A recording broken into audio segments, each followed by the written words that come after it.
They said, touch not the anointed. But what if the anointed touch lies?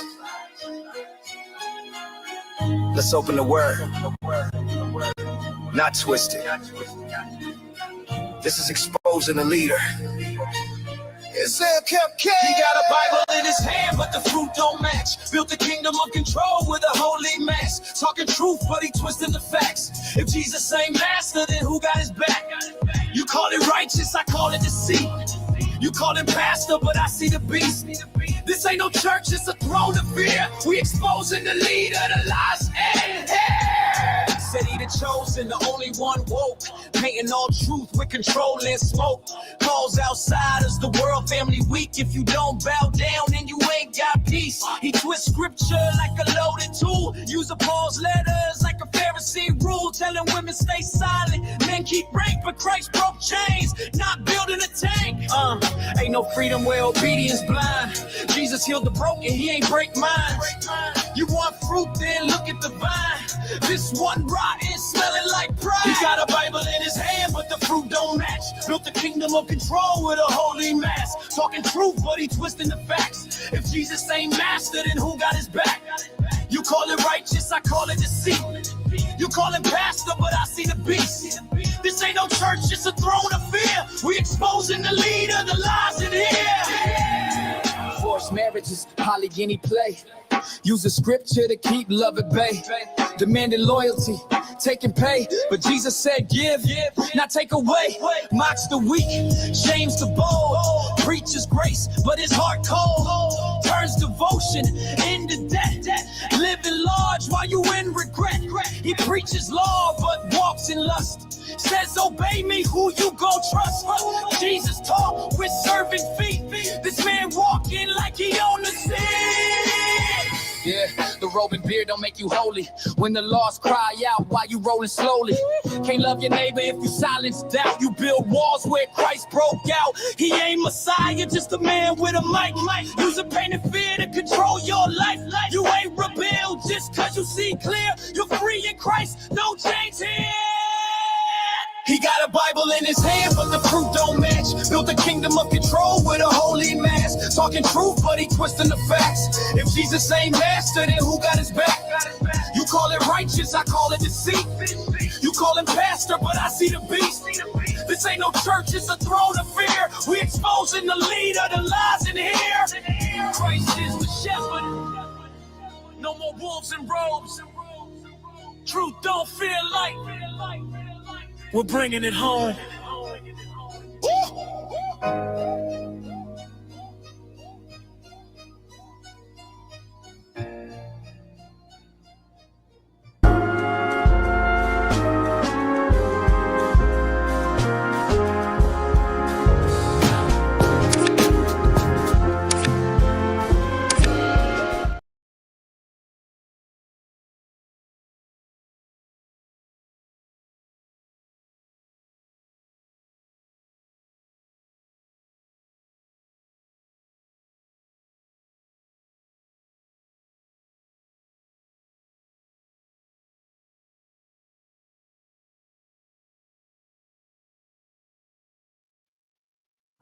Shalom, shalom. Welcome in, y'all. Hopefully all is well with you all out there today. Let's go, man. We about to get this thing rocking and rolling, y'all. This is going to be a fantastic show. I hope you guys are ready. Honestly, the YouTube name is Charlie. That's where you'll get that song. That's where you'll find your sound. So y'all go and check them out. Get your sounds together, man. Let's get your sounds together, you know, as we combating some of these wolves in sheep's clothing. Now today, of course, I got plenty to go over here today. We're going to be doing a full-blown exposure on another sect, another group in Ohio that is also part of Straightway. Now, Germaine West, your time has come. You understand what I'm saying? Your time has come, Germaine West. There's been talks and references to you and who you were and who you are and what your character is over there in Ohio. You understand what I'm saying? There's been testimonies that have come out. There's been stories that have been told, right? And the same ministry has turned a blind eye to your wickedness for far too long. Today is your day, Germaine West. Today is a day that is marked as to where you're about to go down. You're going down today, boy. Going down today, boy.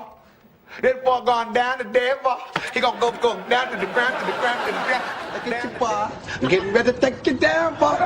Getting ready to take you down, boy. I'm getting ready to take you down. Look at you, boy. Look at you, boy. Get your ass on that, boy. You are going down today, boy. We're going to be going over that, plus a few other things, right?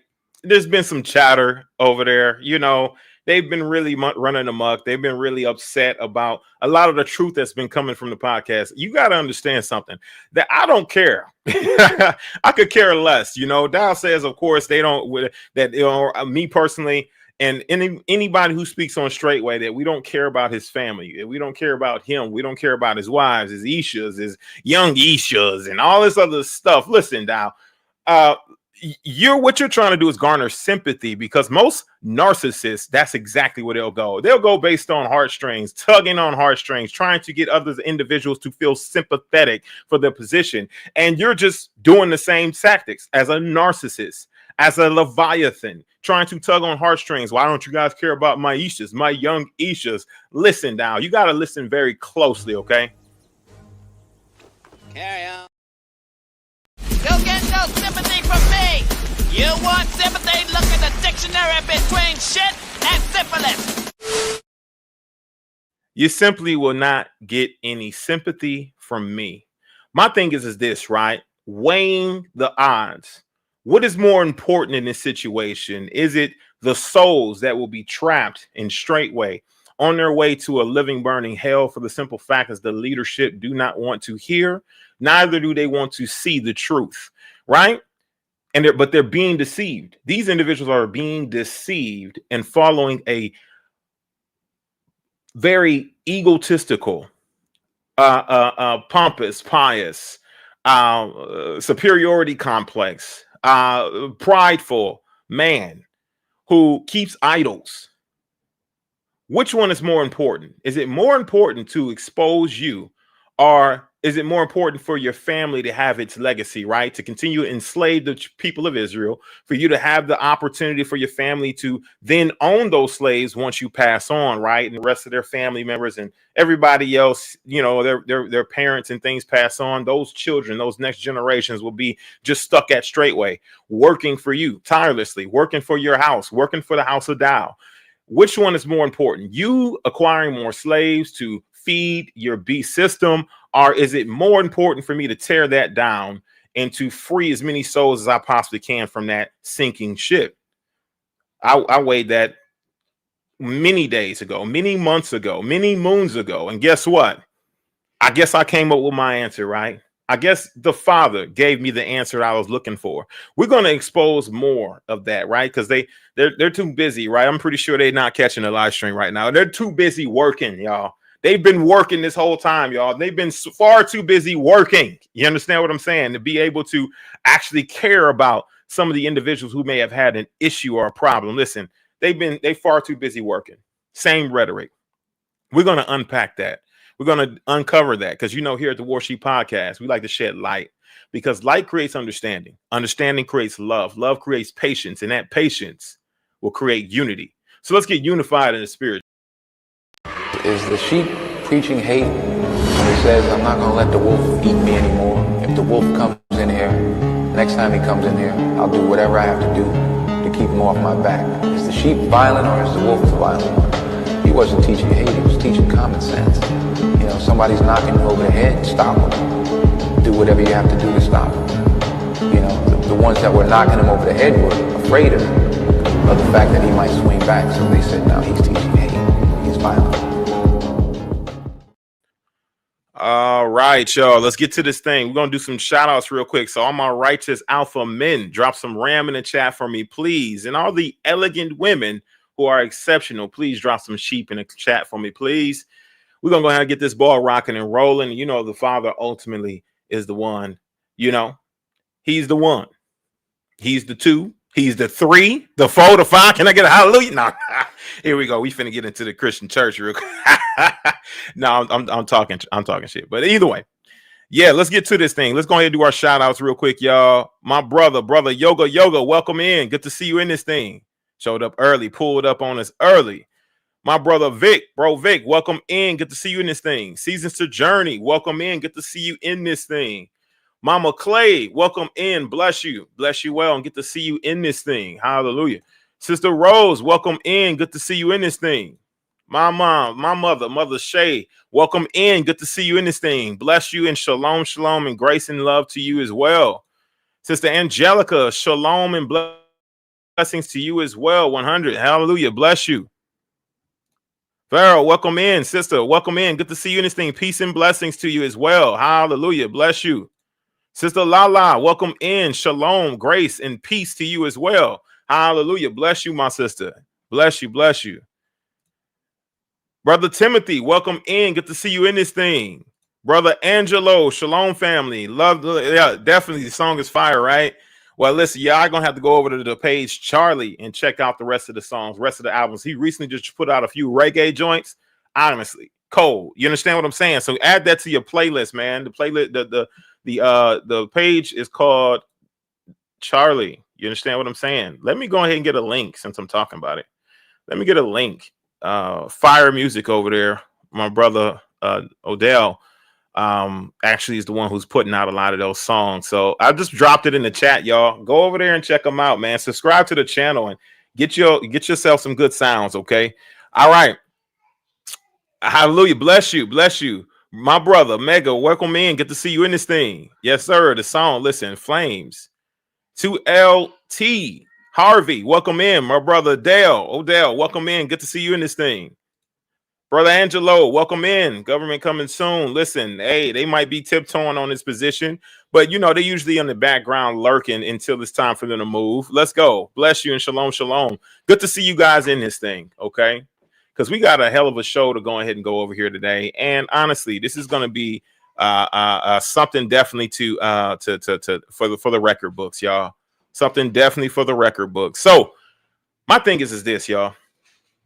When we're thinking about this topic, okay, we're thinking about the masculinity complex, right? The patriarchy. The one thing that's been used time after time in order for men to be sucked into this particular cult, this cult ministry. For them to be sucked in, hold on a sec, y'all.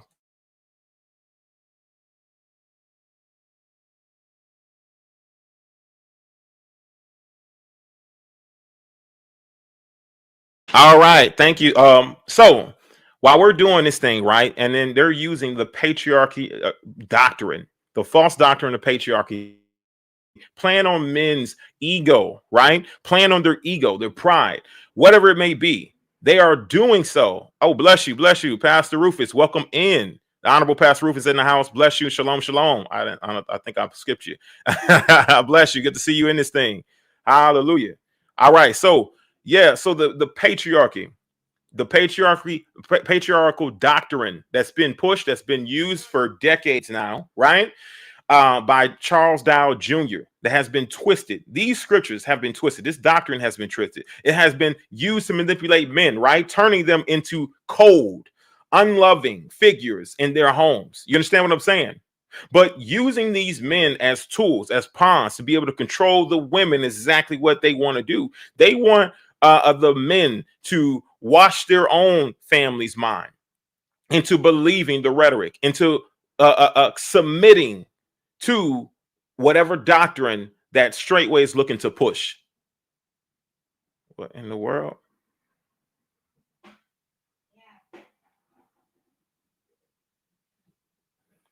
So yeah, sorry, my power just clicked a bit.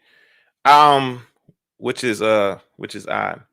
All right, let's get back to it. So this is what they're doing, right? Now, they poison the families, okay? They poison the families, making wives and children feel like enemies instead of the blessings of the Most High Yah. Whatever blessings Yah intended, okay? This is what they're currently doing. All right. Now, this has been going on for quite some time now. We got to understand the level of that, what is truly being affected here. Using this same sort of situation or doctrine to really entice these men to commit to the ministry and commit, even leave their own families for this ministry. You understand what I'm telling you, right? Now, this tactic has been used by many cult leaders, not just Dow. You understand what I'm saying? Many cult leaders have used this tactic to tell men and to tell them to the patriarchy type of complex, the patriarchy doctrine, okay? That cult leaders know that men naturally desire respect, legacy, and order in their homes. You understand what I'm saying? They naturally just want this. This is what they seek naturally. Now, to play on that natural desire to receive these things in their home is what they typically do, but it transformed these men, right? So what do these men start to do? They preach, they rap, right? And they a version of patriarchy that appeals to the ego, to the minds, to the pride, to whatever it may be with these men. And then they compound, they light that joint on fire and they throw gasoline on it. By the time you make it in, if you're having conflict with your wife currently and she's cooking and kicking and bucking against the rule of Tao, then they encourage you. They pump you up. They gas you up into believing that this is the will of the Most High. This is the will of the Father. Then they show you scriptures like, if you do not forsake all, if you do not forsake houses, if you do not forsake, children, all these other things is what they introduce to you. Another scripture, right? And follow Yeshua, then you're not of Yeshua, just to solidify your emotions. Then they show you various different scriptures as to how these women are wicked. And they'll tell you things like, well, women are wicked. Look at how many times the Bible says that the women is wicked. How many times does it say that the man is wicked? You'll hear this all too often. You'll hear this rhetoric time after time after time, repeatedly. You understand what I'm saying? Time after time. Then they'll go and they'll start to put you against natural family, right? Natural family that's not trying to be contentious, that's not trying to be in opposition, but they'll put you against natural family members that just are looking out for your best interests, who have questions, general questions, to be able to help you through your process of learning when it comes to this newfound religion or this newfound faith. These people are not really giving you a whole lot of issues and problems. They just really are concerned that you may be following some sort of Jim Jones or some sort of R.G. Stare type of figure. And they're just asking questions. All while the same man, the same person, this so-called preacher, the so-called pastor is telling you to separate from them, right? As the scriptures say, come out from among them, be ye separate. Thus saith who? The Most High Yah. But did Yah tell you to separate from these individuals? Or did Tao tell you this? Which one told you to separate? Then he uses scriptures from Yeshua saying that the man's own foes will be they of his own household, to solidify even more in your mind that your foes, that your enemies, okay, will be the ones of your own household. And then at this point, you have to make a conscious decision. Do I leave my family, the ones who I'm tasked to protect, to guide, to lead, or do I and go ahead and join one of these compounds, one of these communities, or do I stay? As you hear the voice of Tao echo in your hallways, the hallways of your mind, in the chambers of your mind, trying to convince you to leave your family, that very family you have devoted yourself to guide, to lead, to provide for, all of these other things that you devoted yourself to do. All of a sudden now one man has brought you many different scriptures to convince you to divorce yourself from them. By the time you leave, you start to witness yourself devalued. You start to witness that you're being used for labor, physical labor, to donate to some of these compounds and communities. Not only are you being used to donate, right, as a single brother, to work tirelessly and to donate to these communities, right? For their advancement. But you have nothing to show for it. You're a modern day slave. You understand what I'm saying? The same type of slave that Moses went into Egypt to free. The same type of slave that was developed, right, in the diaspora of the international slave trade. The same type of slave that was sold into the system here in the US. You understand what I'm saying? A lot of times for pennies on a dollar. You yourself, you get absolutely barely anything in regards to your servitude. So what do we say here? If you kick a fuss, if you raise a red flag, if you question anything that comes from Dow, out of Dow's mouth, even though he encourages you to investigate everything he says, he does not mean it wholeheartedly. He means it to deceive you, to make you feel like you can give him more trust than he's worthy of. And the moment you start to question his position is the moment he'll blast you openly, right? He'll blast you openly without any sort of warning. You won't even know why you're being exposed. You won't even know why he's subliminally targeting you, right? You don't even know why. It's just all these subliminals that come forth. You're being targeted. And guess what? Anybody who's heard your testimony now is side-eyeing you, looking at you crazy, almost as though that you've done something wrong for questioning a doctrine position, right? Which you're encouraged to do. This is your life as a single man, right? Who's being encouraged to be a patriarch of your own home that lead a broken home, that leads to destruction. Yeah, look, check out the stories coming from your children in the near future. Yeah, my father, he left his family to join a cult. And this is exactly what it is. Now you're too prideful to admit it. Now you're too prideful to make a decision consciously to remove yourself from a cult-like environment, because guess what? You left your own family in order to join, and you don't want to be wrong about your decision that you've made. Pride sets in. Ego sets in. All these different things set in and make you want to work harder to make it work. To say that all of these things you're witnessing that is wickedness, right? All of these things that have been coming out is not true. For some reason, at some point, you start to deny the very truth that you were searching for.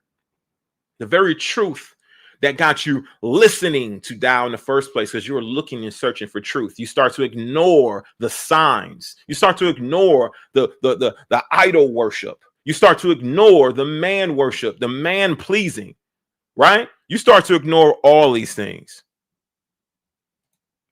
in hopes you're just not wrong. In hopes that you're not wrong. And don't let you be somebody who comes into the ministry with a bit of clout, a bit of fame, a bit of notoriety, and some money in your pocket. Listen, he'll move you up the chain so quickly. He'll have you in positions of a leadership. He'll give you as much women as you want, right? That's readily available to you. In fact, he'll do so badly that he'll seek to drive a wedge between another man and his wife in order to provide more women for the men in the ministry. That's commodity. That is real what? Value.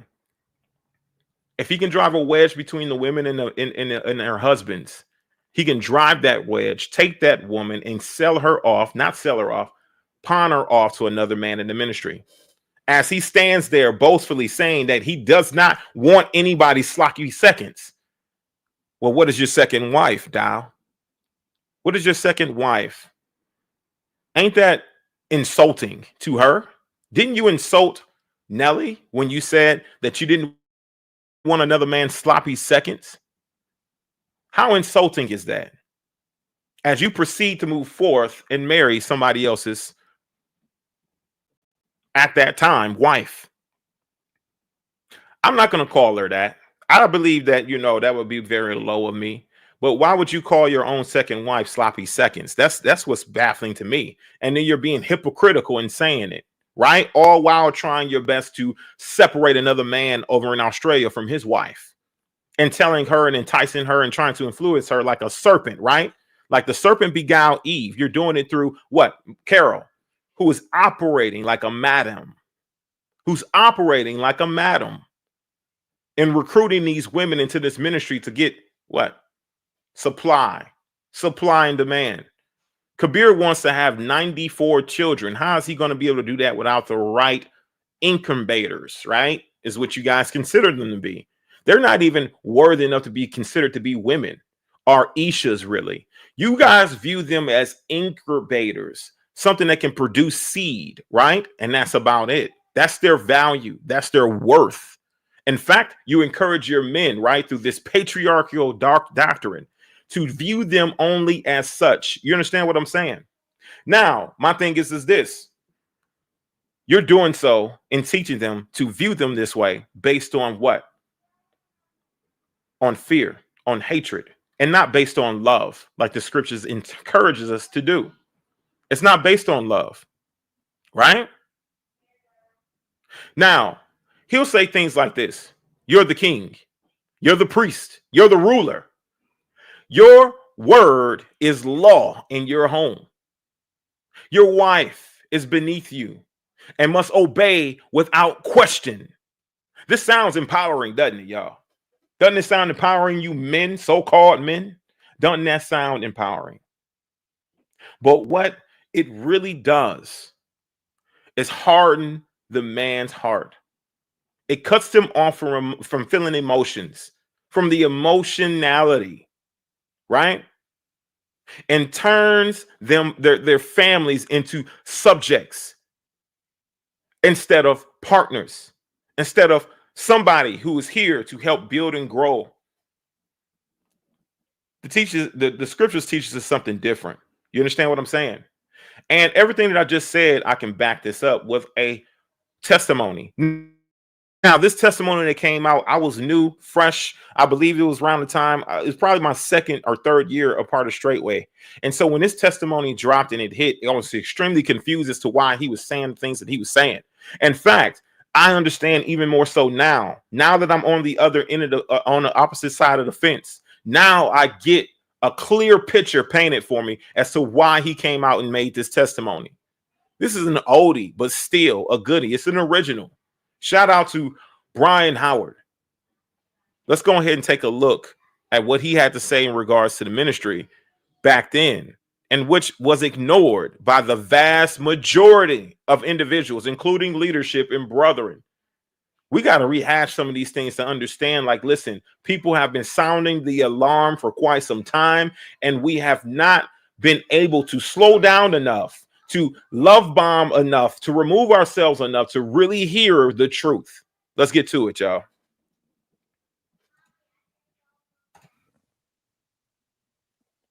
Brothers, it is with much thought and prayer to y'all that I come to you today with this message. I'm going to read this so I don't mess up my words. You need to hear this directly from me, face to face, or at least here on Marco Polo, so that my words, actions, and work won't be taken out of context, distorted, or covered up. I'm a man and my last name is Howard. It's not Coward. I can no longer be part of Straightway. There are too many underhanded and dishonest tactics taking place upon a people who need to remain silent. When I came into Straightway, at first it was very inviting because of you brothers. You are beautiful. Y'all had stirred me again, this time through the history of his people, the fact that their true identity had been hidden by the beast system. That was the draw. After listening and observing many things, y'all's ruach began to tug at me, and I know it has been tugging at many of you. I was confused at first because I did not want this to turn out like the rest of the worldly ministries that we have already been a witness to. The problem was me. I was not listening to what y'all was putting in front of me. I was caught up in emotions and charismatic theatrics that are supported by a crafty system that mirrors the playbook of the apostolic, Pentecostal, Christian, pagan cult religion, merely dressed up as Hebrew Israel. All the while closely following the doctrines and traditions of the very pagan cult system that y'all had delivered me and my family from, simply minus the obvious pagan holidays. If you're given information at different levels based on what you contribute in money, you have a problem. This is not the Father's will. The Freemason pagan churches do this exact same thing. If you're pressured to give tithes because of social pressure by the heads of assemblies, all the while the public and unseen are given the message that a bowl is not passed around on Shabbat, you have a problem. If you can't bring serious scriptural questions to the table without being passively, aggressively attacked on multiple platforms by the leader, all the while never being directly named, you have a problem. That is an abomination to misuse the platform for personal and uneducated attacks. If you're told that nobody else but the leader and a handful of his appointees have discernment, or you're not going to bring anything to the table that they don't already know, etc., you have a problem. Where is the humility and where is the humbleness? If you're pressured to sign over your property, earnings, retirement income, or anything else for that matter to a worldly ministry and into a trust of any kind so that the leader can control you financially, you have a problem. This is not scriptural, and don't let your ears be tickled. It is disgusting to see this happen, not only against me, but many others in the past. So pay attention in the future, brothers. Y'all has nothing to do with this behavior. It is wicked. Many of you will view this and do exactly what has already been shown to me, and that's okay. If you have ever spent any real time with me, you know just who I am and what the truth about me is. Nothing but love, but with a firm hand and zero patience for games and misdirection. Charles Dow, I bring no false witness against you. Your own mouth has already convicted you. Your understanding of this beast system and the contract with the devil is severely lacking. This is not by mistake. It is because you enjoy the adversary benefits. You can yell, scream, and attempt to intimidate others all you want. Have at it. It's your modus operandi. That has become apparent to the point that it's as predictable as the next page in a child's book. If you have a problem with me, be a man and say it to my face instead of using pathetic tactics. You demonstrate extreme narcissism, hypocrisy in the highest form, doublespeak, and probably the most prideful and boastful spirit I have ever come across in this walk. There, I said it from my own lips, face to face, and in front of all the brothers, so that there can be no doubt and misdirection. Oh yes, I already know what your response will be. Who, me? What did I do? I don't know what he's talking about. Get real, as y'all is my witness. If you so much as slander or libel me in any way, you will be undressed publicly for all to see. And you know that I'm more than capable, so tread lightly. To you brothers, know this. I love y'all more than I love you, but I do love you, and that's why this message is going out. You will be told what to do, how to do it, and on and on and on. I will be labeled this, that, and the other, but that's okay. Consider the source and the agenda. Cui bono, who benefits? Guard yourself. Do not fall into the trap of idolatry and the traditions that are from the pagan cult church system. Cover your ears from blasphemy and worship no man. My salvation in relationship with the Most High Yah does not depend on Straightway, and neither does yours. Yah is my salvation and only Yah. Only in truth, Brother Brian.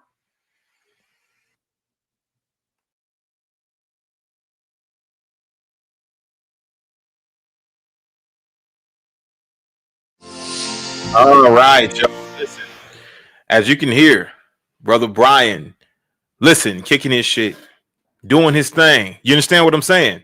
Now, my thing is this, right? I hope y'all listening now, because we wouldn't listen then. I'm included in that. You understand what I'm saying? We wouldn't listen then, but I hope you all are listening now. I hope you're listening now. As he says that Dow will be publicly undressed, I believe that undressing is taking place, and it continues to take place. So no matter what, you know, Brian, listen, we've taken up that mantle, and we're going to do a public undressing of Straightway, period. You understand what I'm saying? because it's only the right thing to do from people who have fallen at the hands of wickedness, unrighteousness. Listen, and they refuse to acknowledge it. My thing is this, right? I'm gonna say it one more time, reiterate this. I do 5, 6, 7, sometimes hours of video of streaming. You understand what I'm saying? Not to just talk about this wicked deceiver who will not repent, who goes unrepented, continues to be unrepented, and who cares at this point? We just want the people to be set free. Let the people go, Dow. We know you're not going to repent. And I would never repent. Never repent. Never repent. Destruction is upon your house. It is what it is. The judgment is at the doors. In fact, it's practically kicking it in. You already know what it is. And the very same rhetoric you spew is the same thing that will come upon your house. The same measure you met on others. Listen, the measure is being met back on you. And can you handle it? That's the question. You understand what I'm saying? Can you handle it? I believe a lot of you know and have witnessed the level of, I guess, incapability of handling the pressure that Dow is under. You understand what I'm saying? To result to tactics of saying like, oh, you don't care about my issues. You don't care about my, listen, I could care less about any of that. I care about the souls you wish to entrap in your ministry and to make them absolute slaves. We have already literally exposed you. Expose your ministry, expose your leadership for mocking up falsified documents to enslave, to entrap, to entice, anything, everything, all of the above when it comes to these people.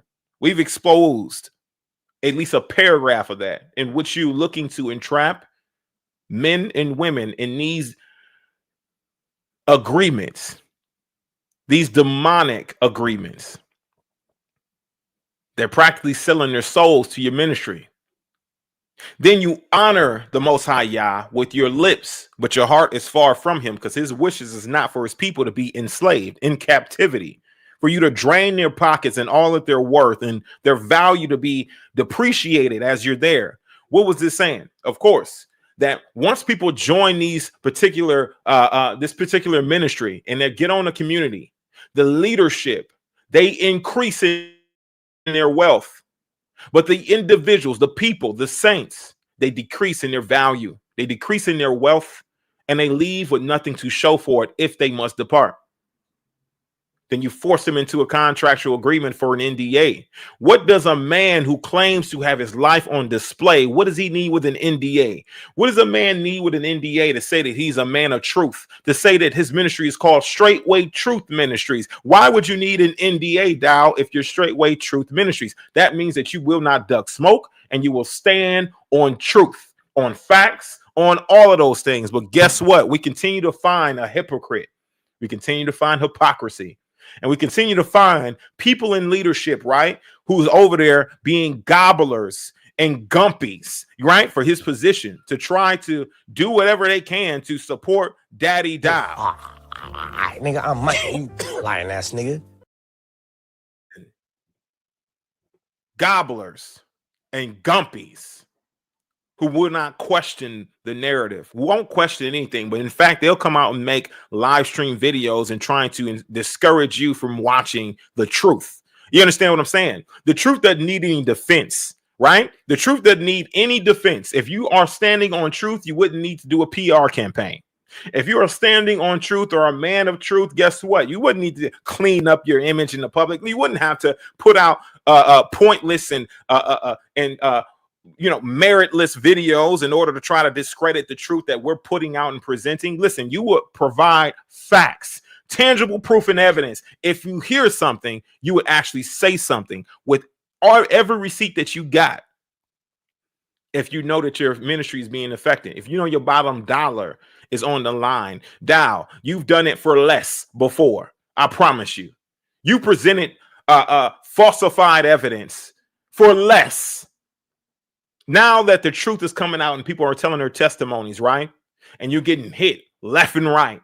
All of a sudden now, those same receipts that you used to just try to lambaste people with are null and void. They don't even show up anymore. Now, all of a sudden, you can't even tell your truth publicly for all to hear. For some reason now, you got to put the truth behind a paywall. You understand what I'm saying? For some reason now, you're ducking and you're hiding and you're running from the smoke. Listen, I'm bringing it, though. We're bringing it over here. We're bringing the smoke. Everything about your life is in question. Because once you find so many lies being unsurfaced, right? Shout out to my brother Odell, who honestly has done a lot of great research in the backgrounds, and we just reported here and exposed the truth of it, right? But every aspect of your life, all the things that you do is in question. We got Elder Chris Paul, who put out a text message thread, and this man's trying to coerce, trying to manipulate the truth, and trying to get Brother Ray to sign a non-disclosure in order to receive a sum of $8,000 or something like that. But in his integrity, Brother Ray stood on truth, and he walked out of there with his family and half his paycheck. Bless him. Bless him for standing with Yah, standing with truth, and not signing an NDA. Hopefully we'll get a testimony to come out. But also, not only that, he didn't just spark up a GoFundMe, right, for him and his family and grift the people after signing an NDA, a non-disclosure. So shout out to that brother. He's always been a brother who's been on truth, and it seemed like he had a lot of strength in him. So Brother Ray, bless you. My thing is this, y'all, is that as we continue to pull back these layers, listen, they try to do so much to save face. Honestly, they just recently did a giving back to their communities. Can you believe it?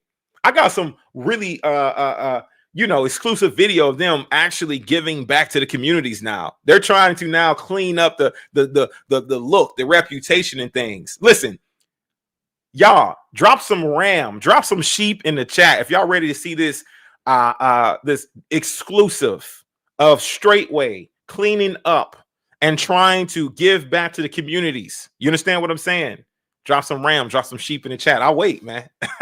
Because this is crazy now. The PR is crazy. The trying to save face is crazy. To the level of deception, right? To keep people in the shadows rather than bringing them into the light is crazy. They'll go to these great lengths in order to deceive the people. Can you believe it? Listen, y'all not gonna believe this. They're going through great lengths in order to deceive, to be deceptive. Man, we got rams, we got sheep in the chat, man. Shout out to all of my fellow sheep, my fellow rams. You understand what I mean? Shout out to all of my sheep in the Most High. You understand what I mean? All right, let's go ahead. What in the world?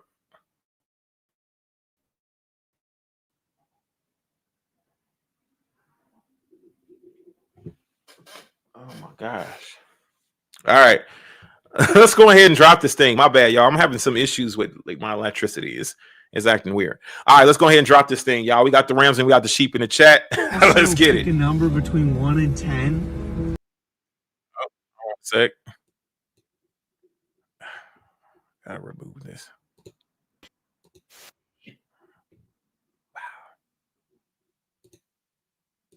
Also, pick a number between 1 and 10. 5. A 5? Okay. 1, 2, 3, 4, 5. All right.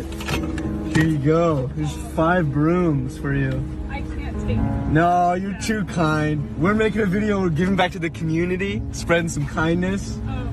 Here you go. There you go. Thank you so much. I hope you have a great day. Wow.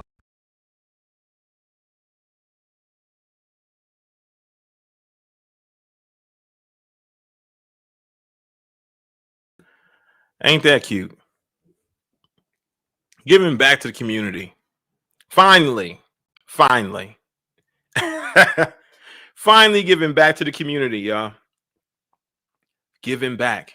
Because they work so hard, y'all. They always constantly working. They always working. They constantly working over there, y'all. That's all they know is work, work, work, work. Oh, I'm too busy working. That's the only thing they got to say every stream.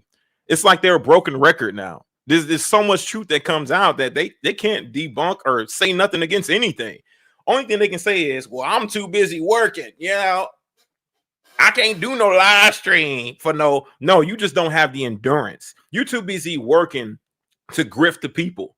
You're too busy working to set the people up for another trap. You're too busy working to lie, to steal, to cheat, and to steal. This is the reason why you're so busy working. You're building up your infrastructure so you can be able to deceive many, and many more will be deceived. This is why you're so busy. Oh, I'm so busy working. We too busy working. Yeah, to deceive the people. You understand what I'm saying? But I'm glad y'all decided to give back though this time. Also, pick a number between 1 and 10. 5. A 5? Okay. 1, 2, 3, 4, 5. All right. Here you go. There's 5 brooms for you. I can't take it. No, you're too kind. We're making a video. We're giving back to the community, spreading some kindness. Oh, Here you go. There you go. Thank you so much. I hope you have a great day. Wow. Woo! Giving back to the community. Straightway Truth Ministries, spreading some kindness and giving back to the community, y'all. How beautiful is that? Yeah, they so busy working though.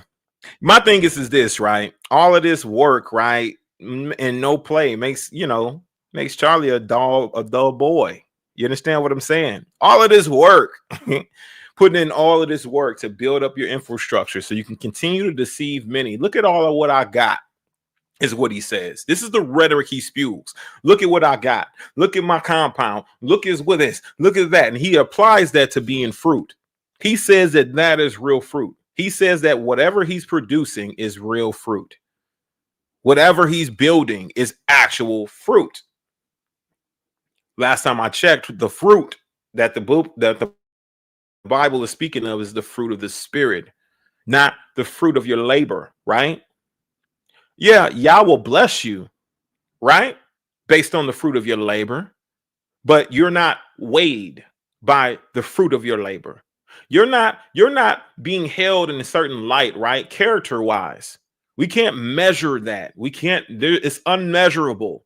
If we can use Yeshua or Jesus as a measuring stick, building on land would not be a part of that measuring stick. We couldn't say that Yeshua built houses and homes on property, on lands, and started his own community of people. He went out and went from one city to the next. So we wouldn't be able to, it's immeasurable. It's immeasurable. But now, if we were to use that same measuring tool and say, hey, we're going to, use that measuring tool for Satan. We're going to say Satan is the measuring tool for wicked people who want to deceive others, right? Based on what stuff they have. Well, I remember an account that took place with Yeshua. He was brought out to the wilderness. And Satan said that I will give you all the kingdoms of this earth. I'll give you all the kingdoms of this earth if you but bow down and you serve me. Now, the people who are in charge of those kingdoms is who the Satan owned. He owned the people that were in charge. You understand what I'm saying? That's why he had the capability of giving that away. That is very materialistic, is it not? Ain't Satan being materialistic when he says that he has all the kingdoms on this earth and he can give it to Yeshua, give it to Jesus if we but bow down and serve, right? Well, let's model that after the leadership of Straightway. If you become a pastor, an elder, a deacon, if you got money, if you got status, if you got the elitist mindset of wanting to grift and enslave the people, guess what? You will get all of the things that Thou can provide to you. You'll get money. You'll get power. You'll get status. You'll get all these different things that he can provide to you at will. If you want to have 94 children, right? And if you want to be laid up as some sugar daddy, sugar baby, ain't that crazy? How crazy is that? How can you ever hold a title of sugar daddy and sugar baby all in one? Can anybody answer that question for me? How do we have a sugar daddy and a sugar baby all at one, right? All in one package. How can you even fulfill both roles, right? I mean, literally, right? How can you fulfill both roles as sugar daddy and sugar baby? You understand what I'm saying? As we know, Kabir Bajabir Miller loves him some Dow. You understand what I'm saying? I just want to let Pastor Pat, I love you. You gave me life. You gave me life. In which, of course, we know that he's built him on tune of a $2.5 million home just now. This is all based on what Kabir's effort is in sending other men that was a part of his community up there in Straightway slave land, right? Send them down to Dow to help him with his help him build this mansion that he's building on that property. Now, Kabir is the one who's funding this particular home. He's bought the elevator. He's bought him the flooring, right? Which he's got marble floors all throughout the thing. Listen, I'm not hating, y'all. Don't think that I'm a hater, okay? Don't think that I'm hating, okay? Don't think that I'm hating, y'all. I promise you I'm not. But honestly, get it how you live. You feel me? And if it ain't tricking if you got it. You know what I mean? It just ain't. It ain't tricking if you got it, right? But, you know, you got a sugar daddy, sugar baby relationship between Dow and Kabir. This is just kind of what it is. You know what I mean? I wasn't the one who asked for them to do it. In fact, you know, one of the requirements is for Dow to get in his skivvies, to get in his underwear, his tighty whities whenever Kabir comes around. You know what I mean? And they kind of justify with the man jokingly to kind of penetrate your mind and thinking that this is okay behavior, right? Like this is okay behavior. Like I've never even gotten naked in a locker room, let alone in the privacy, right? With another man, right? With another brother. You understand what I'm saying? But for some reason, he wants to try to train the men into believing that there's nothing wrong with Dow and Kabir having a one-on-one session in their tighty whities. They come out sometimes. If it's a man, you may even see me in my underwear. If it's a man, you may even see me in my underwear. If it's a man, you may even see me in my underwear. In the nude. Bucket naked. Wasn't no shame in them walking around bucket naked. Because you're a man. Because you're a man, that's what he says. This is the reason why. You might even see me in my underwear.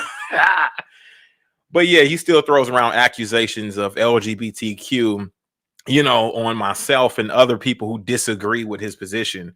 He says that we must be gay. You know what I mean? If I'm gay, then yeah. Then what is that, Dow? I mean, honestly, can we be honest? Can we be realistic as to why we feel like that's okay? And you know, of course, he's plastered. A drunk man tells no tales, right? A drunk man tells no tales, y'all. They tell no tales. My thing is this, right? This is the patriarchy that he's looking to push off on you. A patriarchy that says that it's okay for you to get bucket naked in front of another man. It's okay to get in your tighty whities and your skivvies, you know, if you got your sugar baby or sugar daddy in your presence and you missed, it's all right. It just builds on the intimacy, especially if they feel like they want to be like Mother Carol in the back. You understand what I'm saying? My thing is this, right? It's easy to make that choice and decision. And I don't knock you for it. I'm not homophobic. Like Dow, if that's the type of stuff you enjoy, I'm not going to sit here and be the one to judge you based on that. You know, that's for y'all to judge. That's for the Father to judge. You know, if you feel like this is fine, right? You feel like this is okay behavior. Listen, let them judge you for it. But me personally, I choose not to. I think that's definitely a line, a boundary that will not be crossed. You understand what I'm saying? I played football for quite some time too, and never did I get down butt naked, right? Bucket naked, and jump in the shower in the locker room. You understand? I'm headed to the house. You get me? I ain't trying to see a bunch of swinging, shafts all over the place. I'm cool. You know what I mean? I'm gonna head to the crib. You get what I'm saying? But apparently Dow, he doesn't mind the bulge. Dow don't mind the bulge. A little bit of bulge don't hurt nobody, according to Dow. You get what I'm saying? A little bit of bulge, it don't hurt nobody. You get what I'm saying? It's all good. You know? I mean, let's be honest, right? You know, now this is some information we're gonna go over again. You know, but my thing is this. Let's be honest.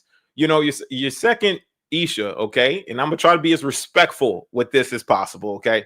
She was into voyeurism, okay. He heard about their escapades, him and her and Eric, and we all know this story, right? He heard about their escapades, and honestly, that really that really interests Dow, you know, at the time.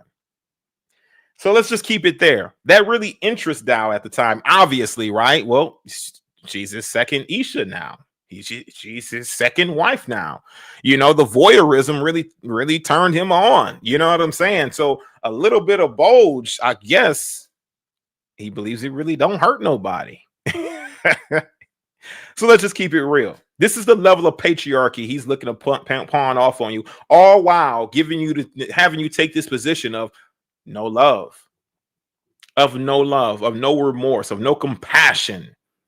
And this is the ultimate outcome. I don't care who you are. I promise you, you're going to make society your enemy. The male chauvinistic pig that they label you as, if you wish to rule your home with love, right? If you wish to be that patriarch in your home with love, right? My thing is this, right? You'll be labeled that, and you'll weaponize that, right? As Dallas weaponizing it with you, you'll weaponize that on your own family. It'll make you cold. It'll make you rule your home with an iron fist and no love, completely cold-hearted. You know, I believe that Ephesians 5:25 speaks directly against this, especially when it comes to your wife. We all know that women can do certain things. Now, you being able to be wise enough to resist that so the devil can flee, right, would be probably one of the best things to do. Sometimes, you know, you might lose your temper, you might lose your cool a bit, but honestly, ultimately, it's up to you to get yourself back under self-control, right? Let's go ahead and take a look at it. Ephesians 5:25. Oh, Ephesians 5:25 real quick, since, you know, scriptures wise, we're going to get into a little bit of scripture real quick. And we got a little bit more we need to go over. So this is the reason why it takes us a while. We got to peel back the layers of the truth, y'all. And then plus we like to listen. There's two different ways we can do this on the flocks, like two different ways. We can do it in a way as to where we do it, you know, just the right way. And we can do it real quick, whatever. We can give us simple answers. We can go out here and give you guys about an hour, 2 hours of the time and just say, oh, screw it, whatever. You know what I mean? And kind of move real sloppy in presenting ourselves to the public, right? Because we know for a fact, the shorter the videos are, the less opportunity for a slip up or a mistake to be able to surface itself. In fact, we don't have the endurance to be able to encourage the people for longer than an hour and a half, you know? But we got so much work to do. Oh, got work. You know, macho man stuff, you know what I'm saying? And all of them are a bunch of liars. I mean, come on now. Yeah, listen, there's 24 hours in a day. I will be glad to take 7 hours out of my 24 hours to whoop y'all ass on a weekly basis, once a week, 3 times a week if I got to, 5 times a week if I got to. I'll be more than happy to take 7 hours out of my 24 hours in a day to stump y'all out for a minute. You understand what I'm saying? But y'all too busy working. Work. While you're watching all of my 7-hour videos, while you're watching all of my live streams, while you're getting all the little nuggets you need to get out of it, me kicking your teeth in, other people, guests joining me, telling their testimonies, kicking your teeth in. Y'all, listen, y'all can't fake the funk. You can't fool me. You can't fool the audience. You can't fool the people. Come on now. Let's continue. Let's be men who stand on real truth. You enjoy the show. You enjoy laughing. Just say you enjoy laughing at yourself. I enjoy laughing at me. When you guys put up pictures and photos of me looking like a hog, you think that I care. You think that I lose an ounce of sleep. Do you think that I'm pacing the floor back and forth? Do you think I'm swinging and trying to punch the air? What do you think that I'm doing? You understand what I'm saying? Do you think that that influences me? But meanwhile, we have Dow doing things like this after one of my live streams.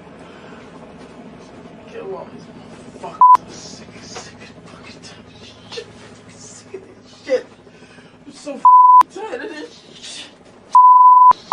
Stupid mother. Fuck you. Dirty as shit. Don't say kill all you. Come on, I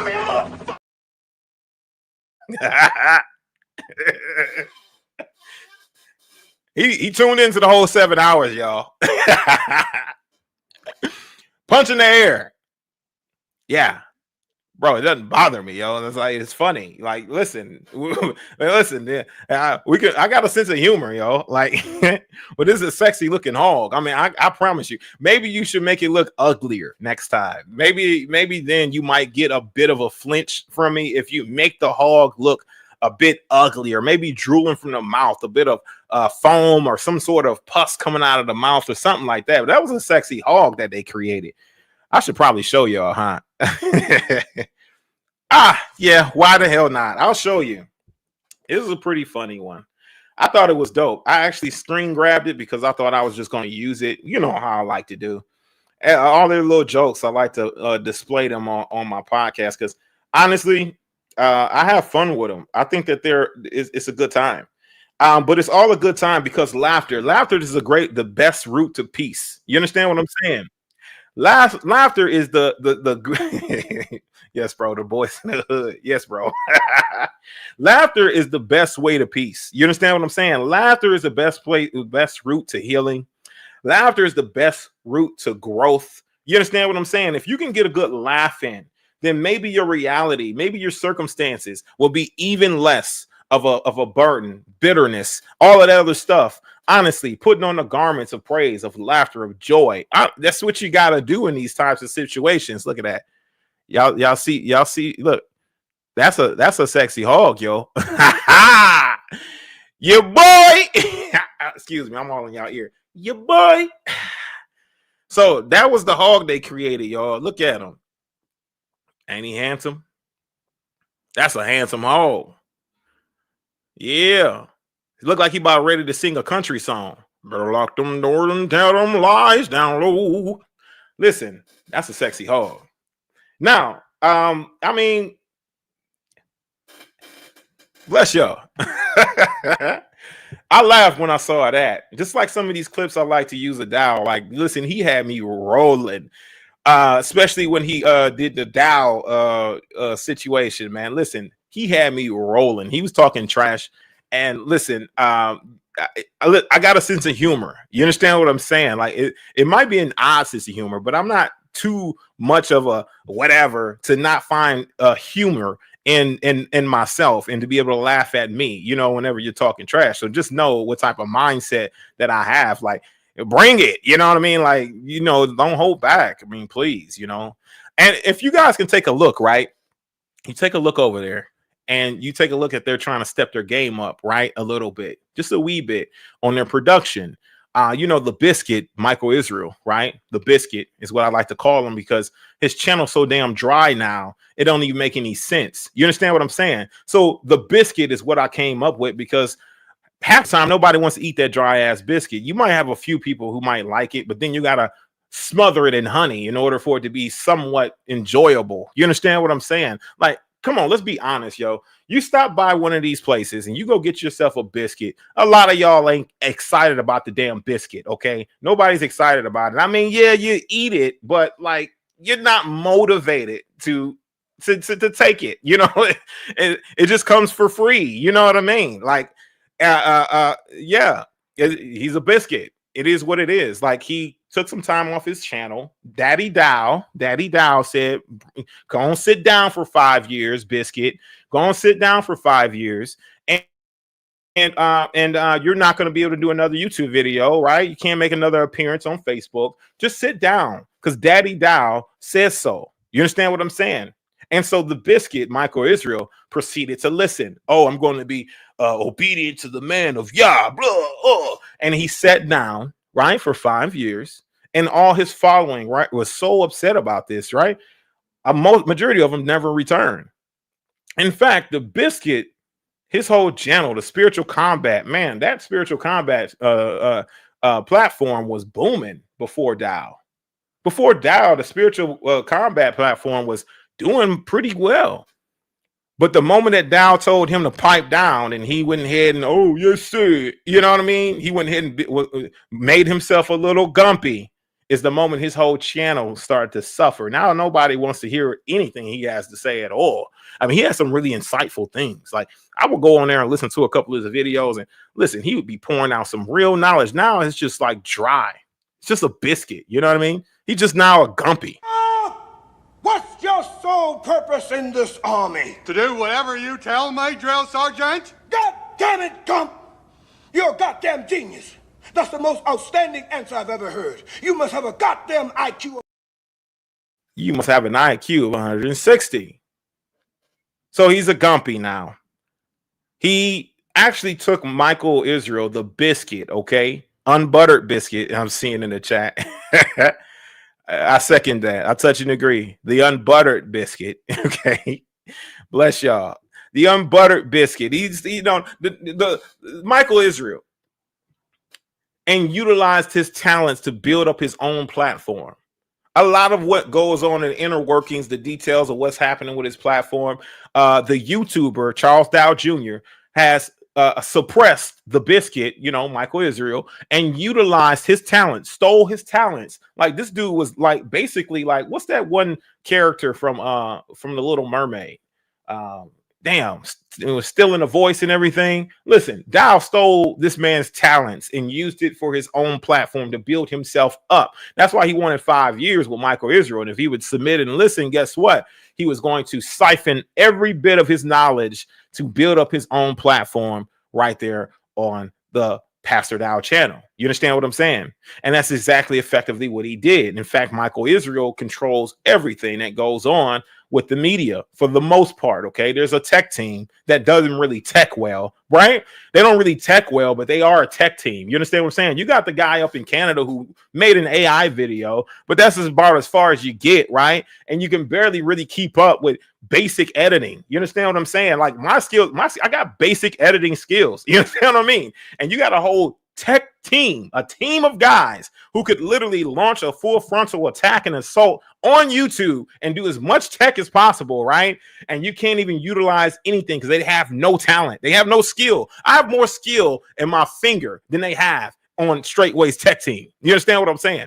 I'm more talented than every single individual, right? And it's only the Father who blessed me with the skills, right? That's all I'm saying. You have a whole team, a whole tech team that does not tech well. You understand what I mean? You just don't tech well. You guys are trash. Absolute trash. Oh, we're supposed to get in these scriptures. Ephesians 5:25. Excuse me, y'all. My apologies, right? Ephesians 5:25, right? Husbands, love your wives, even as Christ also loved the church and gave himself for it. You understand what I'm saying? My thing is this, right? How did Christ, how did Yeshua, how did he deal with his disciples?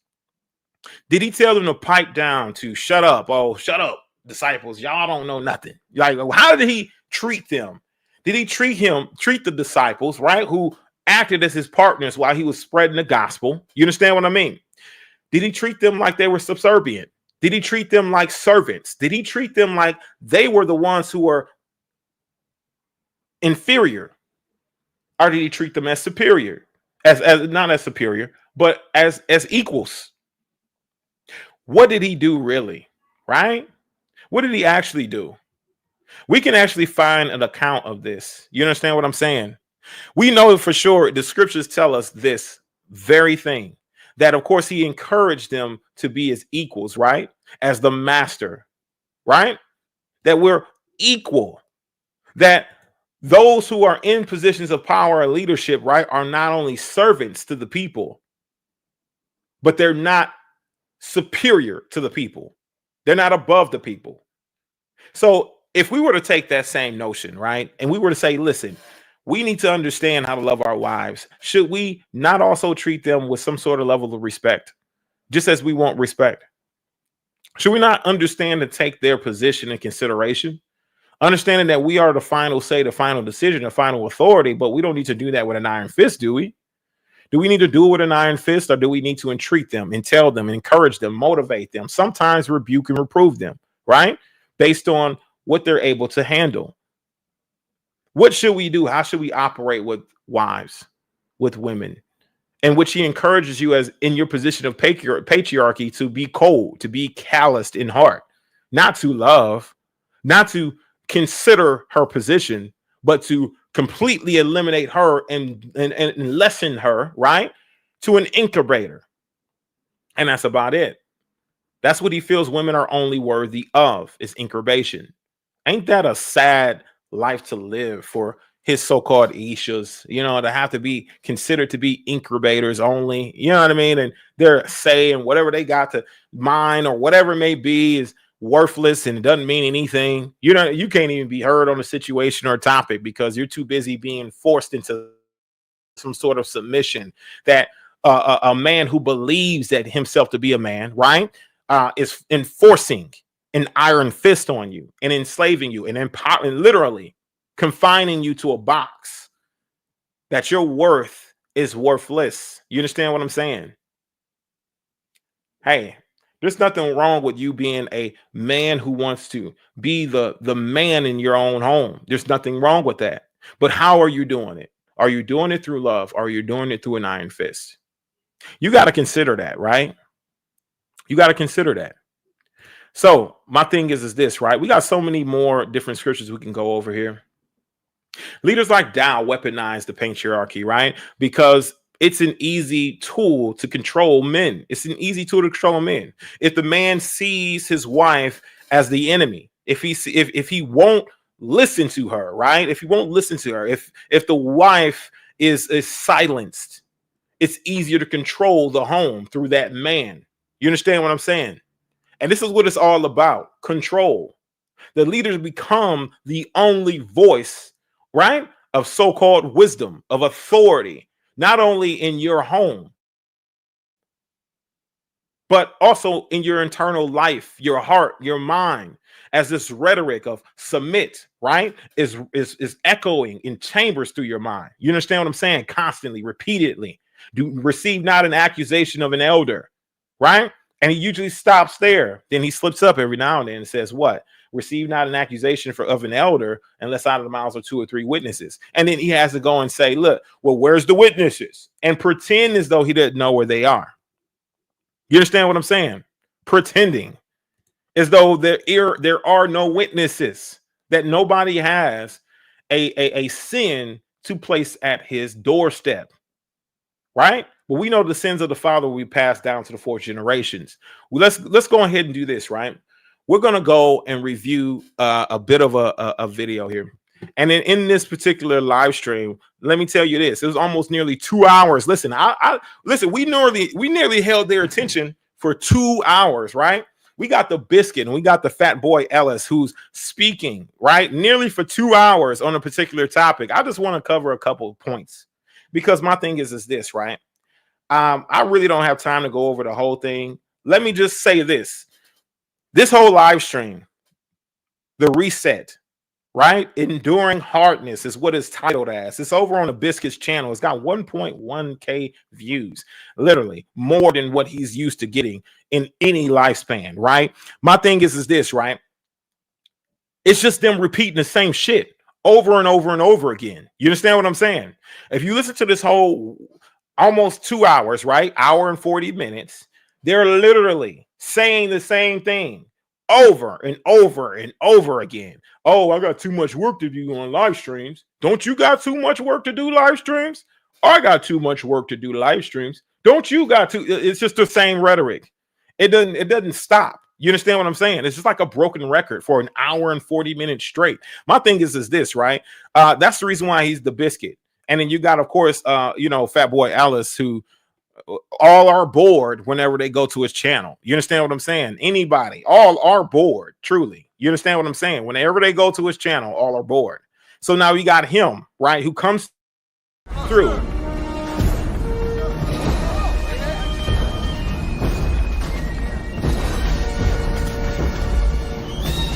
May I present to you my spy in the Ministry of Defense? He's still fat. Oh, I lost a lot of weight, bro. You're still fat.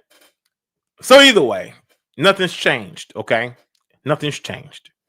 And they're just making excuses as to why Dow shouldn't talk trash about him. Because, Dow hates fat people. He loves to body shame every man in the ministry. Like, listen, that body shaming doesn't stop, okay? He even goes on to start to do physical. He loves men's physical features. He just loves it. He loves men's physical features. This is something about men's physical features that gets him so excited and riled up. You understand what I'm saying? Like, and he be stuck on it. You know what I mean? I don't know why he can't look past it, but I got a couple thoughts, right? He kind of does, he doesn't mind the bulge, whatever. So I got a couple thoughts as to why he can't move past men's physical features, but it's just the leader that you guys like to follow, okay? Meaning you guys who are still here. And since you are still here, don't forget to like this live stream. All right, comment and subscribe and share it with those who need to hear this message. I promise you, because we're going to bring forth the truth. Right? We need maximum effort, y'all. Maximum effort. Let's get maximum effort. Maximum effort. Of course, since you guys are hating on me and you're still here watching the show, welcome in. You're more than welcome to feel free to hate on me. If there's any haters in here right now that don't have nobody to hate on, feel free to hate on me. Sit back there and say my hair ain't luxurious when you know it is, bitch. Listen, we like to have a good time and we like to get into some scripture, but we also want to do this through humor to save more. So listen, laughter is the best cure. Is the best cure for pain, for suffering. You know that this is true. You know that this happens. Unfortunately, it does. But we don't need to doom and gloom about it. Let's have a good time. Let's enjoy our time in exploring the wickedness and uncovering the stones of unrighteousness. You understand what I'm saying? Let's enjoy that time. I had to go and do my investigations, y'all, in regards to what was being said over here on the Biscuits channel, you know, the spiritual Biscuit, his channel, not so spiritual. Honestly, there's nothing really spiritual going on over there. He morphed and changed colors over the past couple weeks, man. It's like he turned into some, I don't know, like shit. Like, bro was toast. He's absolutely sunburned. But either way, the Biscuit. I had to do some investigations in regards to this and a few things that came across that I thought was very interesting, y'all. So yeah, I ran my ass on over, checked my inbox, did some investigations, y'all.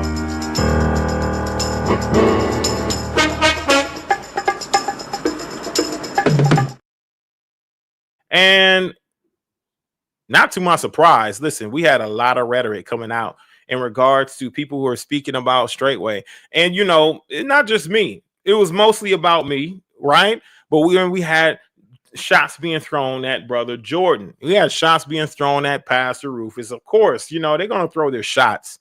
But mostly they're talking about how busy they are. I'm so busy. Oh, you know, I'm like, oh, we're so busy working. Oh, yeah, working to deceive people, working to set up traps and deception, right? This is what you're too busy working to do. And this is apparent that this is what you're doing.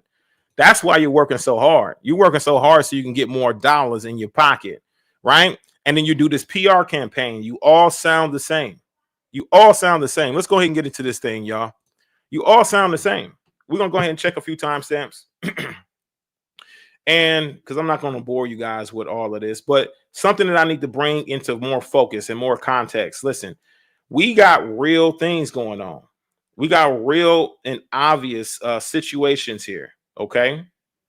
Let's go ahead and get into it. We're going to go into the first time they actually brought Dow on to speak. And this is the only time it actually makes sense to watch, okay, y'all? Because my thing is this, right? They're a broken record throughout the whole thing. Let's listen to what Dow had to say in regards to how he feels about his ministry going into shambles, right? And people losing every bit of interest in him as a pastor, as a leader, as whatever he claims himself to be through Jeremiah 3:15. There's all these other things that he claims that Moses, Jesus himself, the Most High Yah, you know, he claims that he's all these different things, right? You know, King David, he claims to be all these different things. So let's listen to what he has to say in regards to things. Let's come on back with a commentary. His ministry.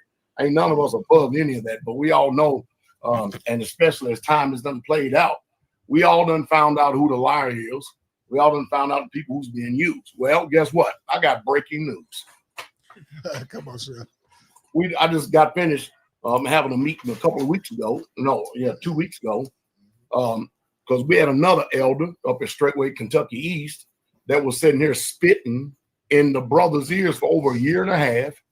And this elder had so messed up their minds and messed up their whole spirituality and everything, speaking negatively against me, making negative gestures against me, while at the same time acting like that he's coming to speak with me to get wisdom and knowledge and understanding and all this stuff, right?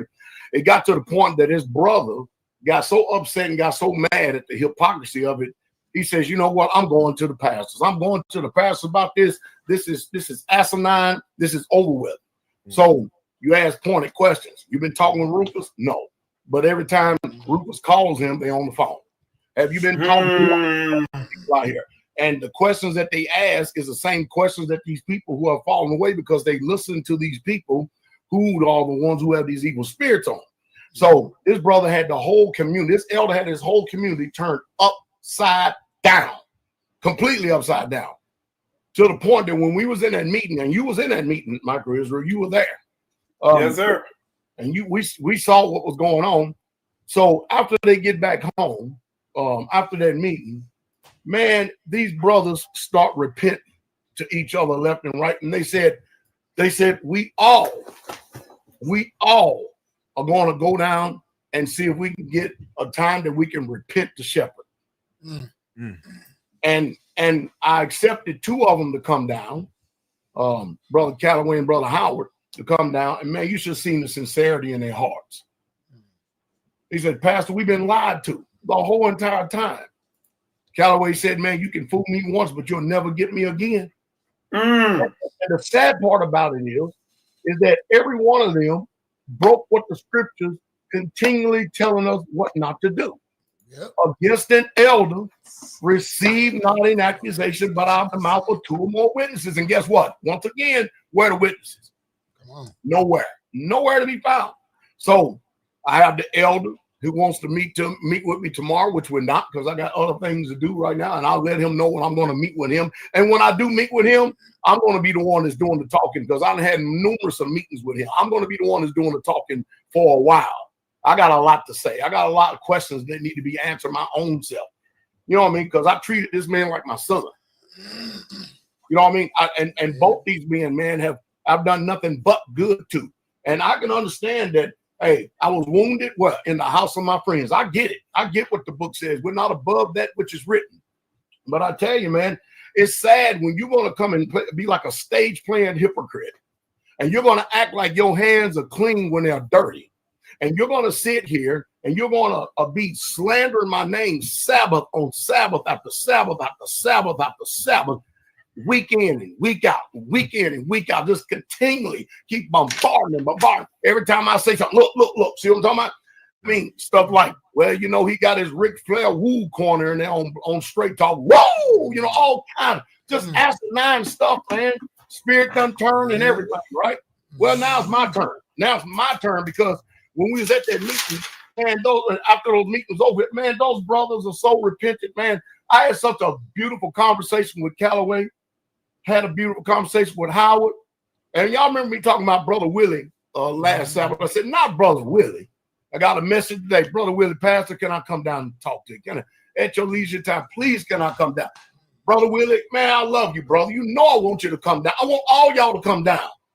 All of you. See, it's uncalled for. See, what it is that Rufus Carswell hatred for me, because he got caught with his hand in a cookie jar after trying to flip the script, is more than his love for y'all, if he even got it. And they don't care. They don't care what they have to do. This coalition of Chris Paul, Elder Crago, and Rufus Carswell, and anybody else is with them. They don't care what they have to do. They don't care if they have to lie, as long as they can get you away from Straightway. They don't care about your spiritual condition. They don't care about your soul formation. They don't give a damn about none of that. Only the mission is get them away from Straightway by any means necessary. And the only way we can do it is lie on them. That's all we can do. Just lie.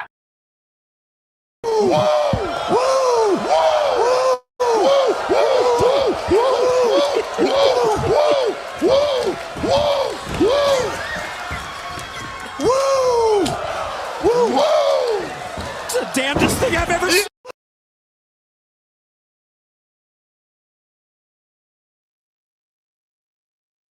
I'm talking in this ministry about things like this. And I said, man, we let this stuff slip so much. We let it slip. Well, Pastor, why you out here right now? You tell me why I'm out here right now. Because I told you.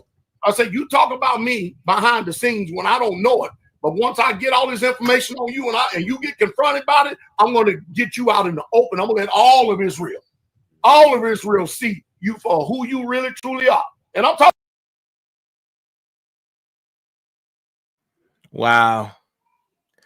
And we're still waiting, Dow. We still waiting. We're still waiting for the exposure that you speak of.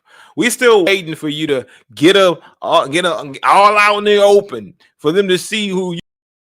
We're still waiting for all of that. We've been waiting for a while now. You understand what I'm saying? I think we've been tirelessly waiting for that exposure. I think that, he's been working up a bit of courage and trying to find reasons to not do it. That finally he has no other choice but to find reason to do it, right? And the main reason is that he still needs slavery. He still needs slaves. He still needs people to join up in his ministry. He still needs all of these different things. You understand? He still needs this woo corner to support him in the biggest woos that they possibly can give him. You understand what I mean? He still needs that.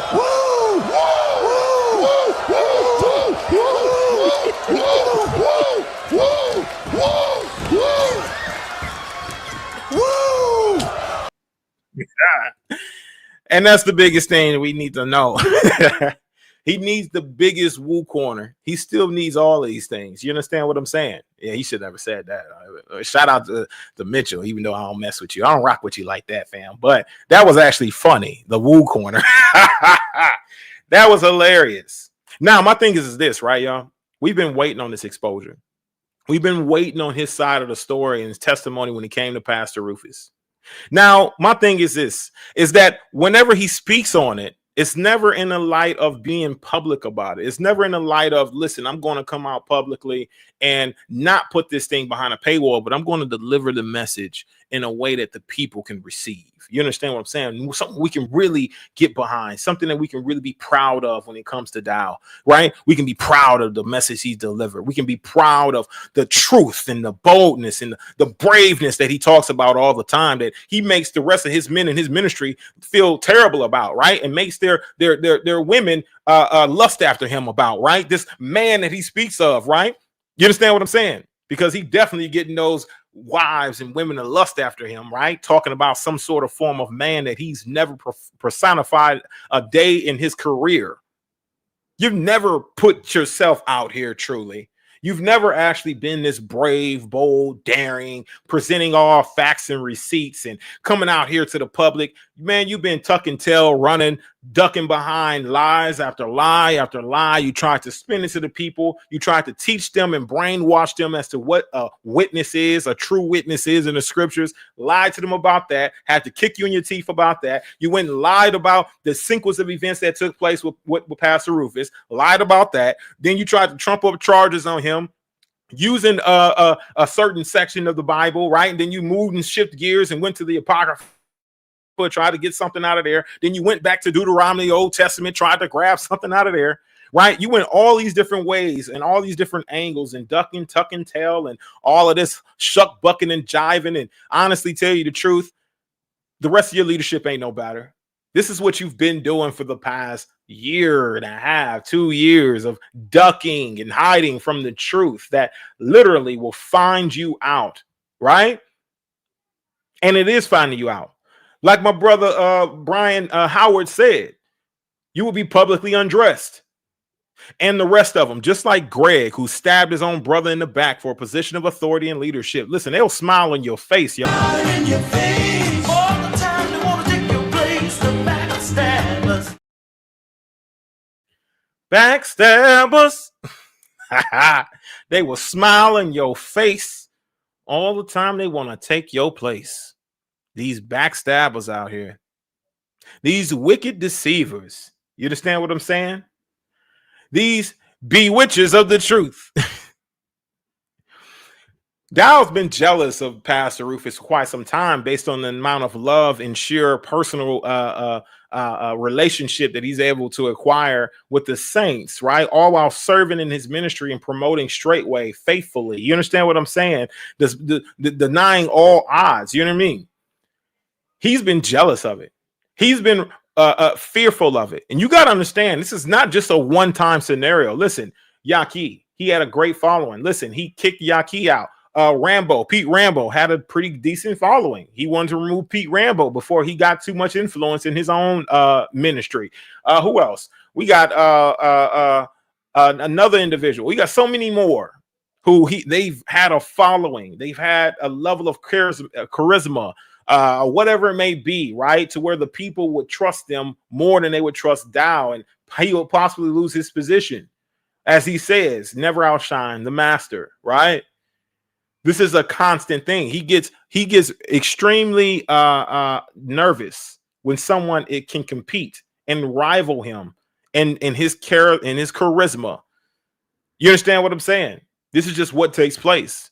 You can count your days, right, to be numbered if you're not fully and totally, completely submitted. If you go against the grain at any point, at some point, guess what? He'd be more likely to try to get rid of you. You understand what I'm saying? That's what doing. Smiling in your face. You understand what I'm saying? Smiling in your face. All the time they want to take your place. The backstabbers. Backstabbers. That's all they really are. And Greg is one of them. Definitely. Smiling in your brother's face all the meantime you wanted to take his place. You backstabber, you. Oh my goodness. Now, I know for sure that when it comes to this particular rhetoric that he was saying, in regards to the situation, I've already spoken about this in the last live stream. I've read the post that was posted by Mitchell, and I broke it down. And I told you guys that Greg stabbed him in the back. Greg betrayed his own brother so he can be able to take this position of leadership, in which testimonies from credible witnesses have said that Greg has wanted the position of leadership. He wanted to be the head of community for quite some time now. Now, these credible witnesses have spent time and they've discerned the spirit that was on this man. And guess what? I can agree with that 110% based on his actions. Now, some of you in the comment section was like, well, how do we know for sure? Right? And it's a fair thing to say. It's a fair thing to say, like, how do we know for sure? I believe Blue Collar Scholar raised the red flag saying, hey, wait a minute. How do we know for sure that Greg was the one who actually did it? Listen, discernment is everything. And when you can discern things, guess what? You know for sure that the Holy Spirit will lead you into that truth, the truth of that. You understand what I'm saying? That's why you can't just take things at face value. You can't take things that people tell you and just go based on it. You got to let the Holy Spirit then take over and lead you into all truth. I don't care what they say, how they say it, how they want to kick and scream and say, oh, well, you can't ignore the truth, brother. You got to acknowledge that you're wrong. Listen, you don't got to acknowledge anything unless you've done your own due diligence and the Spirit has led you into all truth. Then come out and say, hey, I was wrong. You need to slow down, take a step back, and do your due diligence. Search it out for yourself. Then you can make atonement. You understand what I'm saying? But my thing is this, right? When the Spirit is leading you and guiding you into truth, I pegged it. You understand what I'm saying? The Spirit revealed the truth throughout the text that Mitchell wrote and said that he himself, and a lot of you have smelled the betrayal too, right? A lot of you smelled the betrayal as well. You understand what I'm saying?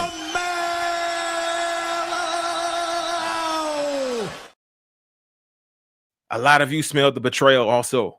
You were able to discern it as well, right? Some of them may have denied, like, hold on, wait a minute. No, it's been confirmed based on this whole, I guess, meeting that they had, right? Which, Dow must have showed up like Nino Brown in that joint. He Nino Brown these brothers. You understand what I'm saying? And a lot of these individuals, man, some of them, a lot of the family stayed with Mitchell. And then a lot of these other brothers like Howard. Howard's always been a puckerer. You understand what I'm saying? He's always been one of those guys who, would pucker up for Dow. You understand what I'm saying? He's always been one of these gobblers for Dow. You know what I mean? He's always been that. He will literally take whatever you purchase and say that he himself was the one who got it for Dow. That right there is 101 on a gobbling scale. That is breaking the gobbling scale. You understand what I'm saying? The level of brown nosing that he would do. That's breaking the scale literally. That boy, nigga, I'm Mike. You lying ass nigga. He will take whatever you got, give it to Dow, and take full credit. Take full credit for whatever he did, you know, for whatever you did, actually. And you didn't even do it for Dow. Listen, I purchased an expensive bottle of scotch, and I didn't do that for Dow. I didn't purchase it for Dow, but for some reason, Howard found it upon himself, right? He thought it would be a great idea to take that same bottle of scotch that was not purchased for Dow and give it to Dow as a gift. You understand what I'm saying? That's got to be some puckery, some real gobbler type of activity, right? Nigga, I'm Michael, you lying ass nigga. What are you talking? Reports that, of course, now as you're getting reports that, of course, Howard is one of the ones who stayed back and also gobbled up and puckered up to Dow. You understand what I'm saying? Not a surprise for me. Not a surprise. You get what I'm saying? I am not shocked at all, you know, based on the level of, you know, ass history that I've witnessed. You understand what I'm saying? So my thing is this, right, y'all? Y'all crazy. Facts and all truth. Facts and all truth. Hey, I'm just saying, like, this is what takes place. This is what goes on. Y'all ready for this level of just whatever? We just love this man more than all of them, enough to tell him the truth. Absolutely. Bless you. Welcome in. Absolutely. Loved him enough to tell him the truth, and look what he got for it. Look what he got. But guess what? Dow effectively made him a martyr in his ministry. Listen, he you know, Pastor Root, listen, my bad, brother, but you had to fall on a sword for people to be woke up. You understand what I'm saying? The master Yeshua had to sacrifice you and your dedication to Straightway in order for many to see the truth. You had to be the martyr here. You understand what I'm saying? And so, you know, Yeshua had to do that. He had to orchestrate it. He had to orchestrate your level of betrayal. You know what I mean? That Dow did against you, right? And we're not, you know, laughing about it, but this is true, right? Greg is a liar and a joke and has zero self-control when it comes to women. Yeah, I mean, a lot of them do in this ministry. They are very motivated by self. All of this, right? It just is what it is. This is crazy to me. This pattern is play by play, right? What happened to a ministry I was a part of, one by key people left until the last man, he died alone. And okay. And so it's the same thing, rehatched. You've seen it play out all the way to its very end and demise. Bless you. Perfect song. You are, yeah. The backstabber, man. The backstabber. Now, I want to go over one more part here, okay? And then we're gonna touch on a few things that the Biscuit and them had to say. But Dow was talking for a little bit, and he was in there. I think he's trying to rally the troops a little bit, right? Let's go back over here to this. I think he was trying to rally the troops a bit, and you know, I don't blame him because you know. He needs the help. He needs the help. He needs to rally the troops, right? He posted a video of him teaching his son how to ride a bike. I think he should do that more often.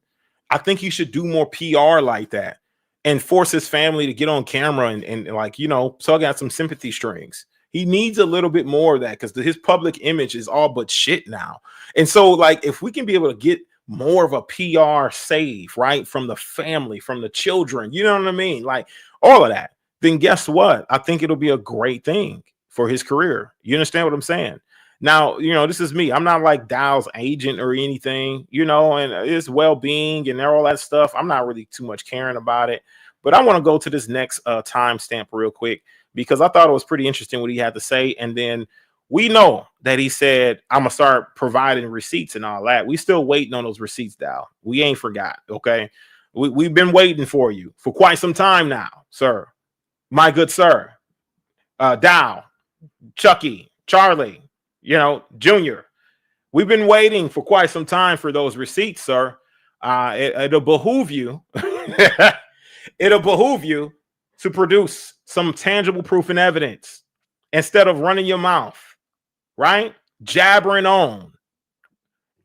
Just provide the tangible proof and evidence. Provide the receipts. One thing that you have not been led to say about the Warsheep podcast, you have not been led to say that you've been bore false witness against, that I've lied on you, that I exposed you on an unprecedented level that were all lies and truth. And here's the receipts as to why Warsheep is a liar or war pig, whatever you prefer. Never, not once. If you're going to say that I'm bearing false witness, I need you to also provide the receipts as to how I am that false witness. You understand what I'm saying? But you won't. Let's continue, y'all. Let's go ahead and hear what he has to say in this timestamp. We at timestamp 4111. Let's go. No, so, bro, if we never have to overcome anything, what's the point? There's no point. There's no point in this. Verse 2. Oh my God. Yeah, verse 2. Set thy heart. And you got Fat Boy Ellis who's auditioning for one of the roles for leadership. That's just kind of what goes on in this ministry. That's why he's yelling so much. I don't know why, but I guess he felt like if he shouted a bit more, that would make him stand out a little bit more. You know what I mean? For a leadership role and leadership purposes, but he's saying a bunch of, you're loud, right? You're loud and you're wrong. You know what I mean? You're loud and wrong at the same time. And it's like, okay. But this is what goes on. It's just, puckering up the Dow. Dow's on here. He's got to impress Dow. So Dow's in the chat. He's active. They finally want to start to bring on the audience, taking the tip from Warsheep Podcast. Oh, come on up. I'm going to drop the link. They've never dropped the link for the Spirit of Truth. And I would love for them to provide a link to me. I would love to. I thought I left a comment and saying like, hey, let's get on live stream. Let's go ahead and talk, Biscuit. Come on, Fat Boy Ellis. You know what I mean? Let's get on live. We can do all book. We can book it the whole time. Listen, I will book it point for point, and I'll have you guys answering. And I will ask so many different questions in the scriptures and see if you guys can actually answer the question. And if you can't answer the question, then listen, we know what the truth is. Now, I want your audience and my audience. It is what it is. We're going to be on there. We're going to be able to raise our points and our positions. Why not? Why not? You understand what I'm saying? I know you wouldn't dare allow Pastor Rufus to come on there with me. But, I wouldn't mind going up against you two numb nuts, dumb and dumber. I wouldn't mind going up against you guys alone. I think the Father will be with me on that. While y'all singing in the background, trying to figure out ways to come up with this live stream and make a new live stream. You two brothers, you two numb nuts. We're brothers. We're happy and we're singing and we're colored. Give me a high five. All right, cut and. I wouldn't mind taking you. You understand what I'm saying? Either way, invite me on live. Drop the link. Maybe I'll catch your next live stream. See if you had dropped the link for your old pal, for your old buddy. And you know what, Biscuit? You know what my work ethic is like. You know that I work with you and your boys, who are wiring up Dow's house and how much great things they had to say about what I was doing. I led your crew. They put me in charge on this wiring because, I got years of experience and we wired up this house pretty quick. But my thing is this, right? They came to you and bragged about my workmanship, my level of tenacity. Like they literally bragged to you about who I was and what I was doing on this project. It's funny how you get on here talking about work. Oh, we too busy working. No, y'all too busy out here sucking. You understand what I'm saying? If you guys knew what you were doing, then maybe you wouldn't have to work so hard. It's work smarter, not harder. You understand what I'm saying? But of course, if you got a pea-sized brain, you wouldn't know how to work smarter. You just work harder until you get frustrated. So my workmanship. Let's go ahead and get into this video, y'all. You got me off on a tangent. You understand what I'm saying? Tangent. You guys are gonna call me Tangent Barack the Tangent Man. Let's go to this video. Right. And constantly endure. Constant endurance. You constantly Not sometimes. Not sometimes. Constantly. All the time, bro. The Bible said endure unto death. Until the end, bro. Come on. I don't understand this. I don't understand this giving up stuff, bro. When the Bible tells us to endure hard as a good soldier. What is a good soldier? A soldier can't just leave in the middle of the damn war. Nope. What is that? Coward. So, Chef, I'm gonna ask you a question, man. What does endurance look like? I I want to know because when I see you, I see your doings, bro. I see your Yeah, doings all day long. All right, he about to start talking in a minute, man. Face on every YouTube video. Come on, Shep. Hey, if you faint in the day of adversity, then your strength is small. Woo, Jesus. Period, point blank. See, let me tell you something about a difference between a soldier and a civilian if you're in a firefight or if you're at war. A soldier is trained to throw himself on a grenade in order to save his buddies.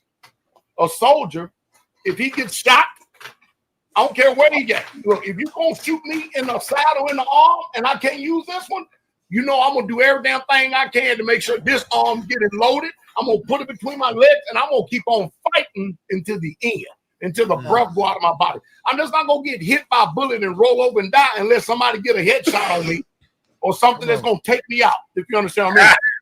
Hey, listen, we didn't hit Dow with so many rounds, yo. He about Swiss cheesed up. You understand what I'm saying? It's been too easy. He hadn't been able to combat anything with actual tangible proof and evidence and receipts. You understand what I'm saying? Dow is Swiss cheesed up talking about how he's going to continue on the fight. Listen, you haven't been fighting, bro. You've been running your mouth and you haven't even providing receipts to the people. And this is just what is crazy to me. This is what's very interesting to me. It's been far too easy. I understand. It's been way too easy. And nobody balling like me, really. Swissy, nipply. Listen, we've been dropping nuke after bomb after bomb. Here he is trying to give you this macho man persona. You understand what I'm saying? Like he's been joined with the mega powers. He's trying to give you this macho man persona. You understand what I'm saying? He's Swiss cheesed up and he's hair is falling out completely. You understand what I mean? He's worried. He doesn't know what's going to be left behind for his future generations because so many people are waking up to the truth that they're fleeing this sinking ship at an unprecedented level. And it's not enough to restore or to replenish his supply. This guy is literally a vampire. He's a vampire. In fact, he's one of the legacy vampires. So as you see these two numbnuts, Tweedledee and Tweedledum, Dumb and Dumber, they sound just like them. So they've been bit by this legacy vampire. And so they have the same memories, the same thoughts, the same actions, the same verbiage, the same everything, same rhetoric. Oh, I'm too busy working. Like, bro, working on what, really? What are you working on? There's 24 hours in a day. Don't be mad at me for being ambitious enough to work. You understand what I'm saying? And come on here and roast your ass for 7 hours straight. Don't be upset with me about that. Why would you be mad at me? I can go 7 hours, wake up at 5 a.m. in the morning and get to work. You understand what I'm saying? It's not a problem. In fact, I quite thoroughly enjoy it. I love it. I love brothers coming up here and roasting y'all, cooking y'all over open flames. You understand what I'm saying? I will take another 5, 6, 7 hours for people to come up here live and speak their own truth, whether they agree or disagree. I will take the time out. As long as it means that a soul is going to be free, guess what? I'm happy to do it. As long as we're able to peel back the layers of these three idiots, honestly, the biscuit, of course, the airsoft Dow, and you got Fat Boy Ellis, you got the whole gang up here lying. You understand what I'm saying? So that's my thing. My thing is this. He says, shall we begin? Not only is this shall we begin, but as soon as he says, shall we begin, he's saying he's going to expose some truth, right? My goodness, y'all. Can you believe that his shall we begin? He puts the truth, whatever he sees as the truth, as behind a paywall. He didn't even put it out here public for everybody to hear the truth, to get the receipts, to get the knowledge of what truly took place with him and between him and Pastor Rufus. He decides to put this damn thing behind a paywall. And if I was his manager, I would tell him that this is a terrible PR move, Dow. We got to actually come up with some real evidence, Dow. We can't just sit here and talk, Dow. We got to do something that's going to make a difference.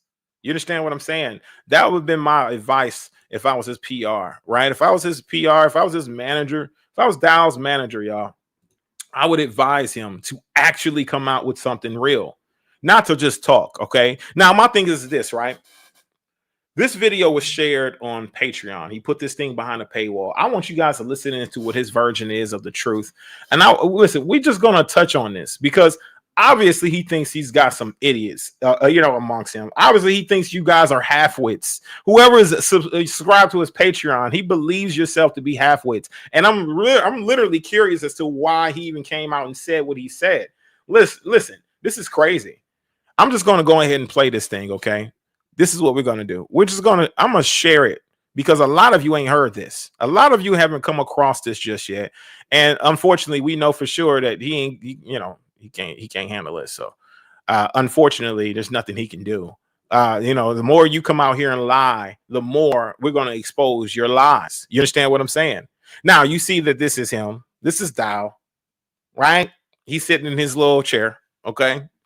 I'm sure that Kabir bought him. Kabir, the sugar daddies, sugar baby. I'm sure that's who bought the chair for him. And so he's sitting in that chair that his sugar daddy, sugar baby bought him, Kabir. And now he's going to talk whatever he needs to talk. Okay. Now I'm going to play this. Okay. But I can't play it, on here, but you can hear the audio. That's fine.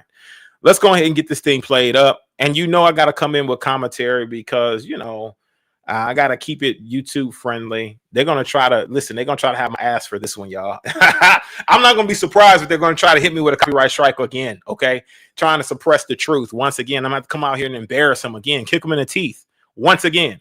But let's go ahead and see what's up. You guys, once I play this, I just want to be sure that you can hear the audio. Okay. So when I play this, drop a ram or drop some sheep in the chat. If you're a woman, of course, you need to drop a sheep. If you're a man, drop a ram in the chat. But I'm going to play the audio. I want to be sure you guys can hear it.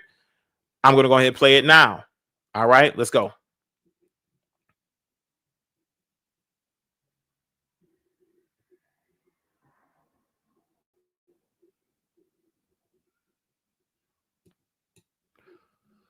I can't hear it.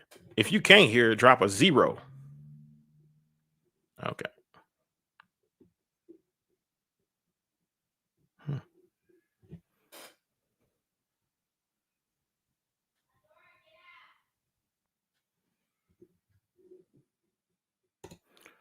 All right. I can't hear it either.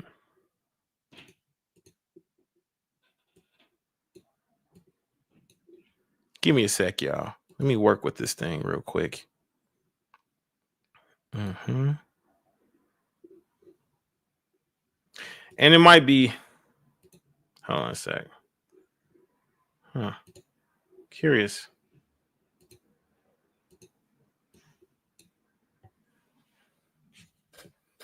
Let me check something real quick.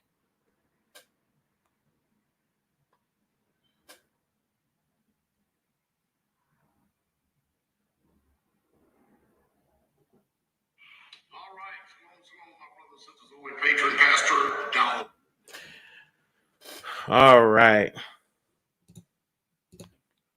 Well, let me play it. I'm going to play it now. Let's go ahead and play it. Boom. All right. Well, I'm sure that y'all heard. All right, shalom, my brothers and sisters over at Patron Pastor Dow here. Well, I'm sure that y'all heard what I stated and what I've said concerning Straightway Kentucky East. Now, I'm going to give everybody, now that more information has come out, I'm going to give everybody what I have pretty much put together of what was really happening and what went on during this reset. What's amazing is that I called this reset, didn't know what it was going to look like, didn't know how it was going to happen, but I could just tell that something was getting ready to reset.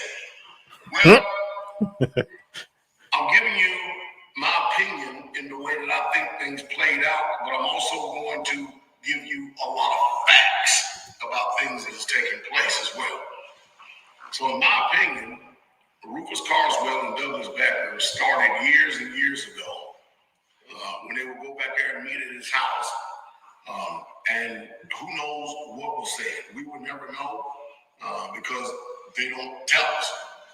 That's why I always tell you that it's good for you to always pay attention to things that people do as well as things they don't do. I started noticing that Elder Doug would pull back, or Douglas Becker would start pulling back on the land considerably.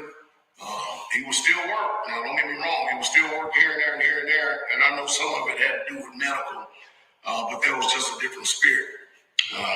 I noticed that he ended up betraying the trust and offending JC.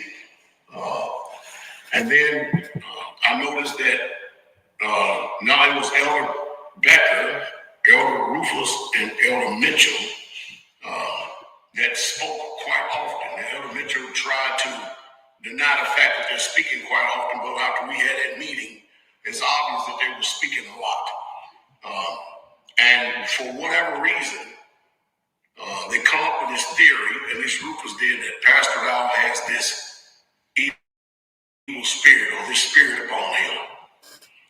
Now, you know, we're in deliverance ministry. You know, the one thing we don't never do is run around telling people what type of evil spirit or spirit they got on. I could also sense and tell that there was something going on. Couldn't put my finger quite on it. When Rufus Carswell came to this ministry, he came with a car, 1996 Lincoln Continental, with all his belongings in the back of it. We, Straightway, the hub here in Tennessee, I think it was 2013 or 14, we purchased land down in Georgia as well as the train. So why talk about this now, Dow? Why talk about this now?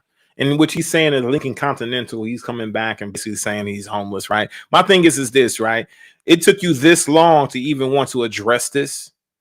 It took your ministry taking hit after hit and you being Swiss cheesed up for you to want to come behind a paywall in order to address this. Let's continue, y'all. Let's continue to hear this rhetoric as to what he has to say in regards to it. Looks like Pastor Rufus is going to make a live stream video and talk about this particular situation. Listen, let's get it. You understand what I'm saying? Because this is interesting. It took this long for you to come up with this BS, right? Let's continue listening, y'all. Let's continue. As well as paid for remodeling, other traders as well. And we moved them from Lookout Mountain to their community on 375 Cemetery Road.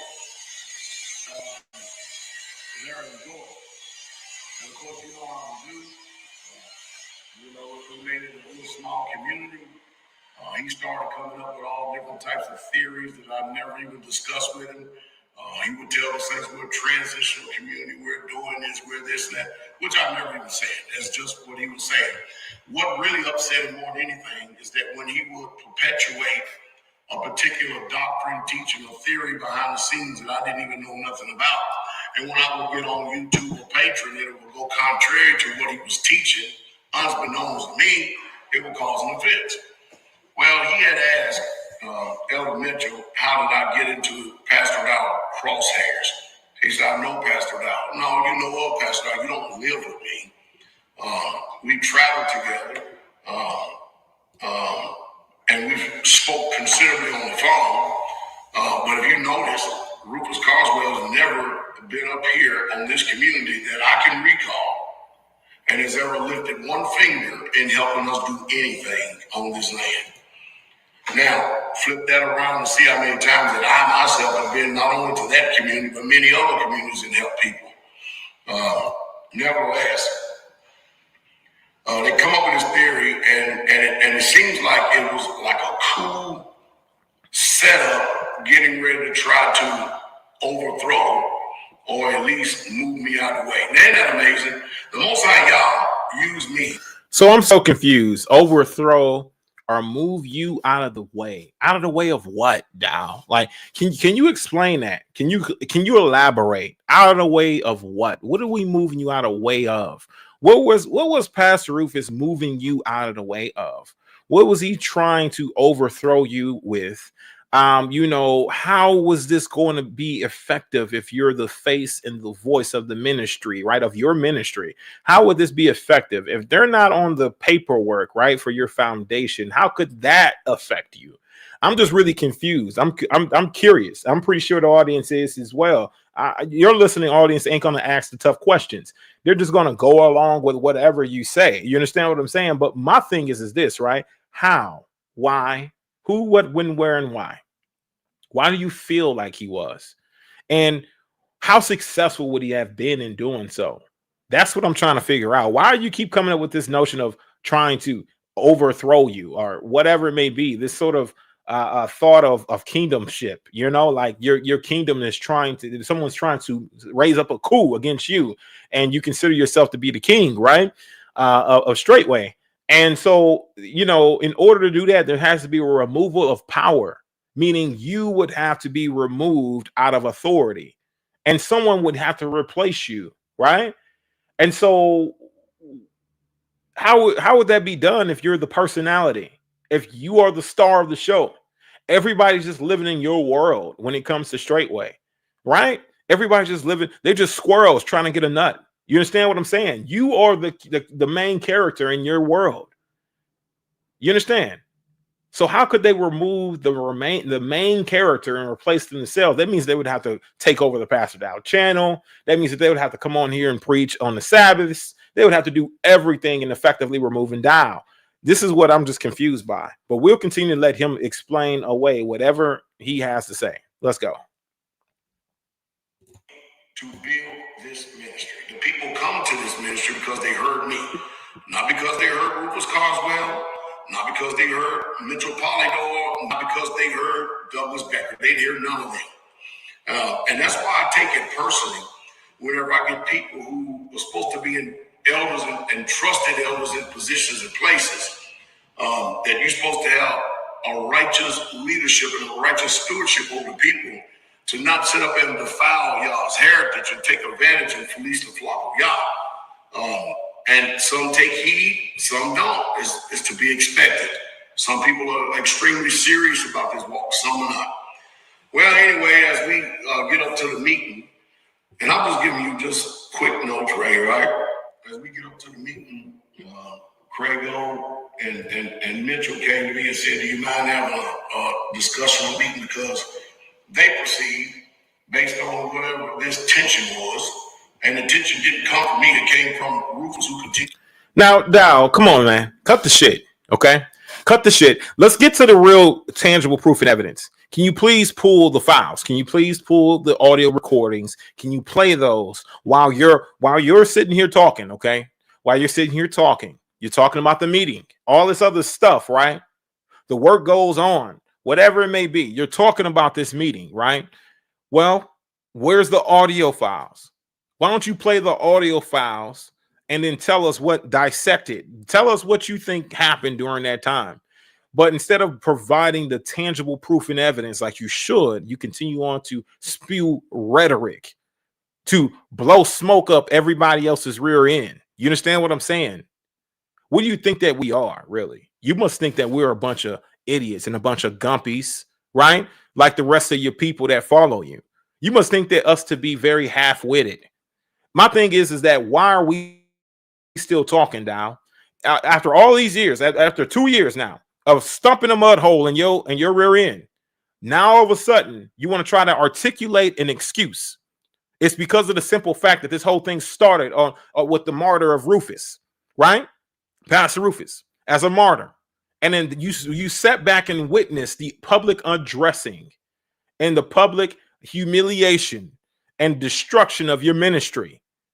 And you cannot stop the replaying of the truth in your mind. You know truly that you were out of line and you were out of pocket during that meeting. You were out of line and out of pocket. You weren't able to be man enough to talk to Pastor Rufus during this meeting. You felt like that you had the superiority complex and no man can speak to you in the manner that Pastor Rufus spoke to you, like a man. You understand what I'm saying? In fact, you thought that he was totally out of line for challenging your position. You understand what I'm saying? You got to know for a fact when it's time and your time has come, right? And that you're having a hard time dealing with the facts of a situation. You decide to run instead of actually confront it or face the fear of it, right? Just simple as that. Instead of actually facing the fear of it, instead of actually facing the truth. Why? Why exactly have you decided to come back out and talk even more rather than actually providing tangible proof and evidence, providing the receipts, the whole recording, audio file, unedited, uncut, uncensored, unfiltered? Why not? Why not? That's what I really want to know. And if you can answer that question, that would be great. I would really appreciate it. You understand what I'm saying? But answer that question for me. We keep talking to them. That, you know, we don't want to get up there in the meeting and have a blow up. First, ain't gonna be no blow up. I'm the authority in the head. It ain't gonna be no blow up. It's just simply we want a professional meeting. That's what I plan on doing. But anyway, we had a private meeting down in the basement of Elder Kabir's Straightway Praise Day community up there.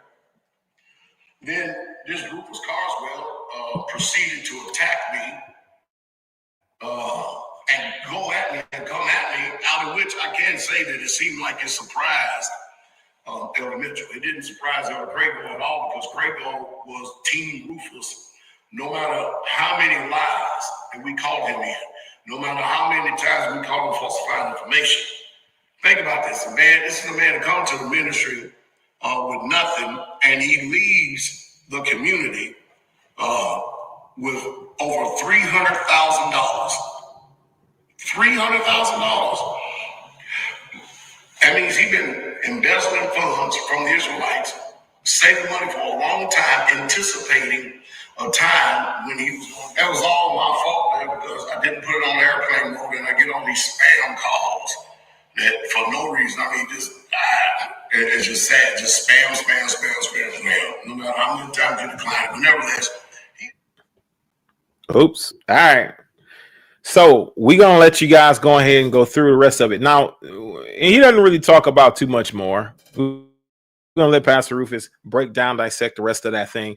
He doesn't talk about too much more, y'all. It's not much more he goes into. He didn't go into any real details. You understand what I'm saying?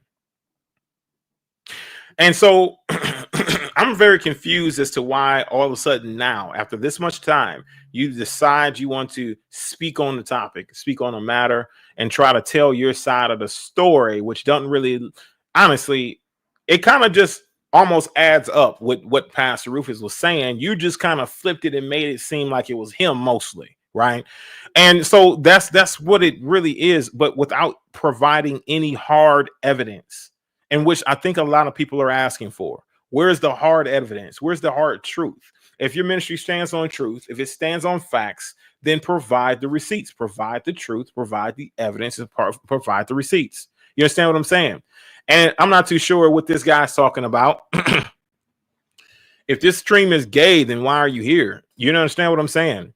If this stream, if you're talking about this stream, if you're not talking about what Dow had to say, then why are you here, Christian? Why are you here? Another individual who's dealing with Down syndrome and the aftermath of Down syndrome. In fact, this individual is dealing with Stockholm syndrome and protecting his abuser. He runs from this ministry. He runs from this cult, right? And then he comes on streams like this, right? Who's exposing the truth, right? And shedding light on darkness. And then he says things like this. He might hit a dislike button. He might not even support the truth in revealing the truth behind unrighteousness. He might even support it. But this is a prime example as to individuals who are ex-Straightway leaders, ex-Straightway members, right? Who came from the compounds of Dow, who came from the teachings of Dow, the influence of Dow. And then they come out here and have a mindset like this when it's time to shed light on his unrighteousness, his filth, his wickedness. You understand what I'm saying? When it's time to shed light on it, this is the type of mentality that he has. It is Stockholm syndrome. It is the protector of one's abuser. You understand what I mean? This is the reason why they hold the position. It's because none of them have the balls to actually tell their own testimony. None of them have the strength or the courage to do it. You know why? Because Dow still is mine jabbing them. You understand what I'm saying? To where they can't even come out and speak, really. They can't release themselves from the spell and the witchcraft of Dow. You know why? They're too busy still protecting Massa Dow, right? As you see, it's that gay ass stream, right? Okay, they still too busy protecting Pastor Master Dow. You understand what I'm saying? They're too busy protecting them.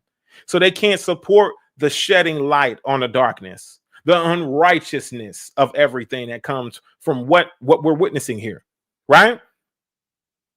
In fact, they want to throw salt on it. They want to try to demean it. You could easily just remain silent. You could easily go and tune into a different channel. You can easily tune into a different live stream. But what compels you to want to speak on this stream when we're exposing the real truth in this darkness, in this unrighteousness, while we're setting souls free and truly doing what we need to do and playing our part, while you cowered in the background, right, with your own testimony? Go and do something different. Go watch Roblox. You understand what I'm saying? Go watch Roblox. Go play the video games. Go do what you got to do. We here putting in work. We're putting in some real work. You understand? We're putting in some kingdom work. So go and focus on that, right? Go and focus on the video games, whatever else you like to play, right? You're learning how to play the drums, Christian. Man, more power to you. I'm glad that you're happy to move on with your life and you're unrepented in your deception, right? You're unrepented in being deceived. Yeah, you know, your repentance means nothing. You understand what I'm saying? Have you repented for being deceived in this cult? Okay, so after repenting, what fruit have you bore after you've repented? And that goes for the rest of you out there who are ex-Straightway members who's dealing with Stockholm syndrome, who is protecting your abuser. Oh, I'm gonna stop talking about it because you know what? Maybe it'll evaporate. Okay, that's not helping nobody.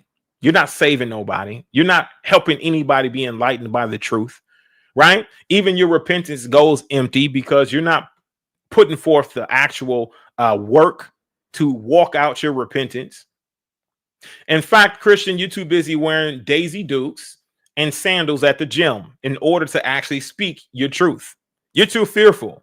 I don't know what they're going to do. I got a recording, bro. We can pull receipts. You're too fearful of what they're going to do to put curses over your life in order for you to actually bring forth actual truth so you can be able to set a soul free, even though that you'd be taxed to do that, right?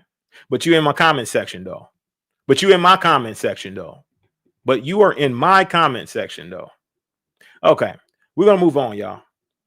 We're going to move on because, you know, obviously that's all I really needed to be able to bring out the truth, right? And we're going to shed more light on Stockholm syndrome in regards to ex-members coming out of Straightway.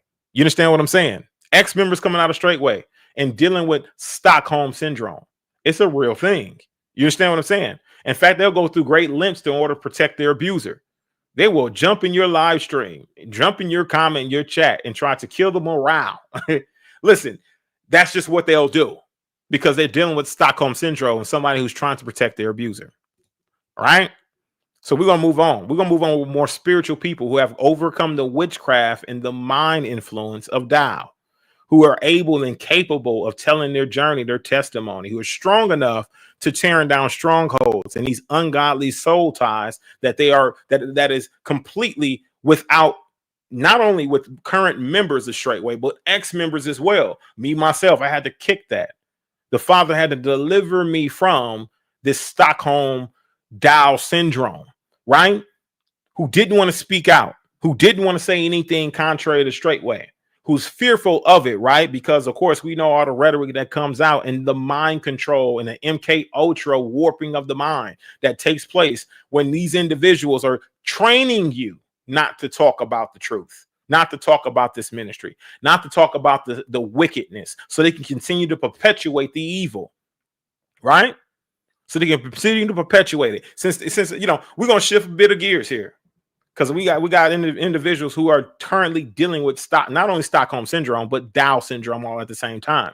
No matter how they left, they're still trying to find themselves. Too busy wearing Daisy Dukes and sandals at the gym, right? And trying to break the mind control, the mind, you know, control that has been done on them.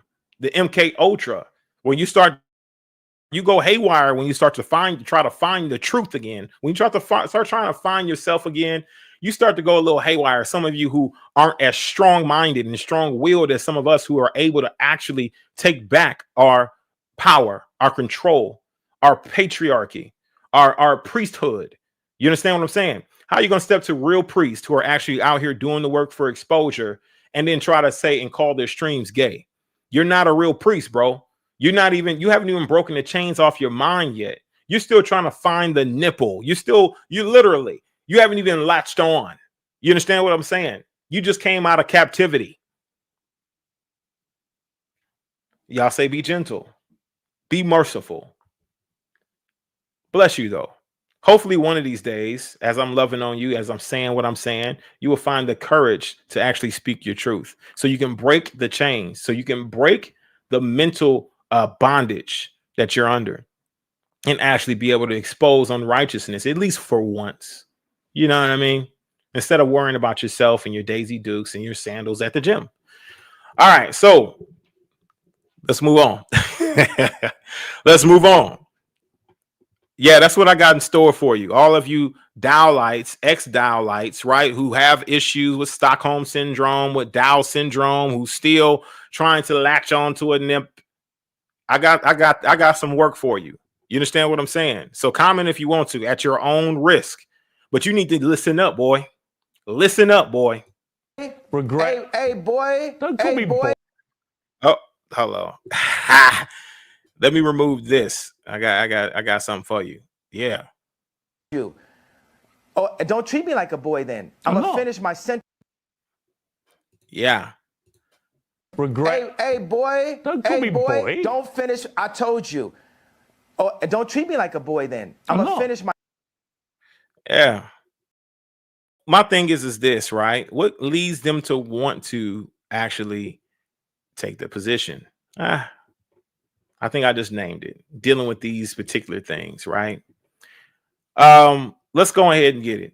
Let's go ahead and get it. Now, we place a bit of that audio in which he barely even spoke on the situation. In fact, he cut out early, okay, before he actually could tell the intricate details of what was going on. But also, there was no actual tangible proof and evidence or receipts at all, right? At all. There was none. None actually surfaced, okay? And as he talks about this particular meeting that he had with Mitchell, right? Talks about this meeting that he had with Mitchell, and he talks about how Mitchell was taking a certain position and he treated him like a son. My thing is this, right? Wickedness is wickedness. You see how they'll play on it, right? Your natural family, if you see something wrong with them, he tells you to immediately cut them off. But if somebody's within his camp, right, and disagrees with his position, you don't have a choice to disagree. You don't have a choice to cut them off. You don't have a choice to stop tuning in and listening. You understand what I'm saying?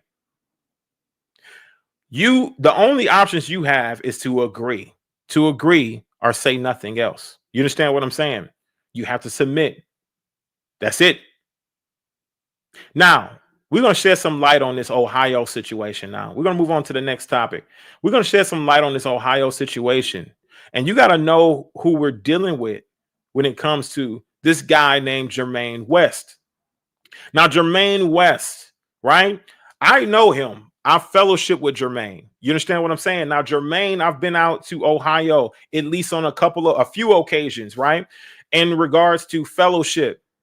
And Germaine did not come off to me as being somebody who was a bad person, who was a bad guy, who was somebody who could not control his drinking habits, who was just this shit individual. But also, of course, Mother Beasley was still around during that time. And of course, Mother Beasley was a gem of a person. She was just this beacon of light.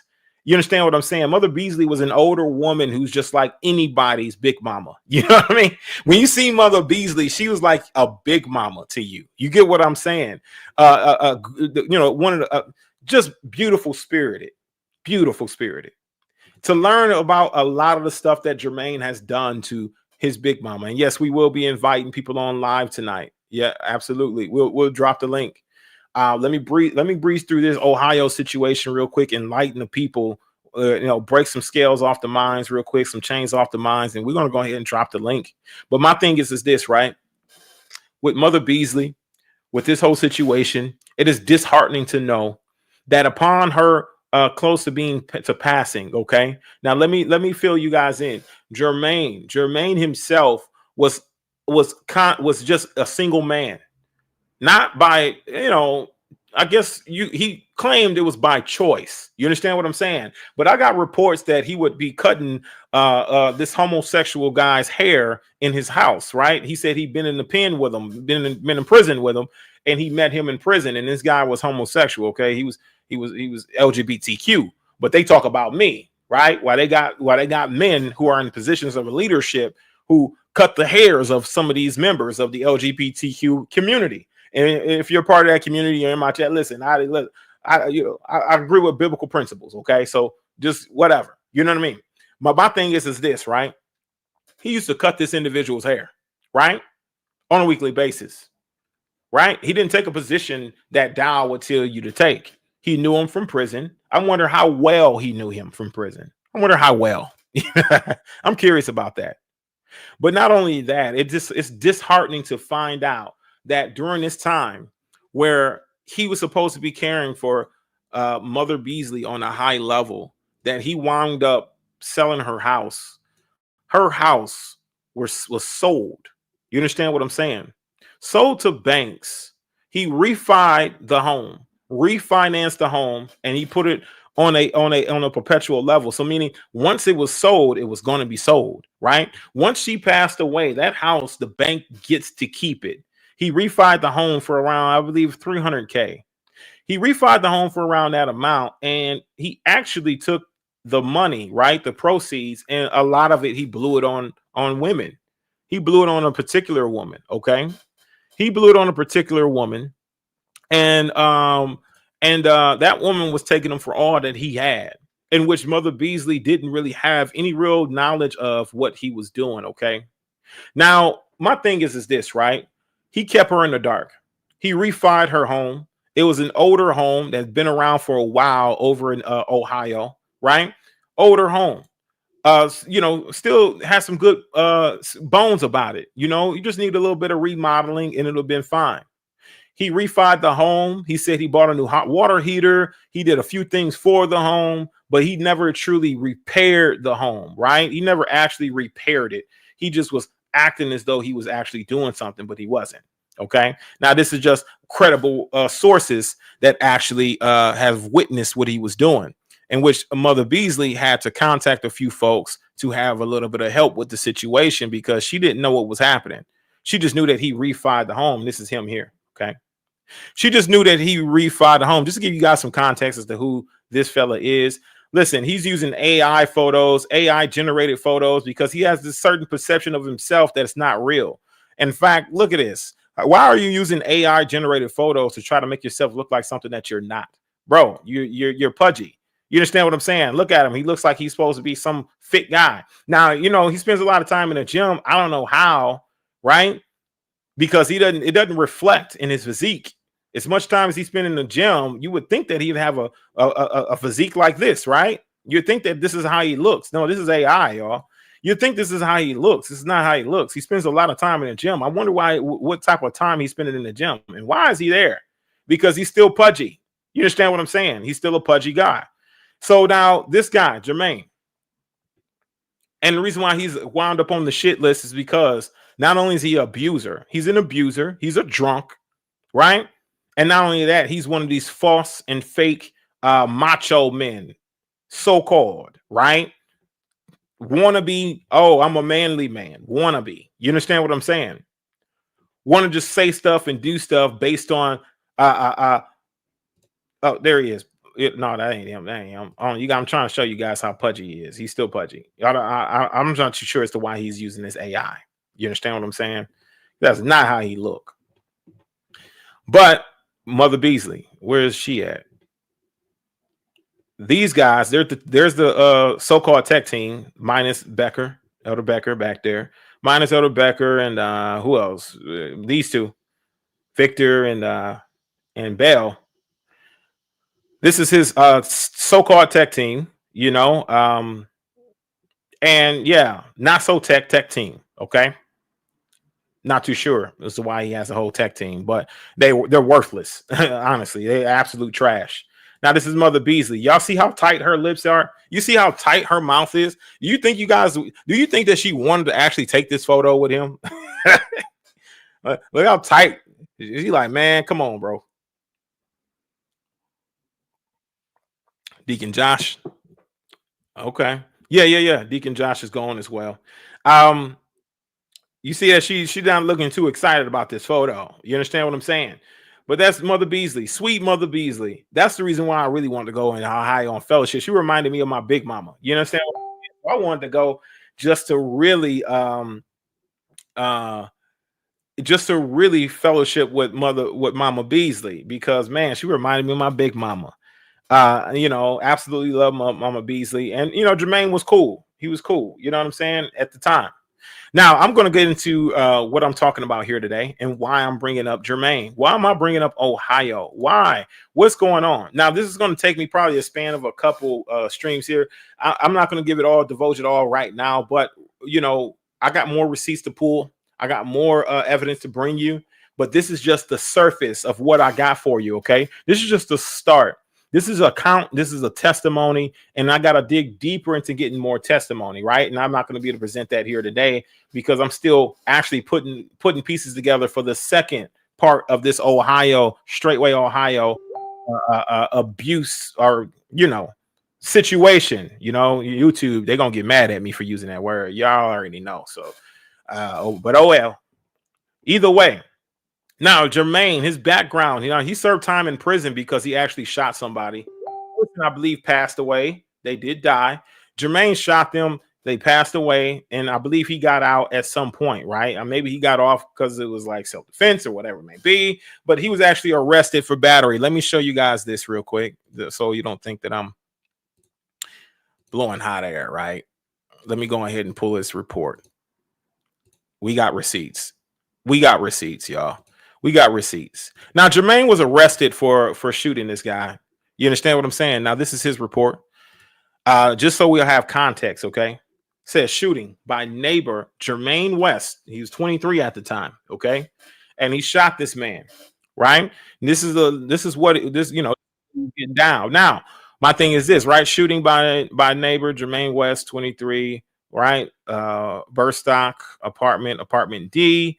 Leaves Andrew Claude 17. The person was 17 at the time. Wow, you're some big man shooting a 17-year-old. Wow, you such a badass, Germaine. You shot a 17-year-old boy. Oh wow. He paralyzed him, right? Paralyzed. West is charged with felonious assault. Now, it's not funny that he's paralyzed. It's not funny that you shot a 7, but it's funny to brag about it. Okay. That is what's interesting, to go on to brag about shooting another individual and telling your false shepherd, your false pastor, that if he needs you to do anything to somebody, guess what? You did it before and you do it again. To have rhetoric like this come out of your mouth. This is the type of men you're dealing with. Men who shoot 17-year-old children, right? And brags about it years later, right? Who's charged with felonious assault. And they brag about shooting a 17-year-old and paralyzing them. You understand what I'm saying? Know that I'm not saying this for no reason. Let me go ahead and pull the receipts on that, just so you guys will know. Let's listen in as to what Germaine had to say in regards to his heroism, right? And his boastfulness and his, how bad he is. What a badass to shoot a 17-year-old, right? And paralyze him. You paralyze a 17-year-old boy. And you think that this is something to brag about. You think this is something to brag to these brothers about. Like you just oh my gosh. Like you're just this hitman. Like you just hitter. You just shooter. Like nobody should be messing with you, huh? Because of the simple fact that you would do something to them. You did it before. Man, let's go ahead and listen to this audio, y'all. All right. Let's go. Let's listen to what he had to say. Make sure. So this is Germaine West. You gotta let me know. Not here, but you listen. When mother comes down, and this man opened up he said, no, she ain't going nowhere from my house. I said, you know what? I'm done with y'all. Y'all ain't got during the thing that nobody can say, Pastor, you'll be the witness to this. Have I not told you many a times, Pastor? I've done it before and I'll do it again. Let me know who I need to put a bullet in. Oh, no.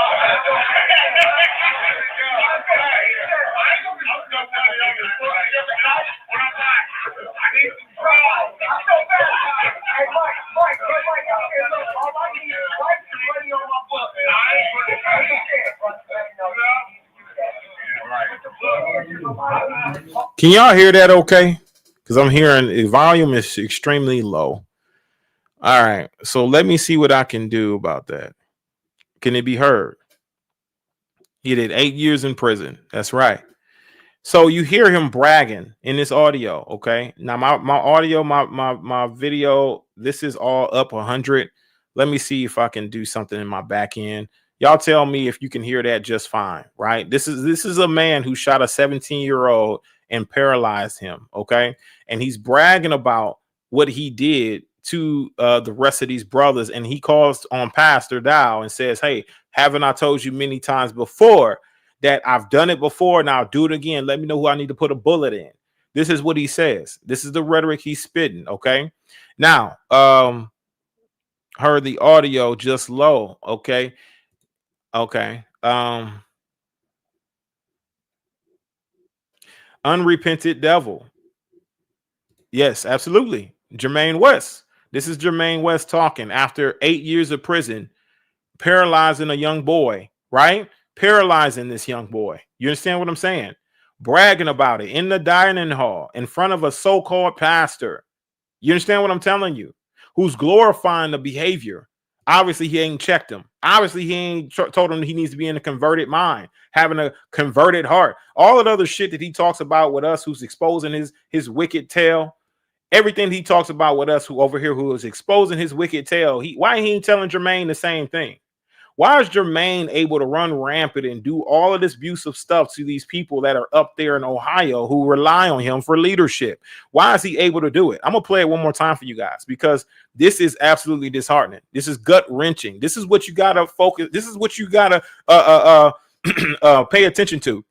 And this is what you got to look forward to when it comes to this particular ministry. It's men who get to talk like this, right? In a threatening manner and not be checked. And not be saying, "Hey, you need to repent, brother." Nothing being checked at all, and telling him to pipe it down. Well, this is funny to them. This is laughable. This 17-year-old boy being paralyzed, right? He shot the boy. Let's continue.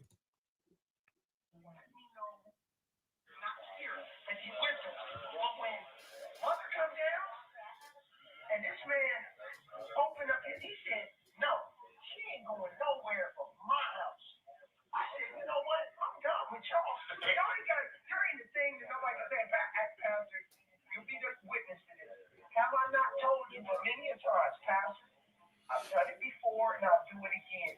Let me know who I need to put a bullet in." Oh, God.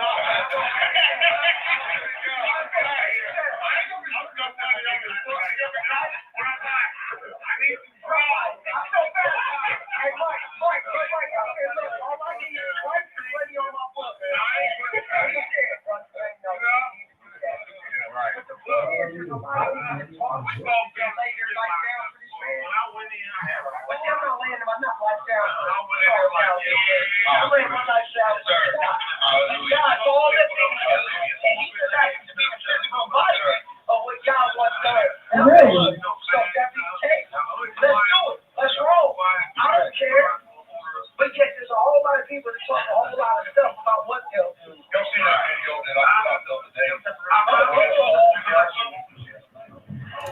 My thing is this, right? It don't take much to shoot a 17-year-old boy. He out here shooting YNs, right? And then saying a whole lot of people will talk a whole lot of stuff. You got to understand the intimidation factor, right? Oh, I'm the real man. I can really do it. I really did it. I did 8 years. All I need is money on my books. I'll do it again. Listen, my thing is this, right? These are usually mostly the cowards who speak. They're not going to tell you the full story. While you're sitting there laughing, while they're kikiing, you're not going to know that, of course, when I pull the records, when the records have been pulled, shout out to Elder Chris Paul. Shout out to the brethren who want to reveal the truth. Shout out to those who do the actual work to bring you the truth. You understand what I'm saying? My thing is this. When I'm showing you that this individual who just got done speaking about shooting a person, they shot a minor, and they paralyzed this minor, right? Destroying their life. There's no telling what this minor had in his future. You understand what I'm saying? But you're paralyzing a 17-year-old minor child, and you're bragging about it years later after serving 8 years for that. I'm gonna make it big. You got to understand what age he was. He was 23 years old when he did it. Okay. And when he shot this young boy, right, he shot him that boy was 17, as you can see right here. That young boy was 17 years old when he was shot and paralyzed. You understand what I'm saying? Not only that, he got charged with felonious assault and had to serve 8 years, right? This is what he had to do. Assault and battery, deaths, shootings. Now, domestic violence, sex crimes, okay? Subject, shooting, police, Columbus, assault and battery, death shootings. Wow. So domestic violence and sex crimes, child abuse, okay? Child abuse, that's a huge one. Ethnic intimidation. Now, this is a lot, right? This is a lot of violent situations going on here. A lot of violence happening here. And you sit there and laugh with them about it, okay? This is an article that was written back in 1993. I was, damn, wow, he was doing some wickedness back then, huh? I'm gonna let you know why this is relevant. But damn, I was like 2 years old. This boy was out here being a menace. You know what I mean? An absolute menace. You see, he had 6 sex crimes. You see that there's on a child. You see that. You see domestic, right? You see assault and battery. You understand what I'm saying? Death shootings. He served 8 years. He served 8 years. So this is what's in his spirit. This is his rap sheet. This is what's in his spirit. This is what's in his heart. Not only that, years later, he comes back and he brags about it, boasts about it, laughs about it with other individuals. You got to understand this person. Wicked, demonic, unrepentant heart. You understand what I'm saying? Not only that, right? We're going to go into some more accounts. This is recent, okay? As far as 2024. My apologies. 2024. I'm going to show you and share you guys an email that was sent. This is an email, right? And we got to understand the first line, the tagline that's coming in. Okay, this is what makes it even worse. We're gonna make matters worse here. Okay, we got an active predator, an active predator who wants to not only show levels of what he would do to other individuals. What are you down on the land? You and your family. You piss off Dow enough, and he sent his hitter Germaine West after you. All he needs is money on his books. We wind up missing, right? Somebody who's willing to murder for this man. You got to understand the level of disregard for the Most High. The disregard of the commandments, right? Thou shalt not what? Murder. He wouldn't have no problems or quarrels with murdering somebody who's talking bad about his so-called shepherd, his master pastor down. He would have no issues with eliminating them, right? And taking them off this planet and violating and in breach of Yah's law. He will go to hell for Dow. And this is what he's bragging about. This is what he's laughing about, is that he's willing to sacrifice his very soul. He's willing to go to hell for this guy Dow. And this is what you got to look forward to, that somebody would have this same mindset based on influence, based on being encouraged to sacrifice their very soul for Dow. This is what you got to look forward to. Good luck, all of you guys who are inquiring about Straightway, and you must love them so much, right? Well, it just seems fine. Look at him. He's able to build, and he's talking about the work, and the fruit, and all this. And good luck. Good luck as you have literal individuals who have issues mentally. Not only that, the people who are around there with the security, the guys with the big ass AR-15s that's standing in a tabernacle guarding Dow, right, against you while you're in there trying to praise and worship, right, and find and seek the Most High Yah. You know what's on your mind, right? Yeah. These guys with the AR-15s, majority of them failed the psychological evaluation. Majority of them failed the psychological evaluation, meaning they're on edge, meaning they're not sane. These are people that don't have all the screws. They got a lot of screws loose up top. They get ordered to take you out, to take out the whole crowd, to purge the wickedness out of Israel. Oh, we got to purge the wickedness out of Israel. You might be staring down the barrel of an AR-15, a crappy AR-15 at that, per my brother Daniel. You know, crappy AR-15. You might be staring down the barrel of a crappy AR-15 that ain't been cleaned in years. I added that part. Yeah, you might be staring down the barrel of a crappy AR-15.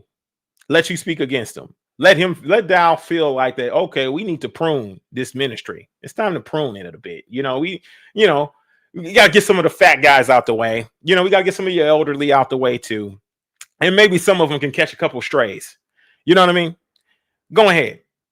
These individuals have screws loose. They have failed the psychological evaluation, and they are on edge. They will do whatever Dow tells them to do. As you hear per Germaine West, who will take out you and won't care nothing about his own soul salvation. He would go to hell for Dow. Listen, he said, let me know who it is and I'll do it. This is the type of men that you're dealing with. This is not a joke. He wasn't joking. He was serious. The man's serious. He wants to kiss ass so badly. He wants Dow to see him so loyal, right? And to appear him to be so loyal, he's willing to sacrifice Yah's very law, not to commit murder, in order for Dow to feel satisfied, to say that he's committed and loyal. Let's go ahead and this is a email that was sent to Becker, Elder Becker. You understand what I'm saying? So this tells you that these people have been notified of the abuse. They have been notified of the things that were going on in Ohio, and they chose willfully not to do anything about it, y'all. They did nothing about it. There was a lot of stuff going on in Ohio. We're going to read about one account right now. And I'll tell you now that this guy, Germaine, is a menace. He's a menace, literally. He would literally do whatever he feels is whatever he wants. You understand what I'm saying? He's a drunken. He's a drunkard, and he's a menace. Right? This is what he is. He's a thug. He's a brute. This is what he is. A track record. He's unrepentant. This is 2024. Right? My name is Latricia Harper.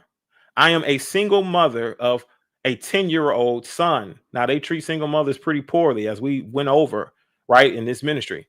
I'm a single mother of a 10-year-old son and a 3-year-old daughter, under the leadership of Germaine West at Straitway, Ohio. I have been a part of Straitway, Ohio for almost 3 years. The reason for this letter is to set myself free from hiding from the truth of how myself and my children have been treated at the hands of Germaine West, this menace, this brute, this thug, this gangster. You understand what I'm saying? As well as that leak growth and leadership of me and the children. I will honestly admit that through these events, I have learned to trust in Yah and not man. Better take her words for it. Trust in the Most High Yah and not man. That was the message that was sent during that Passover when I told my testimony. You need to trust in Yah. You don't need to trust in Straightway. You don't need to trust in Dow. You don't need to trust in none of these guys, these positions of leadership. Don't trust none of them. Trust in Yah. Trust in Yah, not man.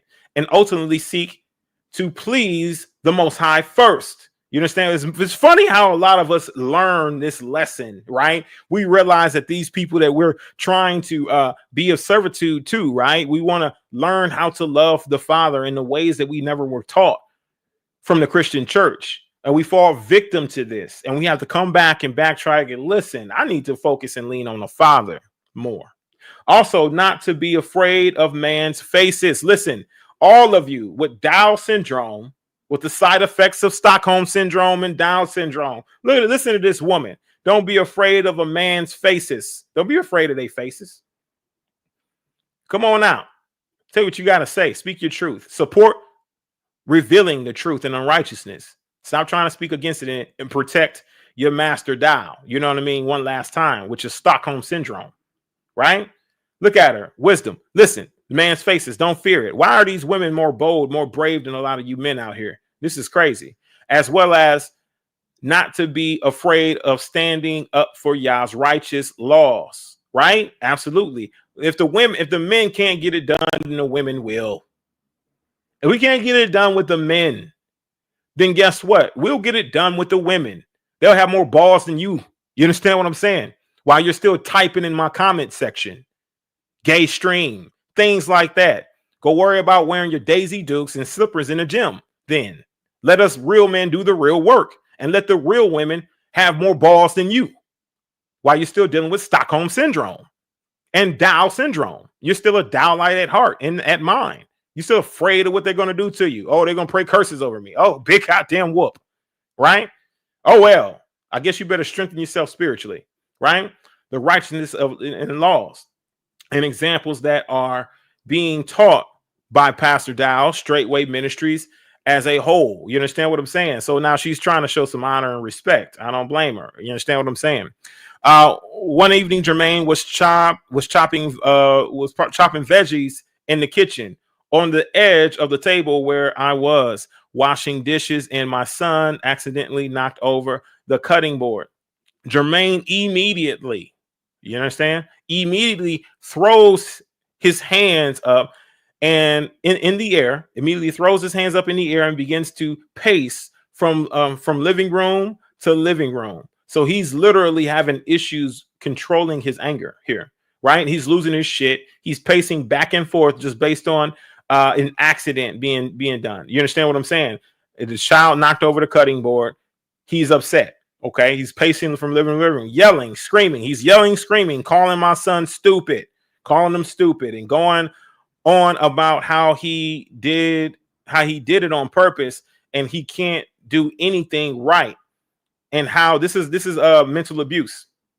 Okay, so how he did it on purpose, he can't do anything right. Okay, I mean, this is a child. I mean, why would you speak to a child like this? This is a child, y'all. This is a child. He did it on purpose. He's stupid. He can't do anything right. This is a child. Why would you speak to a child like this? Right? Right? He needs to get the hell away from him before he kills him. Okay, now that's very interesting because he did shoot a 17-year-old minor, paralyzed him, possibly, I believe so he did shoot a 17-year-old minor. So those aren't empty threats, right? And we just got done hearing him brag about how he would shoot somebody again, okay, to Dow or for Dow. So this right here is not empty threats. He thinks himself to be this badass, you know what I mean? Oh, Germaine West, who shot a minor, right? When served 8 years in prison for it, comes out and starts to cut the hair of the gay guy that he met in prison. Ain't no telling how well he met him, right? Ain't no telling. At this point, Germaine, right, or Jameer, oh, well, damn, okay, has ran out the house crying and afraid. I wouldn't blame little Jameer, you know, young man for being afraid. I am standing at the kitchen sink, shocked and disappointed as I am still standing. Now, those are threats. You know, he can serve some time for threatening somebody like that. They consider that to be assault as well. You understand what I'm saying? I believe aggravated assault, something like that. But they, you know, like threats to kill or anything like that, that's not something you can do, right? You can't do that, you know, or anything. You know, I mean, it's a child. You get what I'm saying? He's talking to him like that. As I am still standing at the sink, Germaine walks back in the kitchen and begins talking to me, trying to justify how he reacted to Jameer knocking his food down. He then asked me if he was wrong and how Jameer had to do it on purpose.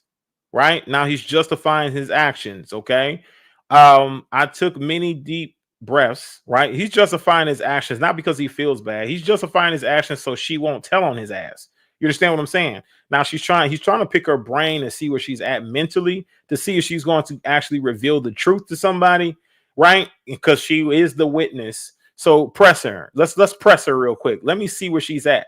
You know what I'm saying? Let me see where she's at mentally. I took many deep breaths. I took many deep breaths as I prayed to Yah for strength not to respond in anger. I proceeded to say, I am not in the right spirit to speak to you right now, right? I then turned back toward the sink. As soon as I finished responding, he then blew up. You see what I'm saying? He didn't care about if this does not make him feel bad. He didn't feel remorseful. He was just picking her brain to see if she was upset, to see what she would react, how she would do, if she would want to expose him or anything like that. That's what he's checking on. He's not checking on, oh man, I feel bad for doing that. No, he didn't give a shit. He just wanted to see what she felt like so he can be able to gauge whether he's going to get exposed or not. So the moment that she's not giving him what he wants, he blows up again, yelling at me, saying, what the f do you mean you don't want to talk to me? What the f do you mean you don't want to talk to me? Oh, so because I'm not talking to him the way you like, I'm wrong. Okay, so now this is what I'm saying. He's justifying his actions and saying that he would kill the boy, rather that he would delete the boy, right?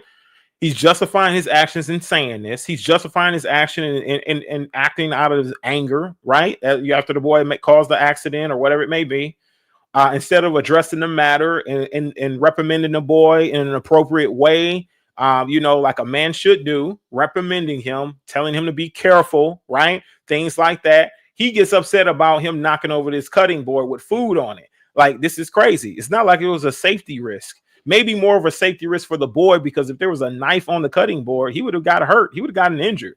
But he doesn't care about the injury that could have came to that boy. He only cares about his food being knocked on the floor, which is completely self-centered and self-absorbed. This is narcissistic personality disorder 101. Is when he do something wrong, he justifies whatever he did wrong and try to get everybody else to get on his side with it, right? And against the person that he's doing wrong to. Now, it's the boy's fault that he spoke to him that way and said that he would delete him. You understand what I'm saying? That he better get away from him or he'd delete him. Now, she's the problem because she didn't want to address it right now because she was angry. Now she's the problem. What do you mean? Because you disagree the way I spoke to him, that I'm wrong in the situation? That is absolutely... Anyways, so let's continue, y'all. Let's continue. This. Okay, hold on, wait a minute. Let me go back up. As he is saying this, what he's saying this,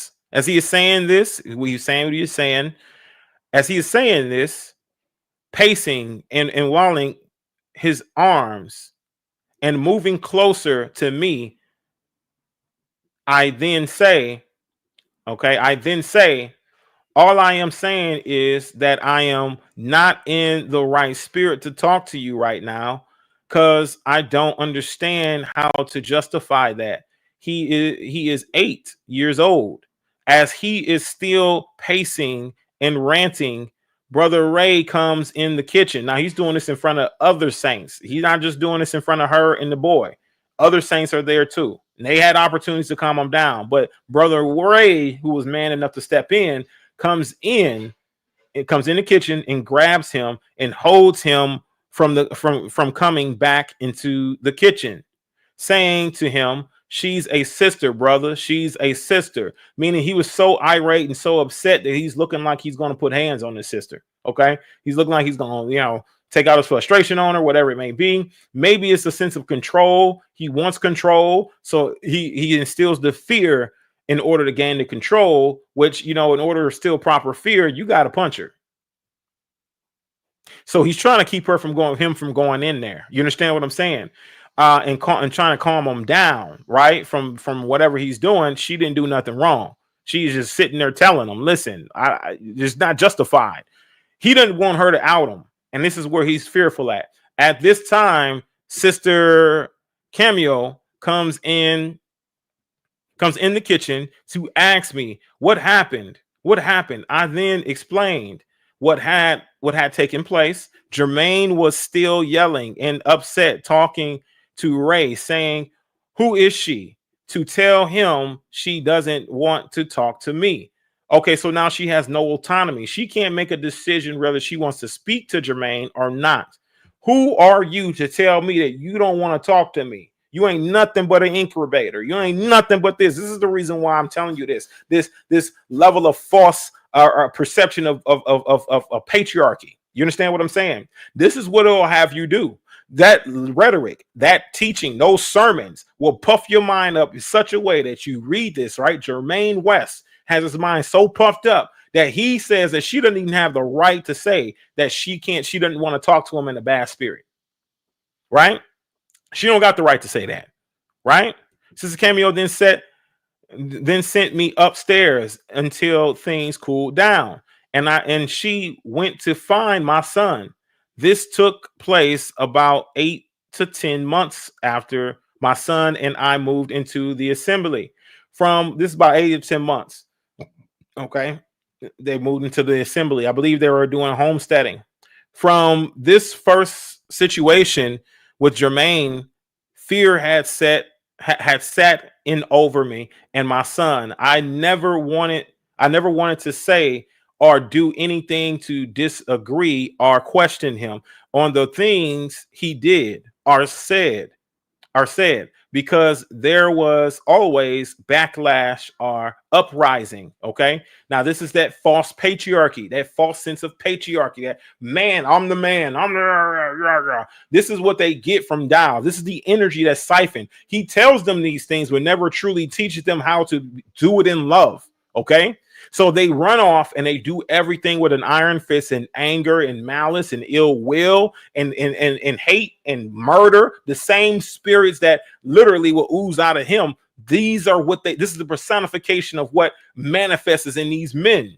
A lot of them, many of them. I can tell you this much, that when I started to learn more about the patriarchy complex from Dow, I myself was hardness of heart, callous. I wasn't this extreme, okay?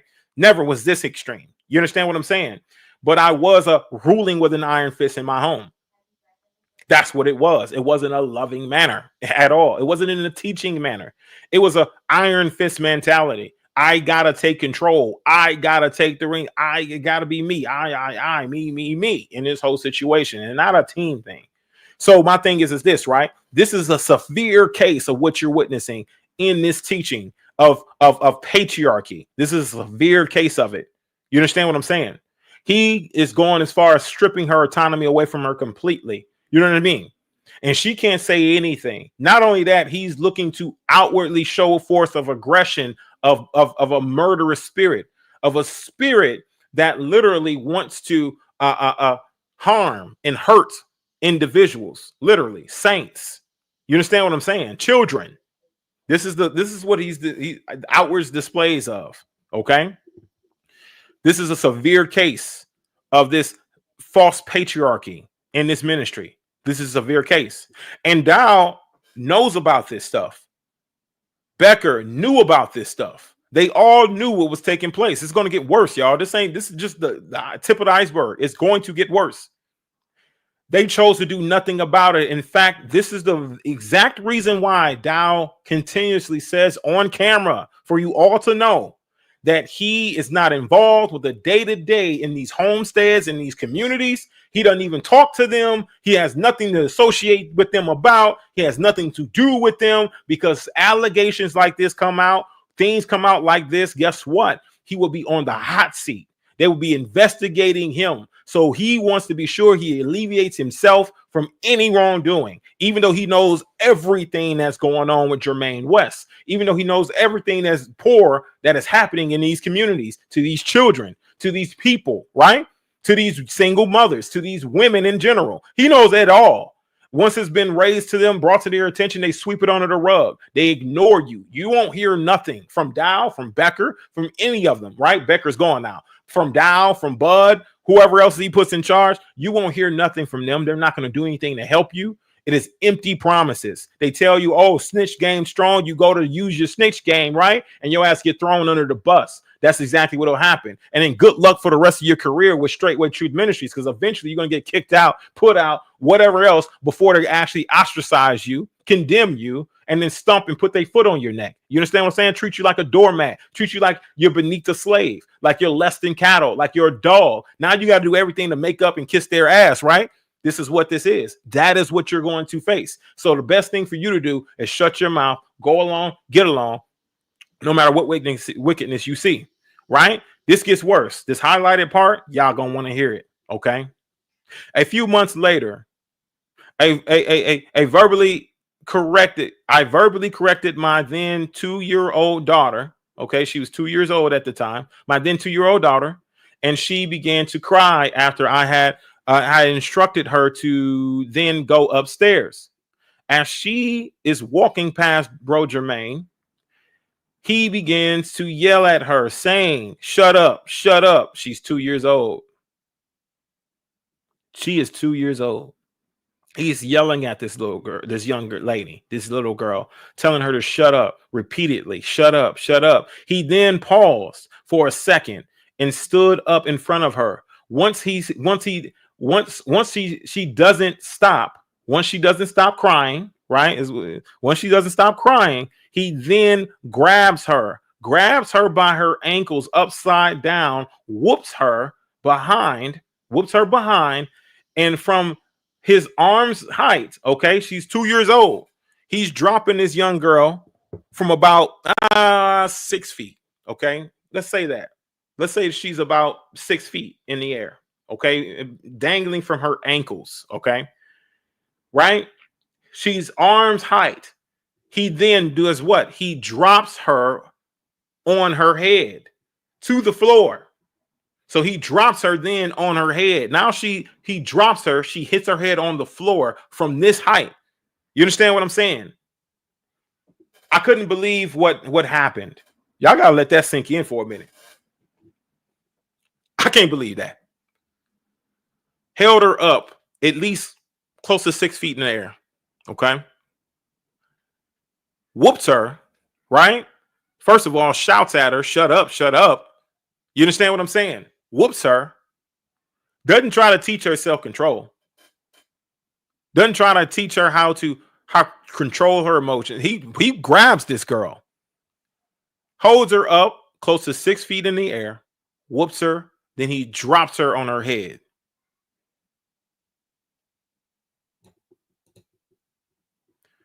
This coward, this dog of a man, this scoundrel, what a piece of trash. What a big man you are, shooting minors, dropping them on their head. What, you just such a big man, ain't you, Germaine West? Bragging about shooting minors. Telling 10-year-olds that you kill them, that you hurt them, that you delete them. Telling 10-year-olds. And then this is the type of stuff he goes and brags about. He brags about this type of behavior. Dow knows about this. Becker knew about this. Neither of them did anything to stop it. Did they get involved? No. Did they shut down that homestead? No. They did nothing. Nothing. This is what you got to look forward to. Let you be a single mother in this ministry. Let you be a single brother in this ministry. Let you be a man with a family in this ministry. They'll justify Germaine West doing this to your child, saying that the child deserved it and he was back in their old home. If we're back in our old land, the child would have had worse. This is the type of rhetoric you got to look forward to. This is what you got to look forward to right here. A little girl, 2 years old, being told to shut up, shouting it at the top of his lungs, grabbing this 2-year-old girl by her ankles, holding her at least 6 feet in the air, spanking her, then dropping her from that height on her head.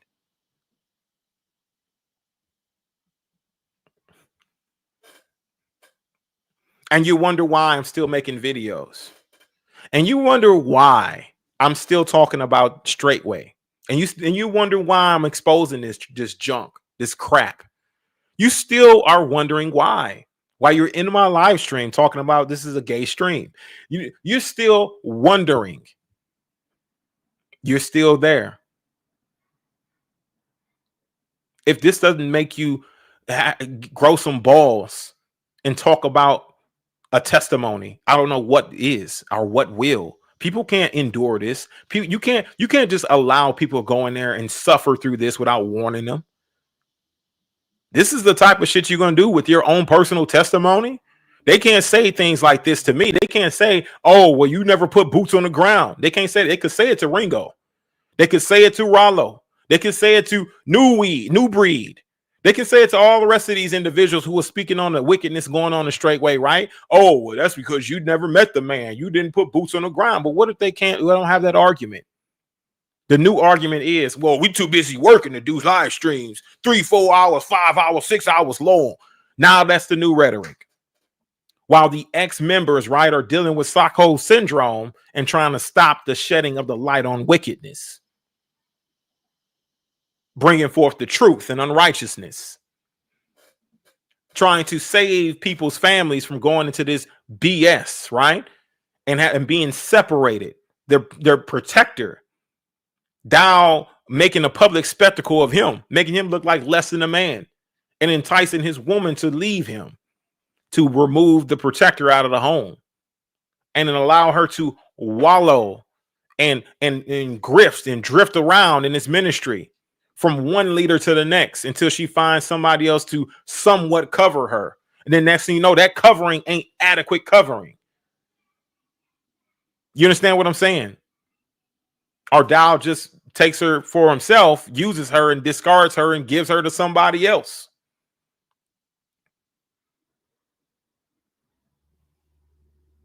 Brainwaves. Nobody put boots on the ground till now. They don't got that. You hear that rhetoric anymore? Oh, there's no boots on the ground. They ain't come put no boots on the ground. You don't hear that no more. The boots on the ground argument is gone. Now it's, oh man, who's gonna make a live stream about a man? 4, 5, 6, 7. I'll do it just fine. You feel me? And I'll do it with joy, gladness, and heart. I'll peel back the layers. And guess what? I'll start doing 10-hour live streams. You keep it up. Keep talking, Dow, and all the rest of you little minions over there, the rest of you gumpies and gagglers. Y'all keep talking. I'll go 10 hours. I might hit a whole 24-hour stream. Just do a replay on one of my ones who just exposing the wickedness of Dow. I might throw that joint on replay and let that joint replay for 24 hours straight. Keep talking about how long these live streams are. I don't mind. Other people don't mind either. That's why they leave in your ministry. Some people just don't mind. I'll cut it up, chop it up, put it in sections for you guys so y'all can come back, rewatch. You know what I'm saying? I do the best I can. You know, I'll be busy, but I'm not going to make an excuse of being busy, right? To be sure that I can free a soul. I can save a soul. You understand what I'm saying? That's not an excuse. The show must go on. Shall we begin? Yes, we shall begin. We're going to start right here with Germaine West as well, right? So Germaine West picks this little girl up, drops her on the head. We already know what's going. Listen, the little girl just needed this to be reprimanded, needed to be taught. This is a 2-year-old child. You understand what I'm saying? They're learning. They're still in the stages of learning. They're still processing. Sometimes, yeah, you got to be firm. You got to be consistent. But shouting, shut up, right?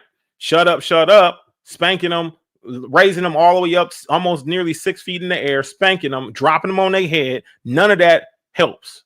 None of that actually helps at all with a 2-year-old child. You understand what I'm saying? Oh, that's abuse. You understand? Flat out. And for Dow and for Becker and for the rest of these individuals who knew about this situation and circumstance, to turn a blind eye and not do anything about this is wicked. I don't know what type of pull Germaine got over there, but this right here would have been shut down. That's why I wouldn't have survived in Straightway, because shit like this, it wouldn't have been flying with me. You understand what I'm saying? Don't put me in a position of leadership at Straightway. I promise you, we would have all kind of problems, all kind of issues, because, you know, wicked is wicked. I'm sorry. That's just how I've always been. You know, it is what it is. If we got some kickback, pushback, if I'm going to receive some backlash because I got an opinion, I got a position on something like this, I don't care. You understand what I'm saying? I'll weigh my options and we'll go to war. It's just that simple. Yeah. So let's go ahead and continue, y'all. I know I got on a little rant, but this is crazy. This right here should have people in an uproar. We should be protesting. We should be doing all that we need to do to be sure that Straightway is going to collapse and crumble underneath the feet of the House of Dow. Based on this one little testimony, this child should influence you. This child who suffered this 2-year-old little girl who suffered this should inspire you, influence you to spark a whole new flame and bring it down the corrupt, satanic cult of Straightway. You should be in arms and uproar of hearing this particular testimony. They got a lot to answer to now. Why didn't you do anything about it, Dow? Why are you constantly talking about something so you can relieve yourself of all guilt of any investigations of child abuse? Why are you doing that? Oh, I don't know nothing about what they do. I barely even talk to them. Yeah, you wicked. You know exactly what's going on behind the scenes. You choose to ignore it. I look around the room as I ran over to pick her up off the floor, and everyone was quiet. All these people just sitting there quiet. Didn't stop it, didn't say nothing, didn't intervene just yet. That's crazy. Was quiet and got up off the couch and went into the kitchen or the bathroom. So they all removed themselves. Y'all all just as guilty. Every single last one of you who sat there and watched Germaine do this to this child, y'all all are wicked as hell and guilty. You're going to bear that iniquity, that sin. What does it say? Suffer not the little ones. You think that this child was suffering? Come on now. You witnessed this take place and you got up and left and you went into the other room, right? You went into the bedroom and you went into the kitchen. Y'all dispersed. As I picked her up off the floor, he said, "She all right. I didn't drop her that high. She all right." As I began to respond to him, I just started to burst out in tears, crying, saying, "What do you mean? She is only 2. What do you mean? She is only 2. How could you do something like that to a child? Right? How could you do something like that to a child? That's crazy."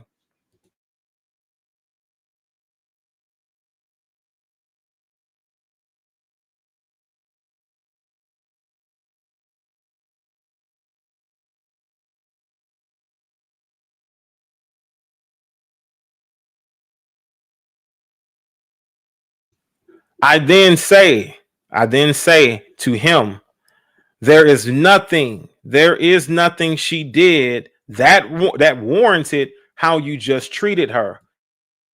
Absolutely. There is absolutely nothing that she did. She was being a 2-year-old. You understand what I'm saying? It did not warrant you doing this to a child. Do you think that this mother is lying? Y'all think that she bearing false witness? Do y'all think that she's bearing false witness? Do you think that she's lying about this account, about these many accounts, right? She's got quite a few of them right now, not only against herself, but her son, who was 10 years old at the time, and her 2-year-old daughter, right? Who's come to this ministry seeking refuge, right? Seeking men who can lead and guide her 10-year-old, who can teach and develop him and mold and shape him into a man of the Most High, into a man of faith. Right. This is what her hopes is, that she would have that structure, that guidance, that leadership in this particular safety, this safety of a so-called ministry. This is what she was expecting. She was expecting the love. She was expecting the guidance coming from the men. She was expecting these things, and she was met with absolute opposite. She was met with pain. She was met with sorrow. Do you believe that she may have bitterness in her own heart toward this particular situation, making it difficult to forgive? Making it hard to trust men. You understand what I'm saying? This is what she was met with. She was met with this level of wickedness, and people stood by idly and watched this take place. They went into the kitchen, they went into the bedroom, and only one individual so far in this whole community, right? Brother Ray was the only one who stepped up at some point to get him to calm down a bit. And it wasn't even based on the situation with the child. If somebody witnessed this young girl, this 2-year-old daughter, get dropped on her head, why wouldn't you step in? and talk to this man, put hands on this man. You understand what I'm saying? Whoop his ass. You understand what I'm saying? That was uncalled for. He deserved to get his ass whooped. 110%. I'll say it to your face. You understand what I'm saying? You deserve to get your ass whooped because you dropped this 2-year-old girl on her head. You want to pick her up and spank her for what? Because she's crying? She's 2. Teach her. Teach her self-control. At 2 years old, there's ways to teach self-control. This is not the way. This is a way to get your ass whooped, though. If there's a man who's man enough to step up to somebody dropping a 2-year-old girl on her head. But this is what you got to face as a single mother in this ministry. Guess what? You face being belittled, being lesser than everybody else. Nobody cares about your position. You got no protector. There's no head over you. You got no protector. I bet anything that he wouldn't have touched this little girl if her father was in this ministry with her. I bet anything he wouldn't have touched her. He would have left it up to the father. You know why? Because the level of threat would have been present. Men understand men, right? There's only so far a conversation can go before we start to meet that with violence. You understand what I'm saying? And I guarantee you that this right here would have been met with force. It would have been met with violence if this young girl's father was in the picture. This is why it's so important. This is why it's so important to have a male figure in your world to protect you, to provide for you, to do the things that's needed. Because men like Germaine West, who are predators, will prey on you and your children because you got no covering. You got no headship. You got nobody to protect you, right? And you're vulnerable. So they plan on the vulnerability of you. And you're just trying to do the best you can to submit to the Father, to submit to this ministry, to give your all, to be talked about in the best light. This is what your heart's desire is. You understand what I'm saying? But this is just a taste of what some of these individuals had to go through. This is what they had to go through. Right? Let's continue, y'all. Let's continue. This is crazy. After her getting corrected, no, that wasn't no correction. After her getting corrected, she was already crying and you were yelling at her. She got corrected by her. She got corrected by her mother and she was already crying. And then Germaine starts to scare her even more, starts to yell at her. He starts yelling at her.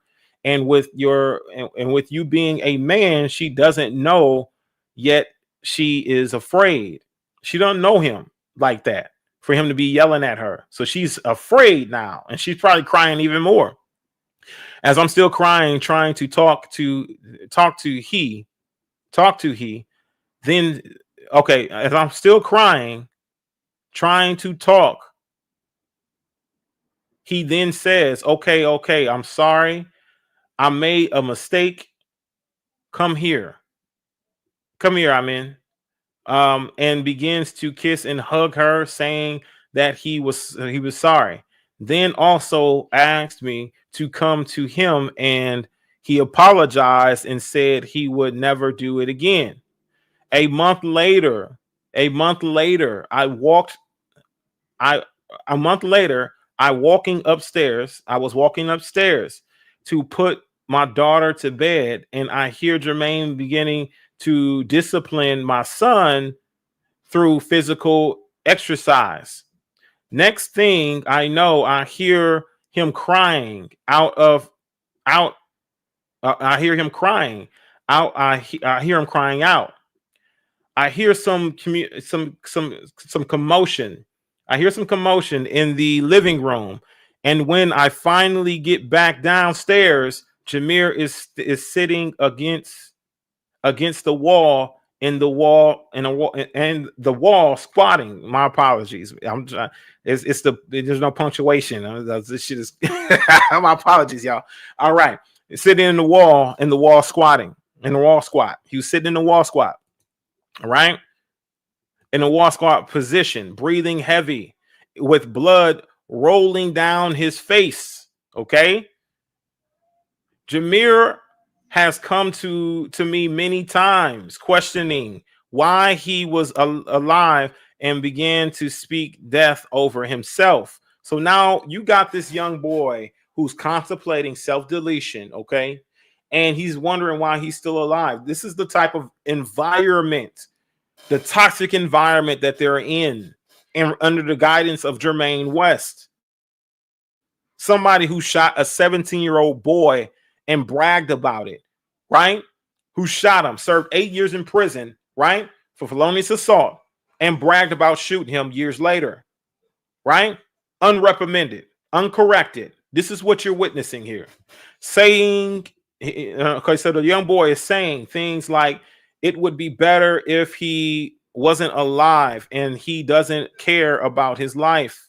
Now, this is what is developing when you have a madman who is running the ship, steering the ship. You understand what I'm saying? I know this is hard to listen to, y'all.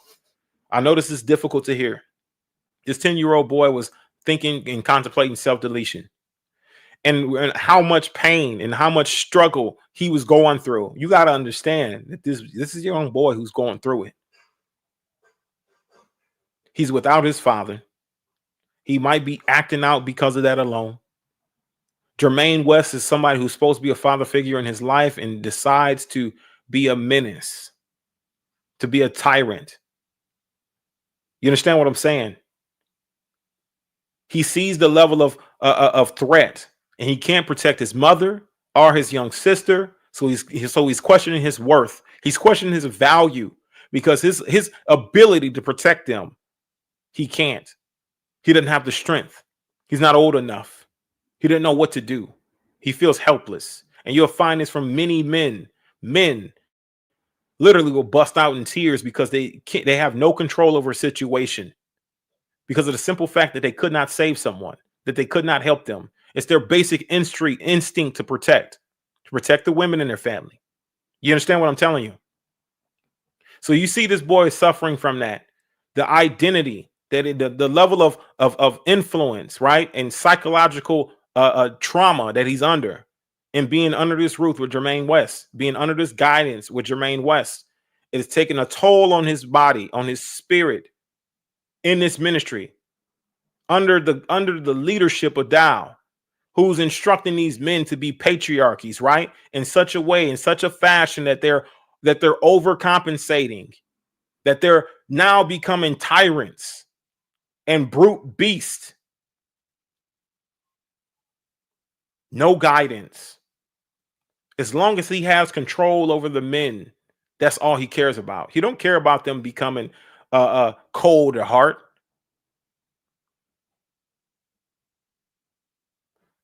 He didn't care about that. During a visit with brother Greg, I'm believing, and his family, Germaine blew up at Jameer for telling me something he had said to him in front of the whole house. Has he stand in front of him and begins to say, your mama can't save you. Your mama can't save you from me. So we got even more trauma, even more fear that he's instilling in these individuals. Your mama can't save you from me. What you think your mama gonna check me on? What I said to you. See you think you special. You ain't special. Don't nobody care about you. Why would you say this to a boy? You're supposed to be a man of valor. You're supposed to be some sort of leader in Straightway. You're supposed to be having honor and integrity and all this other junk that y'all talk about over there. But this is what y'all doing. This is what y'all allowing to go forth. This is what y'all allowing to do. He's in front of everybody, the whole house, saying this to this young boy. And if we got a problem with this, listen, I got witnesses, and we're going to bring forth those witnesses next. Maybe not this stream, but the next time I come on, I'm going to have witnesses to bring to you. Somebody in a firsthand account who spoke about this situation and confirms everything this young lady is saying to be facts, to be truth. Okay? somehow began saying you think your daddy gonna come save you. What you don't want, what you don't want to hear, what you don't want to hear is that your daddy is a bitch ass nigga, and he ain't here because he don't want nothing to do with you. Jameer, I promise you, let somebody say that to my son and my daughter, and y'all get wind of it. They tell me that he said it.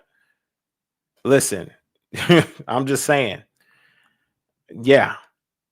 Don't let me hear somebody saying this to my son, my daughter, my children. You better not ever say nothing like this. Because listen, you're gonna have all kind of problems for me. We're gonna have some real issues. That's out of line. That's out of pocket. So you tearing down every sense of protection that this young boy could have in his life. You're tearing it all down. He has no safety. There's no way that he can hide from you. You're a bully. You're a thug. You're a beast. It is what it is, and you're making this child suffer. Better for a millstone to be tied about your neck. You understand what I'm saying? It says, "Suffer not the little ones," and here he is suffering. This is not a rod. You understand what I'm saying? This is not sparing a rod. This is not what you're looking at. You're not looking at scriptures manifesting it right now to where it's like, oh, you spare the rod, spoil the child. None of that. You understand what I'm saying? This is not the rod of correction. This is a flat out abuse. This is beast behavior. You understand what I'm saying? Jameer was so broken and expressed again to me that he didn't feel safe here and don't understand what he did to make Papa hate him so much.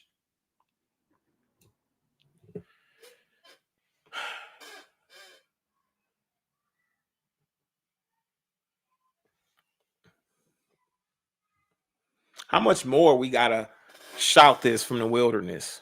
A lot of us who have been speaking on Straightway in the wickedness. How much more we got to continue to talk about this and tell you, like, this is what you're going to experience. This is what you're going to witness. This is a firsthand account that's been written, right? Emailed to Elder Becker, a firsthand account.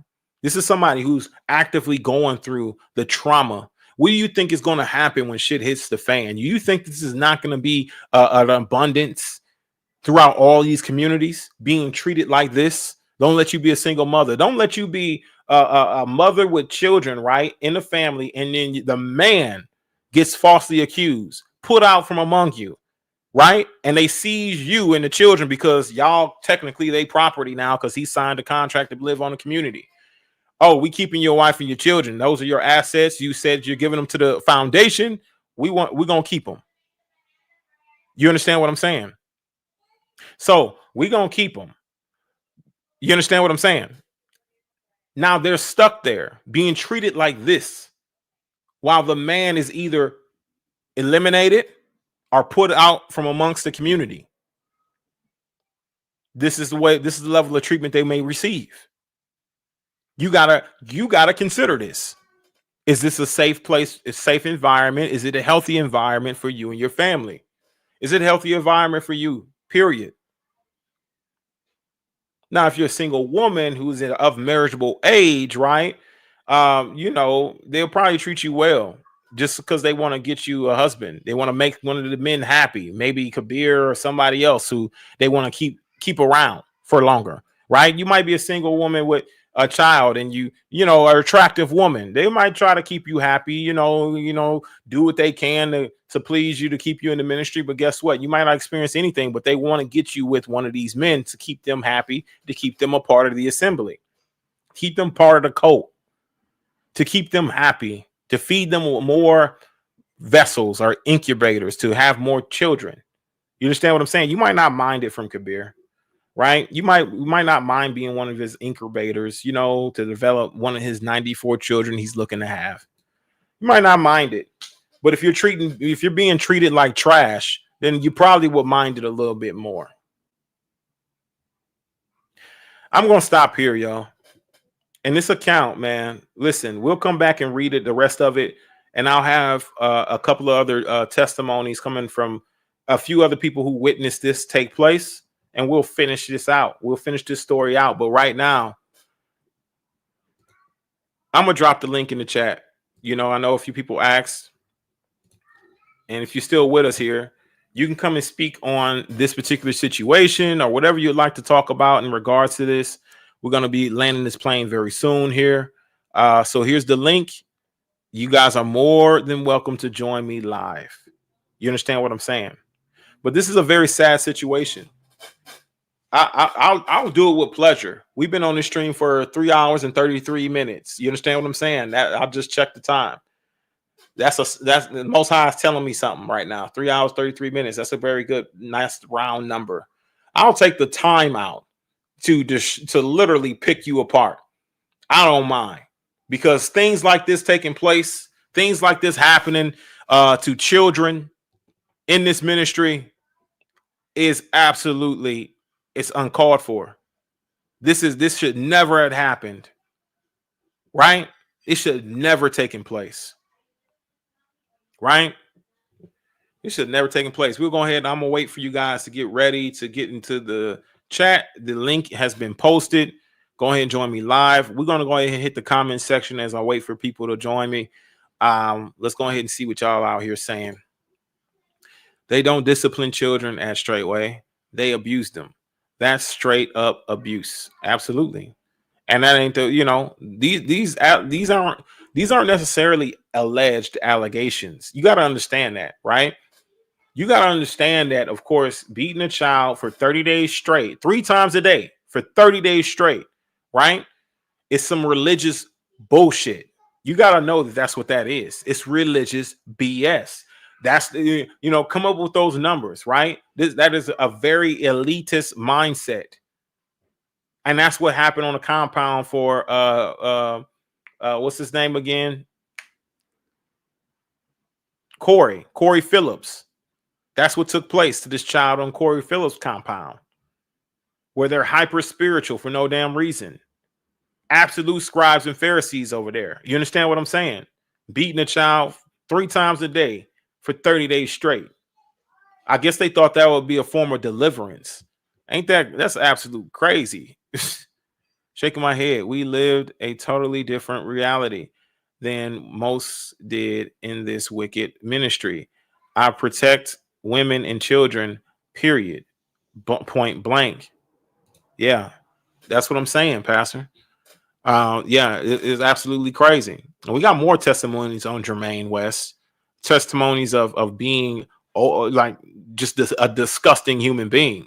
We got more testimonies like that, y'all. This ain't the only one. I got other testimonies that have not been shared publicly about Germaine West being a disgusting individual. Shalom, welcome in, Pastor. Hey, bless you, brother. Can y'all hear me good? Yes, sir. All right. I just Loud wanted and to make clear. sure. Got my headset on. I wanted to make sure. Yeah, it's not like I didn't hear about these things after I left the ministry. And some of this stuff is despicable. I mean, this information was emailed, turned over, people talked about and all. And the sad thing is that, you know, you have people now that won't stand for righteousness, won't protect the children, won't protect the women. Because everybody has their hidden agendas, you know. I need a husband, I need a wife, I need somebody to take care of my children, I need a place to stay, I need the security of not having to take care of my family, you know, because a lot of these men don't fool me. Struggling to take care of their families when they were out there on their own, struggling mightily.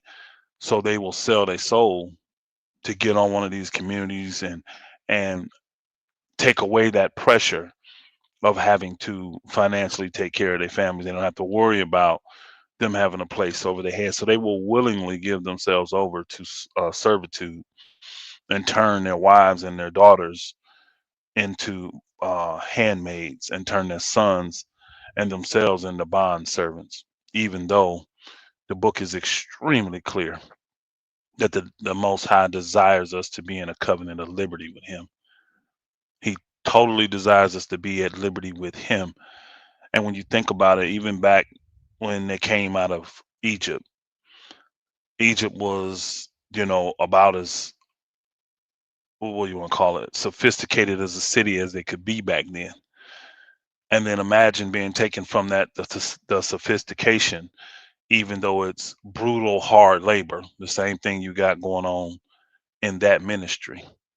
Waking up before the sun comes up, going to bed, or stopping your work after the sun goes down. I remember one of the brothers testified. He said when he lived there on that land in Tennessee, that there was never a day where he didn't lay it down before 11 o'clock, where he laid it down before 11 p.m. And he always started before the sun would come up.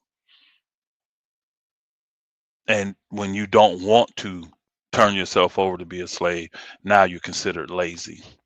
But you get to watch the main person sit in his house all day or run around in his vehicle all day, do a bunch of popping and topping and poking and boking and just running his mouth, essentially.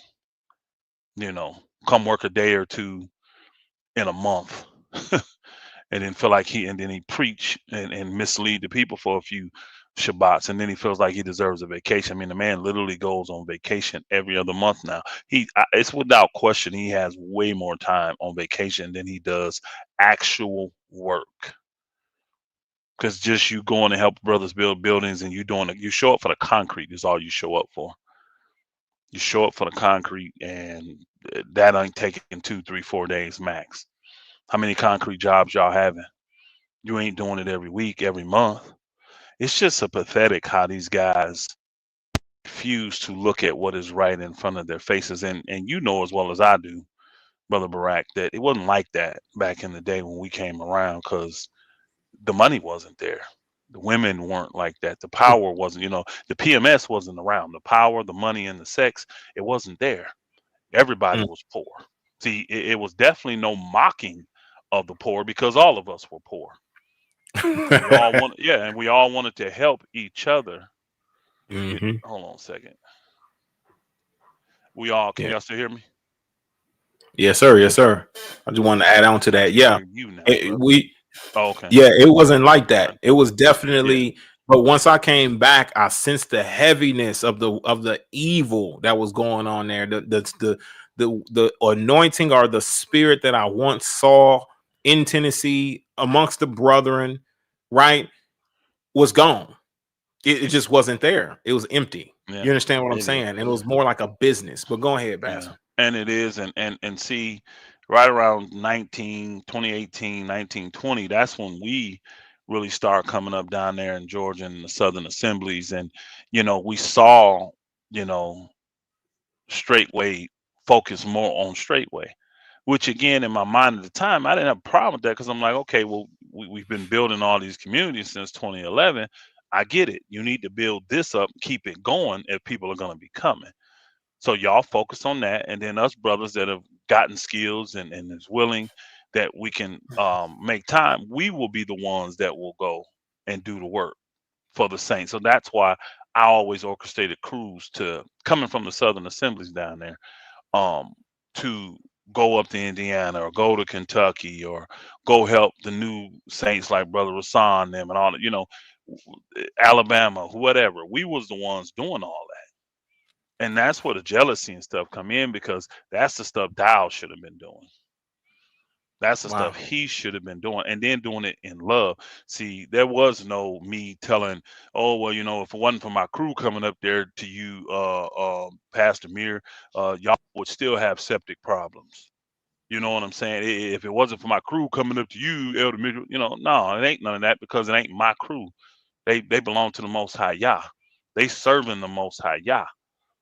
And I made sure that in the businesses that we did, that they didn't I wasn't trying to make our businesses down there in Georgia the best #1 selling businesses in the state. Why?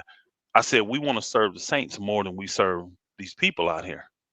You understand what I'm saying? So it's like, we can go out here and work, make enough money that we can survive, but we also available to go serve the saints.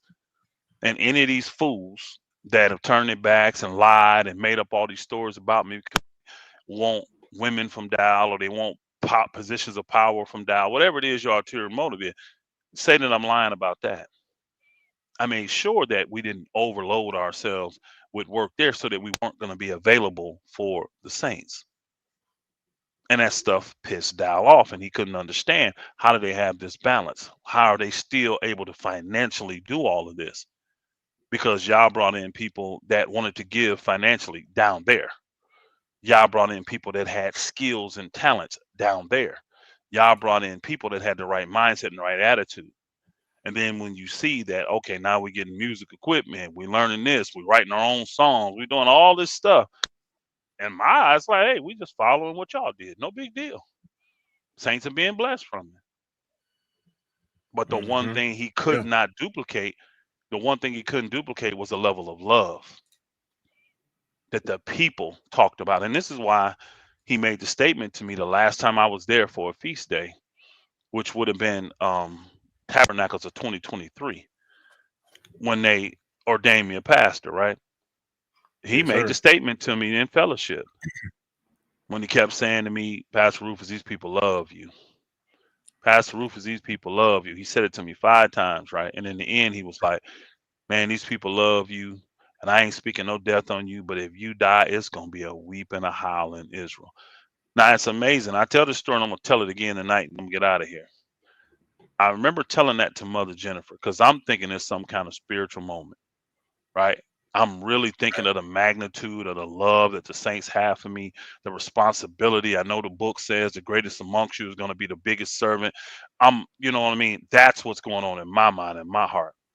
And I remember telling it to Mother Jennifer, and the look on her face wasn't what I thought it was going to be. It wasn't that level of excitement and that instant godly fear, you know, that'll come over you when something like that. It wasn't that. And I you know, I waited till we got back home, and I brought it up to her, and I said, you know, what was that all about? Why you didn't, you know? And she was like, let's just see what happened. So for these brothers to sit out here and act like your women don't know Yah and they don't have relationships with Yah. I mean, all of my wives, I've had these type of experiences with and moments with, you know what I mean? Where you can clearly see they see something spiritual that I may not be able to see. And this is where you have to build up that relationship and that level of trust. You know what I'm saying? But that's your job as the husband, to build that up in them.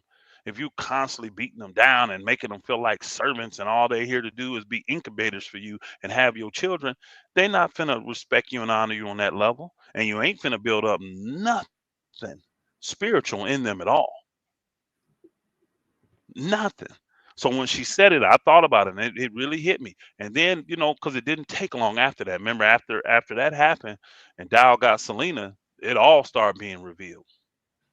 It all started being revealed. And I'm like, wow. But even then, Mother Jennifer knew that wasn't no statement of admiration. That wasn't a compliment Dow was giving me.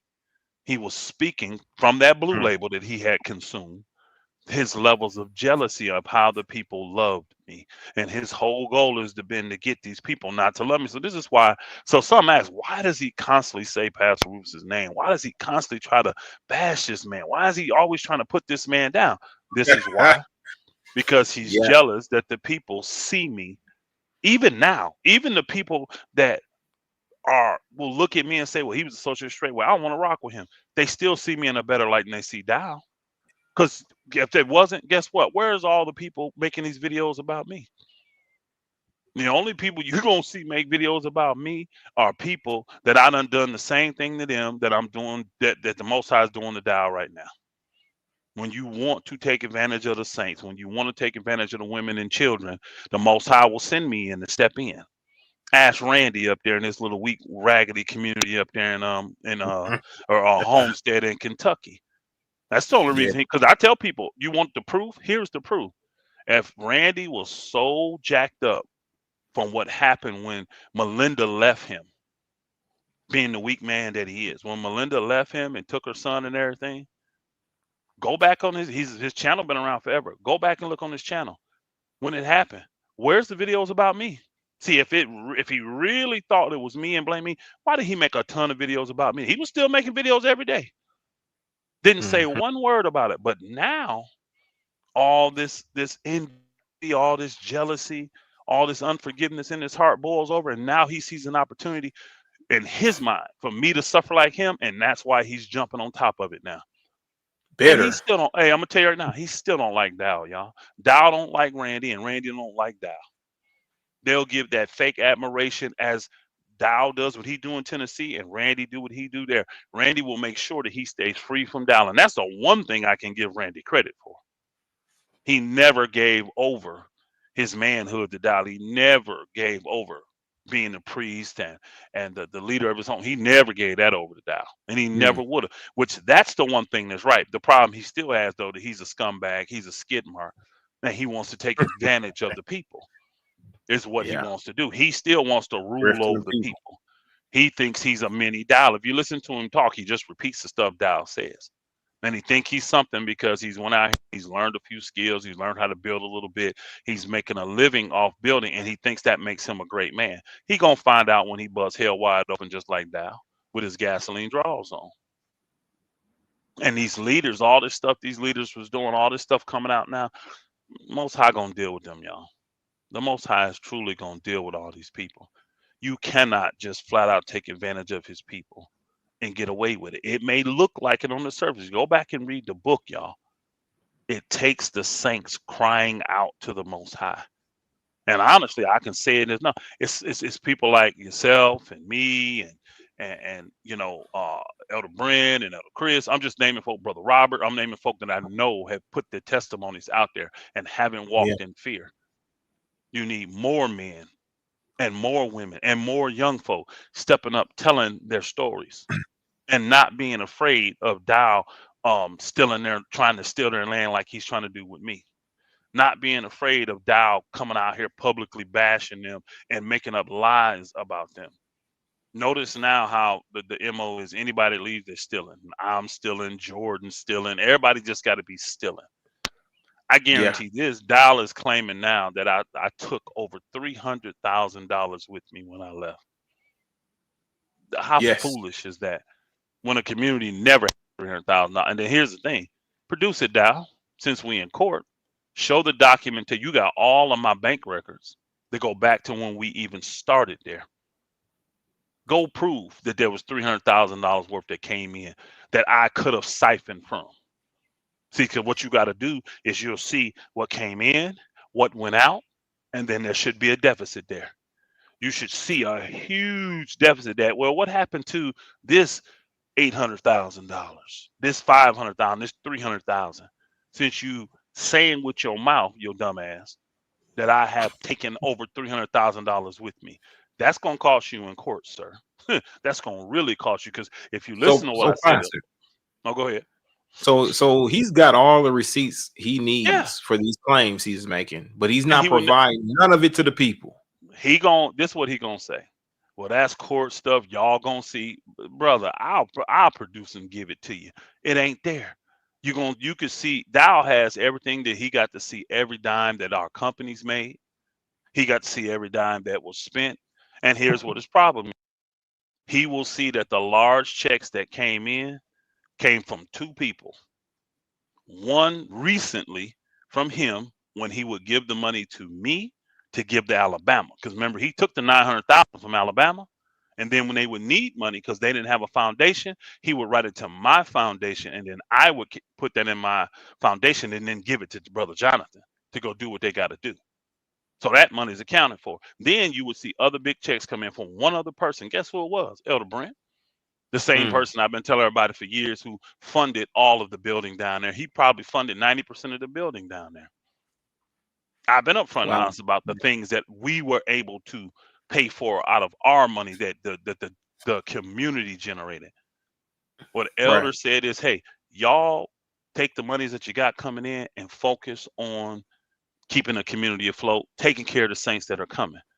When you got a building project, let me know. Tell me how much it costs, and I'll get you a check. And that's what happened. And guess what? Dow already knows that, but he wants to project it to the people that know there's all this money that was coming in, and he kept it for himself, and he wants to go start a ministry. Where's my ministry, Dow?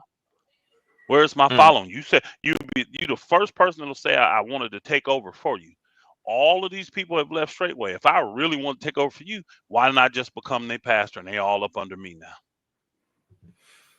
See, this is another reason, Barack, he will never release the tapes, the audio tapes. He won't release Green Bay ever. Y'all would really hear, like me, he said, oh, we caught him in these lies. Prove it then. Play the tapes. Because we already know the audios is going to prove that you were the one calling lies. This is why you walked out of the meeting. This is why you accused Elder Becker of having the same spirit as me, because Elder Becker called you out and said, you're lying now, Pat. You just did a video and you lied on us. You got that same spirit, and got up and walked out.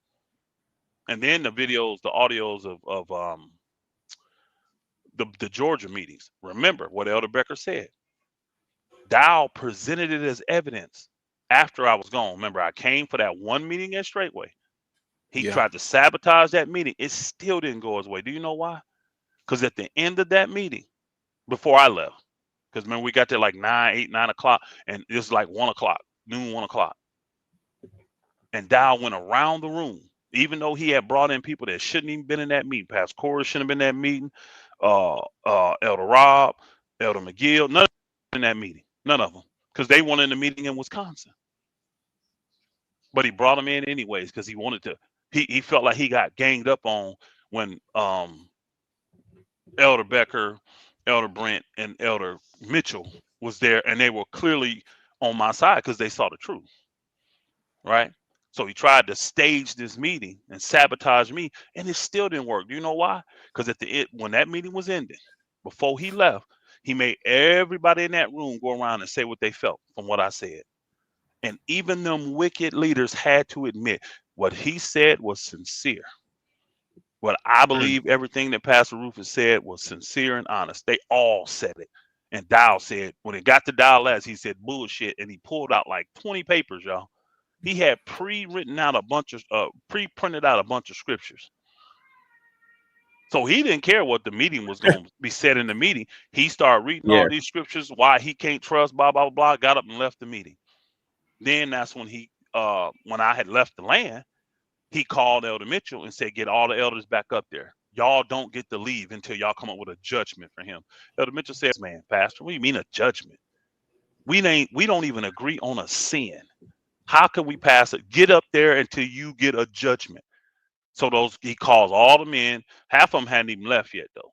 And then they got back up there. They met for another few hours, and that's when Elder Becker testimony came. And Elder Becker said, you know what? Dow had gave them, he forwarded an audio of one of the meetings I had with the brothers in Georgia. He said, this is clear evidence that he's sowing discord. So the brothers up there started listening to him, all these so-called leaders. They started listening, and they all were disagreeing. Remember, Elder Becker said that. We was giving him the benefit of the doubt. We couldn't hear discord in the video. We couldn't hear it. And then he said, why are we listening to this? All we got to do is call the brothers in Georgia. Let's ask them. So they called Vernon, they called Mike, they called Tim. And guess what? All of them said no. Even wicked ass Vernon said at that point, not only is he not sowing discord, he's not speaking ill against Pastor Dow. Again, this is the stuff these people ignore because they have a hidden agenda. They have an ulterior motive for what they desire from Dow or what they hated from me. See, I found out about a lot of people had jealousy towards me, and I didn't know. I just think we brothers serving. I didn't know that these pastors and elders had ill will towards me because of the position they looked at me being in. Oh, he's close to Dow. Let's see how many of y'all want to get close to Dow, wicked ass now. And he's made it clear. He ain't finna do it. He made it clear. So y'all can't hear me. I'm going in and out. I see Lala said that. Right. It's She choppy. It's choppy. Is it choppy for anybody else? You coming in clear for me. Okay. You're not Let me choppy see what on my everybody's end. saying. Let me see what everybody else saying. Because I do got my headset on. Drop I gotta a go out. one in the chat if he's choppy. Yeah, if your it's audio's choppy, coming drop in clear. Yeah, drop a one in the chat. Because you coming in clear for me. I'm Okay. not having any current issues. Man, I'm not seeing anybody No. besides Lala say something in the chat room. Let me see. Now, one thing is this, Pastor. I really want to, because I know that you definitely advocate and love to keep things balanced between the men and the women on this whole topic of this toxic sort of patriarchy doctrine that he's been pushing for years now. What can you add to that, like in regards to it? You know what I mean? Because I got this scripture here. Okay. First Peter. All right, I'm gonna go First Peter. First Peter 3:7, right? First Peter, and likewise, ye husbands, dwell with them according to knowledge, giving honor unto the women. How do you show honor and give honor to the women? As unto the weaker vessel, and as being heirs together of the grace of life, that your prayers be not hindered. Okay. And how do you give honor to the wife as a weaker vessel? You know, and all these other things. Now, the doctrine of patriarchy that reels so many men in, I'm pretty sure it inspired you. It inspired me. It inspired so many men. Anything you want to add to that, Pastor? Sure. I mean, the scriptures is 100% true. You read the scripture earlier about when it tells that the Messiah commands us to honor them as the weaker vessels, right? You just read that one, but you talked about it earlier where we're supposed to love the women like Christ loved the assembly. And then it says what? He gave all.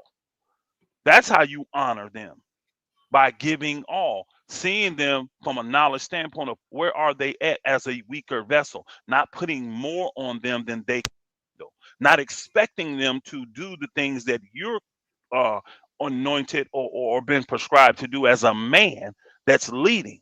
And that's part of the problems, that these men will put women in the same categories as them because they are lacking. So they want the woman. I'm gonna tell you right now, it's the classic bait and switch, because this is what Dow does. Dow wants the credit for all the work that everybody else does. He wants the credit for what Georgia became. He wants the credit for what Straightway became. He wants the credit for what Kentucky came. Think about it. But he didn't put in the real work. The saints are putting in the real work. But he wants to be the one put out front. It's the same thing he's trying to push when it comes to this, but it's the opposite of it. You humble yourself even more. You become more compassionate towards them. You have more understanding towards them. You pour more into them so they can get it. Like the book says, in all thy getting, you get an understanding. That's your job as a man to do to the woman. What Dow wants is you be the man, you huff and puff, have the woman behind the scenes really making all the spiritual decisions and all that, but you be the one up front getting all the credit for it. And the problem that he had is that these women were dissatisfied. These children were unhappy. These families were still breaking up because these men never became men. They never were, like Paul said, fully converted in a spiritual sense. So that's why their marriages and everything started to fall and crumble. And then when they would come to Dow, because he got jacked up situations in his life with his relationships, he couldn't help them. So the real reason why most of these saints loved me and loved my family and loved what was going on in Georgia, because they could come there and get life instruction. They could come there and get godly counsel for their marriages. They could get it straight. No sugar attached, no shaking or baking. This is who y'all called you to be. You can do it. And guess what? It ain't just you being told that. It's you being told it, but supported in it as well. I didn't just tell men, go do this.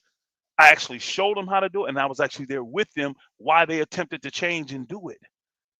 And I would never give up on these men. I would still be there beside them no matter what. And I would keep their situations private. None of them will ever say, well, you put my business out there. Even Dow can't say I put his business out there. Think about it. But this the bait and switch. Dow wants these men to be out front. But these men they're not, what did Sister Ray say? They're not qualified. They're not equipped. They're not really anointed because they don't really understand this book, because they're not serving Yah or Yeshua. They're serving Dow.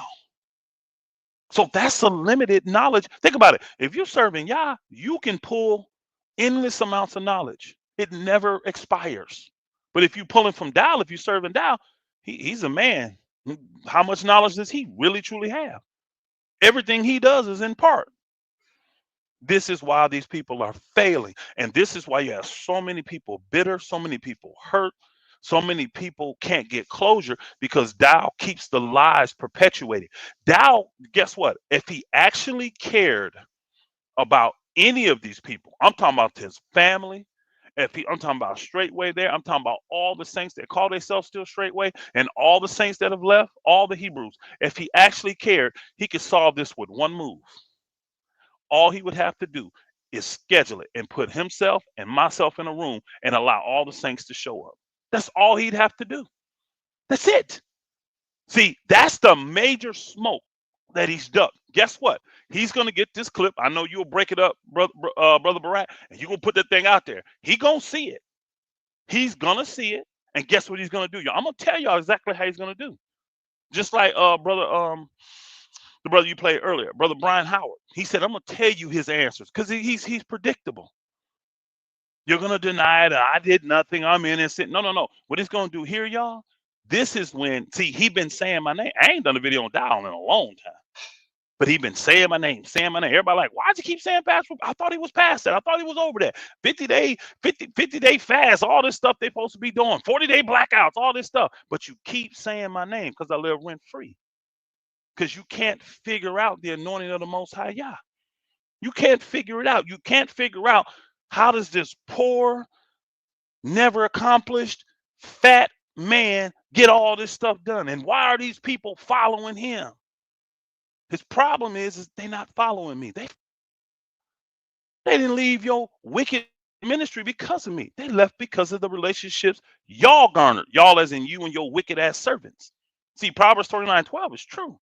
And see, when I do my live soon, y'all gonna get to see, because everybody wants to see what's it, they ask this question, well, what's that look like live? What does that look like today? What does that look like? You read it, but you don't really know it. I'm gonna show you what Proverbs 29:12 looks like.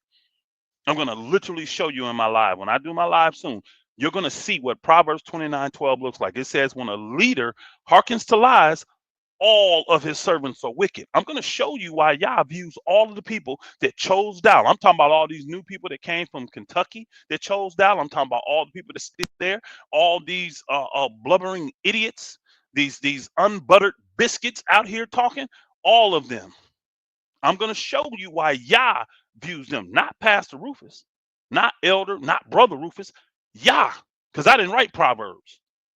Why Yah views them all as wicked. I'm going to show you from their own lips. I'm going to show you. And this is why it won't work for him. This is why it's going to end. This is why it's crumbling. And he knows it. He's doing the best he can to try to present this thing to y'all like everything is great. He don't have the funds coming in like he used to. It's not even close. He don't have the manpower. He don't have skill level. He don't have the talent. He don't have none of it. His whole goal is to get before y'all and lie and say that I'm a thief. Like that's going to make y'all think any different. See, here's the problem. He wants to present me as something that everybody knows I'm not. But what he doesn't understand is still ain't going to change how the people view you. If you found out that I took $12.15 from Straightway, Georgia, unrighteously, it's going to make you look at me different. You understand what I'm saying? You still ain't going to look at Dial and be like, man, you were right and you're righteous. No, you still doing the wickedness that you're doing, Dial. You still have no love. You still are a hypocrite. I mean, you literally have men in love making channels to show your hypocrisy to get you to repent, and you flat out ignore. You act like Big Screen B don't exist. You act like Brother Taratazar doesn't exist. You act like when I call your butt out and I challenge you and say, me and you in a room with the saints, you act like that stuff don't exist. See, this is when you start being Deion Sanders. You start backpedaling like the best defensive back of all time. And this is when you'll pull back and you'll say, well, we too busy. What you say, Brother Barat? We working. We got all this work going on. We don't have time for this. We want to stay focused. Now you want to get positive with the people because you're not going to address that. But guess what? Somebody's going to leak it. Somebody's going to get it to those people. And somebody's going to pull your card and say, hey, you know what? I ran across this old video of you, pastor, where you were talking about this pastor and this man calling out this pastor. And you said you would go to that pastor's door and you would knock on his door and say, hey, this man calling you out. He's saying he want to get together. He want to meet. He want to debate you. He wanted this. What you going to do? And then the pastor start him hawing and saying, well, you know, we ain't got time for that. We ain't going to make time for that. And you're going to be like, hold on now. You said that you would challenge anybody. This man is publicly calling you out and you ain't doing them. What you going to do, pastor? And you said that when that pastor tells you that he ain't gonna do nothing, we ain't got time to address him, you would walk away from his door and leave his ministry. See, I need for all the people that call themselves Dowlites, I need them to follow your advice. Because that's exactly what I'm doing to you, Dow. I've been doing it for 18 months. But see, what you do is you got this this no-fly zone. You brainwash these people to not listen to me. But you got to hide. If I'm a liar and I'm a cheat, how's that going to sway their minds? All it's going to do is confirm what they already should believe, right, Dow? Why are you scared of them to hear the things that I have to say? What you're afraid of them is seeing and hearing the righteous indignation, the passion of Christ in me. That's what you're afraid of them hearing. They will hear a man that they know 100% telling the truth and willing to die for that truth. Are you willing to die for it, Dow? Let's see then. Let's see. I'll call you out again, Dow. Make a clip of this, brother Warsheet. You hear me? Make a clip of this, Dow. I'm saying it again. I've been saying it for 18. I've been saying it for 18 months. Me, you, and the saints. Any saint that want to come can show up. If I have to, I'll pay for the venue. If I need to, I'll come directly to Straightway. You think I'm scared to come to that wicked ass land? I ain't afraid. I ain't afraid at all. I'll come to Straightway for that meeting. Oh, that's all you finna do is huff and puff. That's all you finna do. Because I've been trying to get face to face with you in the same room with you for 18 months. And what you have done is grabbed a hold of your panty skirt and hid and ducked that smoke for 18 straight months, Dow. I don't care about no civil lawsuits. I don't care about none of that stuff. Make it happen. Me and you in the room and invite any saint that want to come from anywhere. And let's see whose side y'all is on. See, you say if it happened in the Bible once, it'll happen again. That's what you say. But when it comes to this, now I'm being facetious. Nah, it don't work that way. No, I think it still does work that way. Matter of fact, I don't think. I know it still works that way. I know for a fact it still works that way. And you know it works that way. That's why you running. That's why you hiding on your vacations. That's why you hiding up there on that property. Because you're a chicken, like I've been telling everybody, Dow. You got all this crap going on around, and all you doing, you spend all your time trying to clean your hands of the blood. It ain't gonna happen, sir.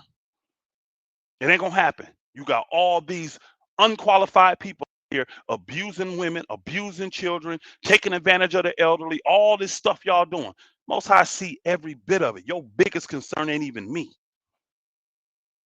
It's the Most High. But I know this.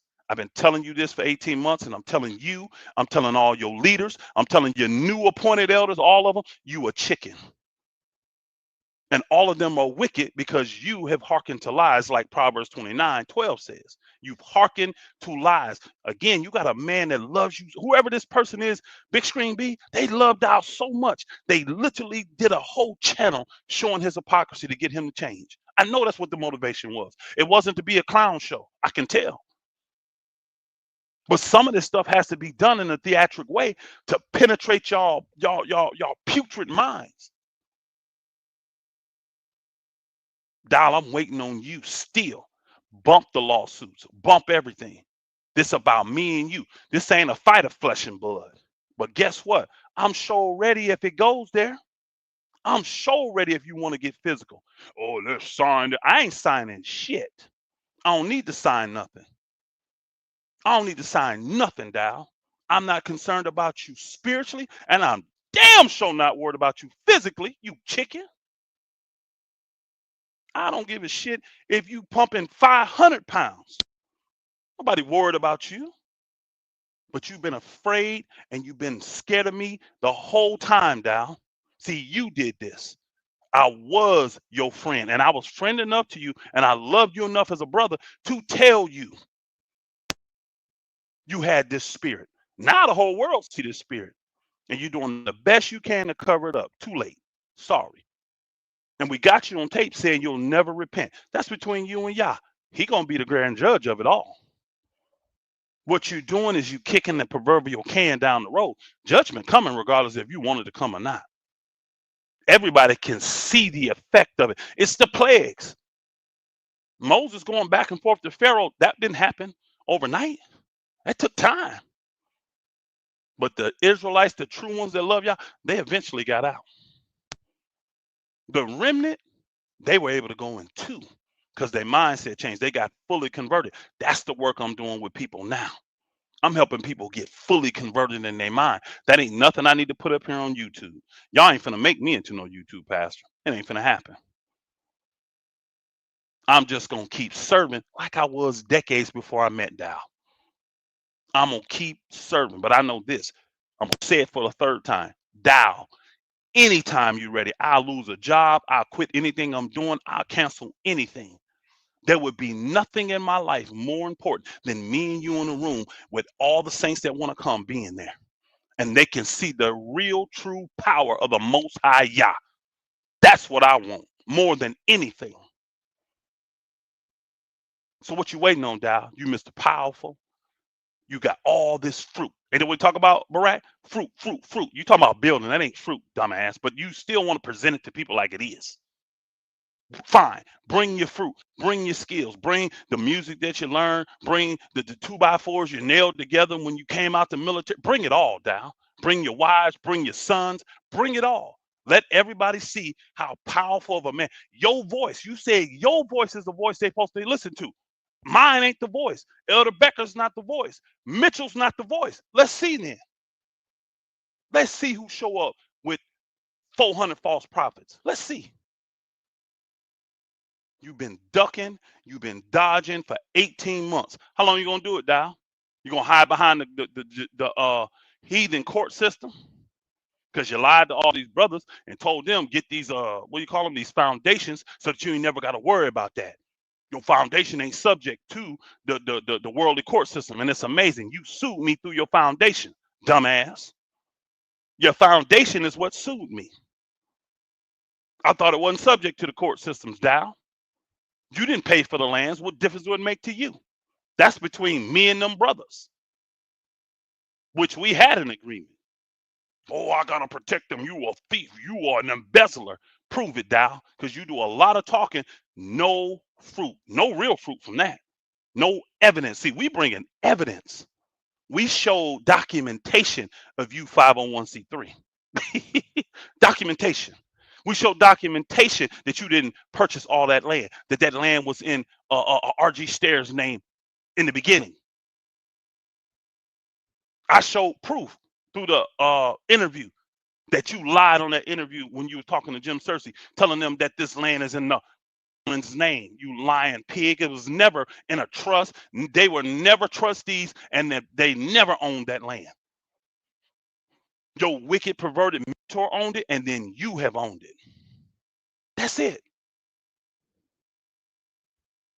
Yeah, you right, Timbo. He fruity. He ain't no fruit. He fruity. Walking around in this damn whitey tighties in front of men. Bro, I'm telling you, I long for the day to be in a room with this dude. I'm telling you. Because I want all of y'all saints to see whose side y'all is on. You got one or two ways gonna go with this thing. Y'all gonna clearly show you who's on his side and who's not. Or he'll destroy us all because we all wicked. That's about all gonna happen, y'all.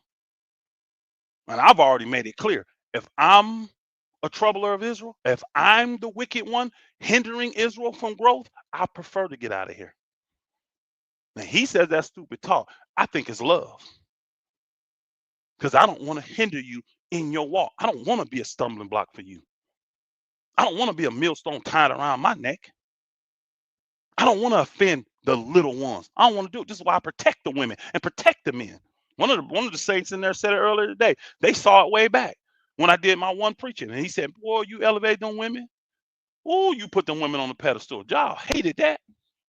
They deserve that. That's how you honor them. That's how you respect them. That don't mean give them control, let them run over you. But any good man wants to please his wife, don't he? You want to please your children. You want your children, when they do what they're supposed to do, don't you want to bless them? It's the same thing. I want to bless my wives for being good women, praying for me, laboring for me, taking care of everything that needs to be taken care of, from schooling to cooking to children to gardening to whatever. I want to be a blessing to them. And all that bonding, it just makes us closer. It gets us closer so we can really truly become one. Dal ain't one with nothing but his selfish, vain self. He's the most vain individual I've ever met in my life. So you put your big fat chest out there. You put your fat neck out there. You put your biceps out there, Dal. Let's see how far it gets you in a room with me, you, the saints, and the Most High Yah. Let's see. And if one of your opinions want to get froggy, let's see what happened with them. I hope you do. I ain't gonna front. I hope you can't handle the spiritual pressure and you try to turn it into something physical. I hope you do. Because I promise you, I ain't running from that either. Oh, I'll get him in the octagon. Oh, Lord, I'm trained on this. Let's see. I want to see how trained you are. Now, do I got a desire to beat up a senior citizen? I don't.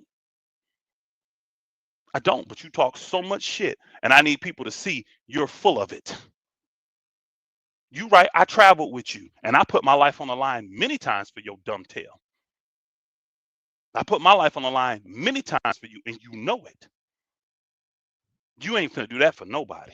You have zero love for the saints. Because again, I'll say this and I'm finna land the plane. Thou can end all, if he wanted to, y'all, he could end all the pain, all the suffering, all the wickedness, all the fearfulness, all the people that are bitter, all of that. All he's got to do is agree to get in the room with me and him and let all of y'all show up. Because y'all know if he does, the Most High gonna show up too. Wherever that location, he gonna treat it like it's a tabernacle. And he gonna say, Dial and Rufus, get to the door. Oh, I can't wait. I can't wait. And Dial is doing everything he can to make sure that never happens. If these audio tapes are so damning of me, why has he not released them? You ain't protecting nobody. You're protecting yourself, because what people are going to hear is you lying and throwing other people in the ministry under the bus. People like Gideon and people like that, they're going to hear that. They're going to hear that. That's why you don't want to release it. They're going to hear me talking to you like a man, but respectful though. Because I don't use the B words, the F words. You don't never hear me say that stuff.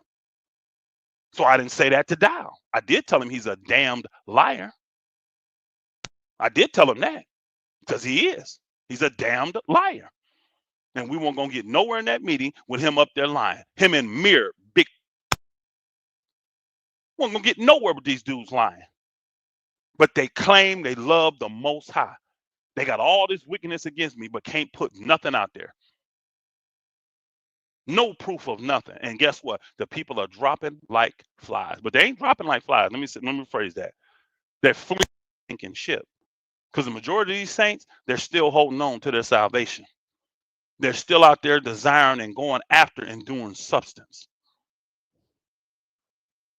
Dial, you only been around so long because wicked seems to be. The Bible talks about how wicked appears to like it's going to win. But in the end, it's going to be a mighty fall, Babylon. It's going to be a mighty fall. So bump all the lawsuits, all this crazy stuff. Show up, Dial. I'll show up tonight. You could call the meeting. It's 9:22 my time, Central Time. You could call that meeting for midnight. I guarantee I'd be there. I'd be there. All I need is me, you, and a few saints in a room. That's it. Because I know y'all show up. And let's see. Let's see. Now, watch the silence come from Dial now, y'all. Now that I done said this, and worship gonna put it out there, y'all know how he do. Watch how silent they get. Where's the clap back now?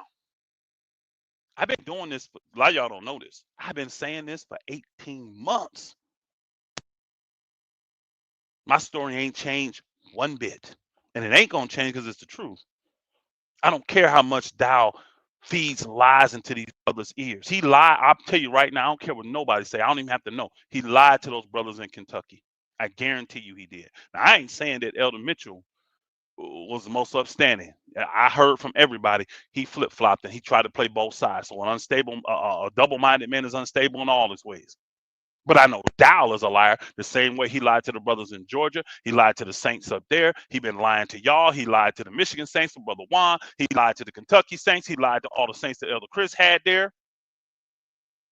You lied to all of them. You notice he don't bring that up. See, Elder Chris, he made a place available for those saints. He did, because that was his land. He wasn't sharing it with nobody. It was his land. And only one fool left. And it's funny, he had the same last name as Dow. Zach Dow is the only fool that left. Why ain't you talking about all the people that stayed with Elder Chris? Nobody stayed with Pastor Rufus. I didn't give anyone an option. Play the audios, Dow, and they'll hear it.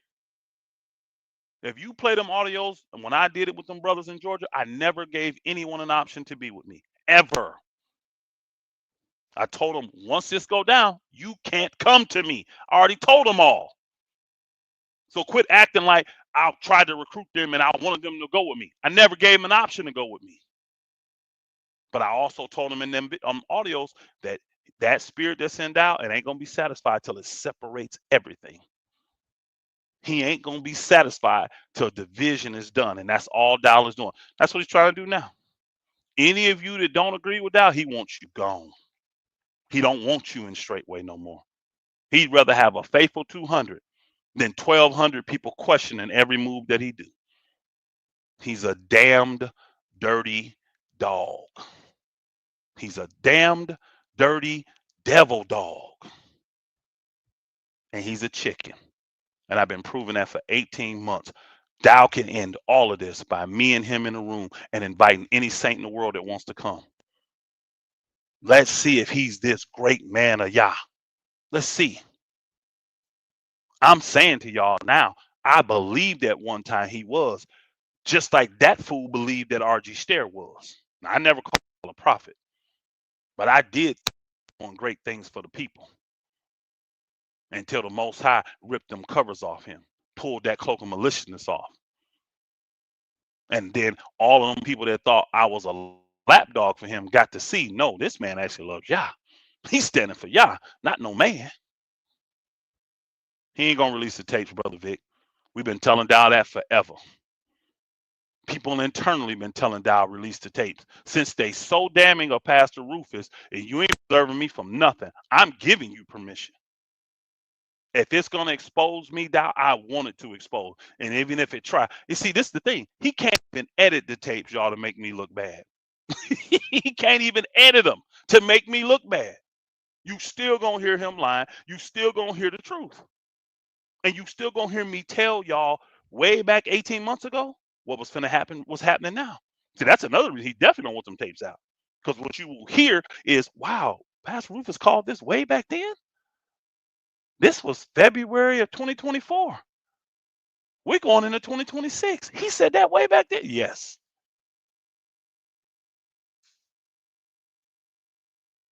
Dow's a devil dog. Me and you, Dow, I'm saying it again. Me and you and the saints, I don't care where it's at, open field, room, doesn't matter. And guess what? We don't need to debate the scriptures because we know you don't believe in Yah. We know you all you care about is Dow. There's no need to debate the text. You said you're the man of Yah, and Yah brought all these people to you by your voice. Let's see if your voice is anointed then. Let's do it like Elijah did. Let's do it then, Dow.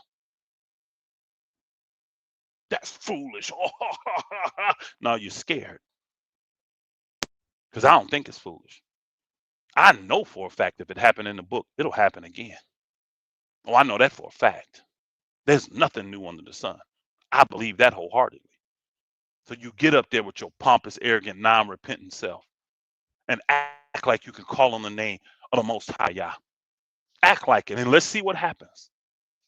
Try to make a mockery of the Father then, Dow. See, this is why you keep avoiding it. Y'all gonna see. Everybody mark this down. Y'all gonna see. He finna start backpedaling. well, you know, we need to move on. We got a lot of stuff going on. We can't be distracted by these things. All you want me to do is respond. Because ignoring you drives you crazy. The more I ignore you, the more you call my name. But the more you're afraid to meet me face to face. Dial, you could get one of your cronies to send me a message and give me time, date, location to meet you. You know I would. You know I would. You could tell me, meet me tomorrow at 9 o'clock at Lowe's and get Lowe's in Nashville. Guess who'll be there? Me, by myself. And I'm going to see if you got more power than the Most High. I'm going to see if the Most High will give you power over me. Because I know you got murder in your heart. Because you ain't no different than Cain. You ain't no different than Cain. You ain't no different than Joseph's brothers. You're jealous. And I ain't even got on the multicolored coat. I ain't even got that. But you jealous and you envious. That nigga poor. I gave him da da da da. Why you so jealous then? Why you so jealous? This dude's sad, man. And he don't care nothing about these saints. Everything I do is for the saints. Everything I do, my whole life has been turned over to serve the Most High. Have I been perfect in doing it? No, none of us have. I know this. My intent is love. My intent is compassion. Why the hell you think I've been telling this fool to repent all this time? It's too late now, though. He done already confessed he won't repent. It's too late. Too late to repent. Now, it would just be words. It would be like Esau. Your repentance would be like Esau's.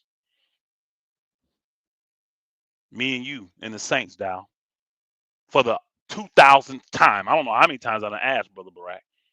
For the 2000th time, you're going to keep saying that you are. You and everybody that serves you are. Hey, Barack, I'm going to ask you a real question, though. Think about this. Think about this.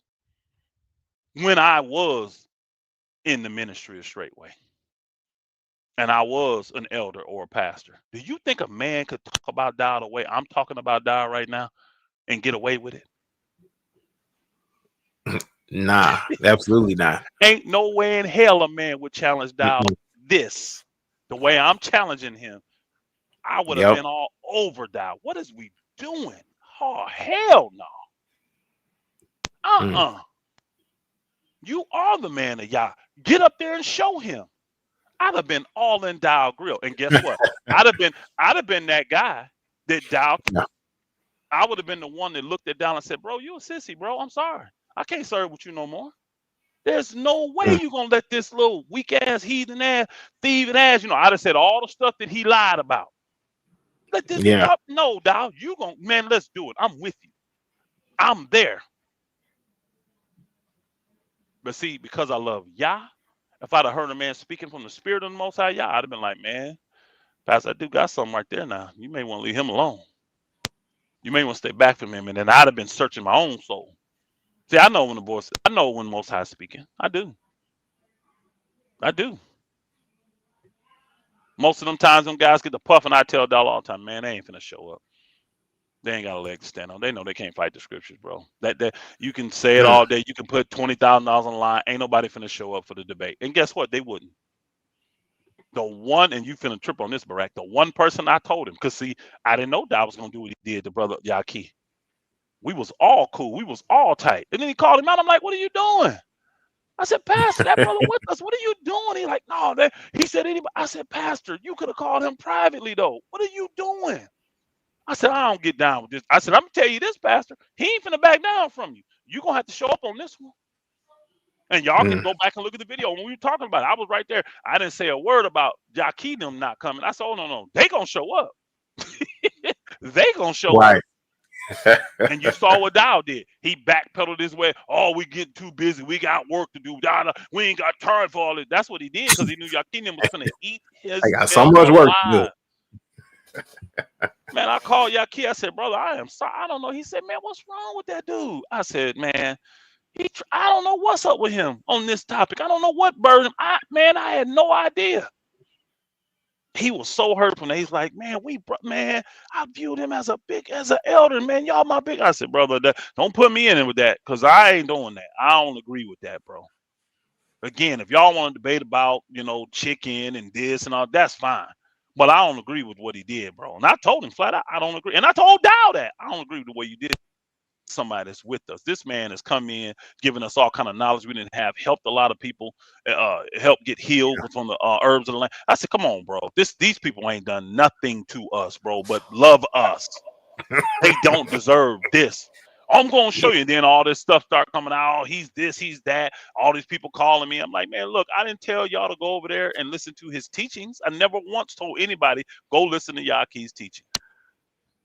I said the man's anointed when it comes to using the herbs of the field to help heal people, like the books say. That's it. So if you got all tied up in some teaching and you think it's occultic now and all this stuff, don't get mad at me. I never promoted it. I ain't seen you none of his teaching videos. So stop it. I never promoted him on that level. But it was just, again, it was the spin. Dow had to use that. Oh, he got crystals and he's a witch. And you had to use that to get out of the debate. Because the debate, he was finna get his hand handed to him. He was finna get it handed to him. And it's just sad, bro. He could have went to him and said this, this, and this. And I said that to Dow. I said it. But he ain't gonna do nothing, y'all. I'm putting it out there. I've been doing it for 18 months. I don't expect the change. He's the chicken that he is, and he don't care that he's a chicken. He's gonna be, I'm gonna tell you right now, he's gonna be pleased that I even responded. He's gonna be pleased. And he's gonna be waiting on pins and needles. I don't know when I'm gonna do the live either. I'm gonna do it when the Most High tell me to do it. I don't know when I'm gonna do it. But that's what he waiting on. He can't live without me responding and talking about him. I'm glad I don't pay rent, but guess what? If I did, it would be free from him, because I'm free in his mind. That dude. Think about that real quick, and I'm done. That video that you talked about today, that patron one that you played the audio of, right?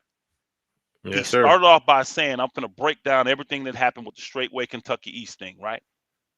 You played 6, 7, 8 minutes of a 10-minute video. He didn't say one word about Straightway Kentucky East. All of it was about me. Not really. About you in cahoots with Mitchell. Yeah. And that man, and Becker. That man is 100% consumed. You think that's going to fly over well with you, but guess what? So many people back then understood and knew what the meetings were when the elders would go back to Elder Becker house. It wasn't just me. All us elders would do that one day out the feast. And it definitely wasn't no cahoots coming against Dow to take him down. And that just, I mean, you broke that down real good, to take over the Straightway. Bro, nobody wants a wicked cult. Who wants that? If you would have passed away, we talked about all that. I used to tell them there ain't no way in hell I'm taking over. No. You can get Mitchell to take over. You can get Mir. I don't give a shit. I'm not going to be the one in charge. Matter of fact, I was the one who told me it may take 5 or 6 of us. You know, you could do this, I can do that, you could do this, you could do this, but nobody like just gonna take over like for him. Cause see, I didn't see none of us having the spirit this dude had. It's just sad, man. It's just sad. I'm landing the plane. I'm sorry, I didn't even mean to talk this long. I'm gonna land the plane. Yes, sir. Bless you, Pastor. Absolutely. Appreciate that. Bless you, my brother. Yes, sir. Hallelujah. Appreciate you. Appreciate you even adding that in. Honestly, no problem. A lot of clarity. A lot of light. Oh yeah. That's all the people want, Brother Barack, is clarity. They want. It's true. They want closure to this. They could move on if Dow would let them close, but guess what? He keeps lying to them. He keeps trying to bewitch the people instead of coming together like the books say and handle it together as a congregation. That's what we're supposed to do. Not you take authority that you don't have. And these numbnuts that you got under you allowed you to do it. And all of them are going to pay for it. All of them are going to pay for it. That judgment, it ain't going to miss nobody. I promise you that. It ain't missing none of y'all. All of you have sided with the side of wickedness. You've gone with this man. When the book says these leaders hearken to lies, thou has hearkened to lies on purpose. You are wicked. And you finna see how wicked you are. Oh, you've been saying that forever. Okay. Wait and see then. Wait and see. I bet that word I said right there won't come. It won't fall to naught. I guarantee it's coming. And just like the book, I already broke it down spiritually for everybody. I had to go back and see the videos, y'all. Just like the Most High say, he gonna turn you over to your enemies. You go read Jeremiah 34 and then slide over to Isaiah 2. You gonna get turned over to your enemies. You think worship is your enemy. He not. You think the message sent is your enemy. He not. You think servants of Yah is your enemy. We're not. We not. You're gonna find out who your real enemies are. Because Yah finna turn you over to them. He finna turn you over to your enemies. And let's see how much mercy they have on you. See, you should have repented like David did. And you should have took the penalty of the Most High judging you instead of letting the enemies judge you. That's your problem. That's your problem. See, you think I gotta wait you out. Oh, we can just do this and cause him all this pain, and in the end he won't get up. You gotta wait the Most High out though, Dow. A man that is not restricted by time at all. Man, it's gonna be something, bro. This is gonna be really, really bad. And it ain't gonna be a great day. It ain't something that everybody think they looking forward to it. No, you're not. No, you're not. You think you're looking forward to this day. You're really not, because you got no idea. You got no idea. The enemies of the Most High are merciless. They are merciless. And the stuff they're going to do, it's going to even make your nose curl up like, whoa, come on now. Wow. You heard the horrific stories about slavery and the stuff that took place. Imagine that's just the stuff they allowed to get out. Imagine the stuff they hid from us and that they've covered up and don't even come out, y'all. This is going to be a public spectacle too. Why? Because he does everything publicly. He set the table for himself, y'all. Because he gets on YouTube and tells everything, that's where it's all going to go down. You're going to see it all online. Watch. This is so sad. It's so sad, man. It's so sad. Brother Barack, like always, love you, brother. Appreciate what you're doing, man. Keep doing what you're doing. Keep being inspired. Keep being led. Keep living holy, bro. You hear me? Bless you, bless you. Appreciate you, Pastor. Thank you so much. Yes, love you too as well. You and your family. Y'all continue to stay healthy. Stay at peace. You know, stay at peace. Yep. Hallelujah. Because I know y'all got plenty of that peace over there, man. Hallelujah. Oh, yeah. We doing fine. We doing fine. Yes, sir. Yes, sir. Yeah, yes, sir. I'm joyful to hear. But bless you. I appreciate you coming on, joining me live. No problem. All right, shalom, shalom. Shalom, shalom. All right, we're gonna bring this thing home, y'all. We're gonna bring this thing home before we land this plane. And it's just for the simple fact that we're gonna drive the nail in the coffin even further when it comes to this patriarchy doctrine. You're gonna close it out. Shout out to you all, right? Now we got 1 Peter 3:7 here. And as you heard Pastor Rufus, listen, he added so much context into it as well.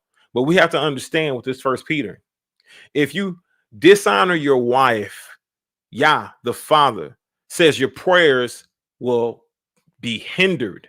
Your prayers is going to be hindered. They're not going to be heard. They're going to be held back. So that hardness of heart, that stony heart that you have towards your woman, towards your family, towards your role in their life and leading and guiding them, that stony heart, your prayers will be hindered. That means that you can shout shalom, you can hallelujah, thank you, Father. You can do all those things, right? And all will not get you into the kingdom. It will not get your prayers heard. You can do all of that stuff while you're here in this cult gathering. You understand what I'm saying? While you're jumping around, lifting up holy hands and singing along in those Straightway songs. You understand what I'm saying? It doesn't matter what you do. Those prayers still won't be heard because of that stony heart that you had, that callous heart that you've acquired, that you've adopted through this Down syndrome. Listen, you're going to adopt his same position, right? But heaven isn't going to listen to your wickedness, to your suffering of the children, to you holding up a child 6 feet in the air and dropping her on her head after shouting at her to shut up and spanking her bottom. And then you're not even her father. You're not even truthfully her authority, treating her in such a manner. If you're abusing your family, your prayers will be hindered. True patriarchy isn't about control. It's not about damaging and trauma and traumatizing your family. It's about covering, protecting, uplifting your family, so they can flourish, they can thrive under your leadership. They have the vision, they have the ability to do so.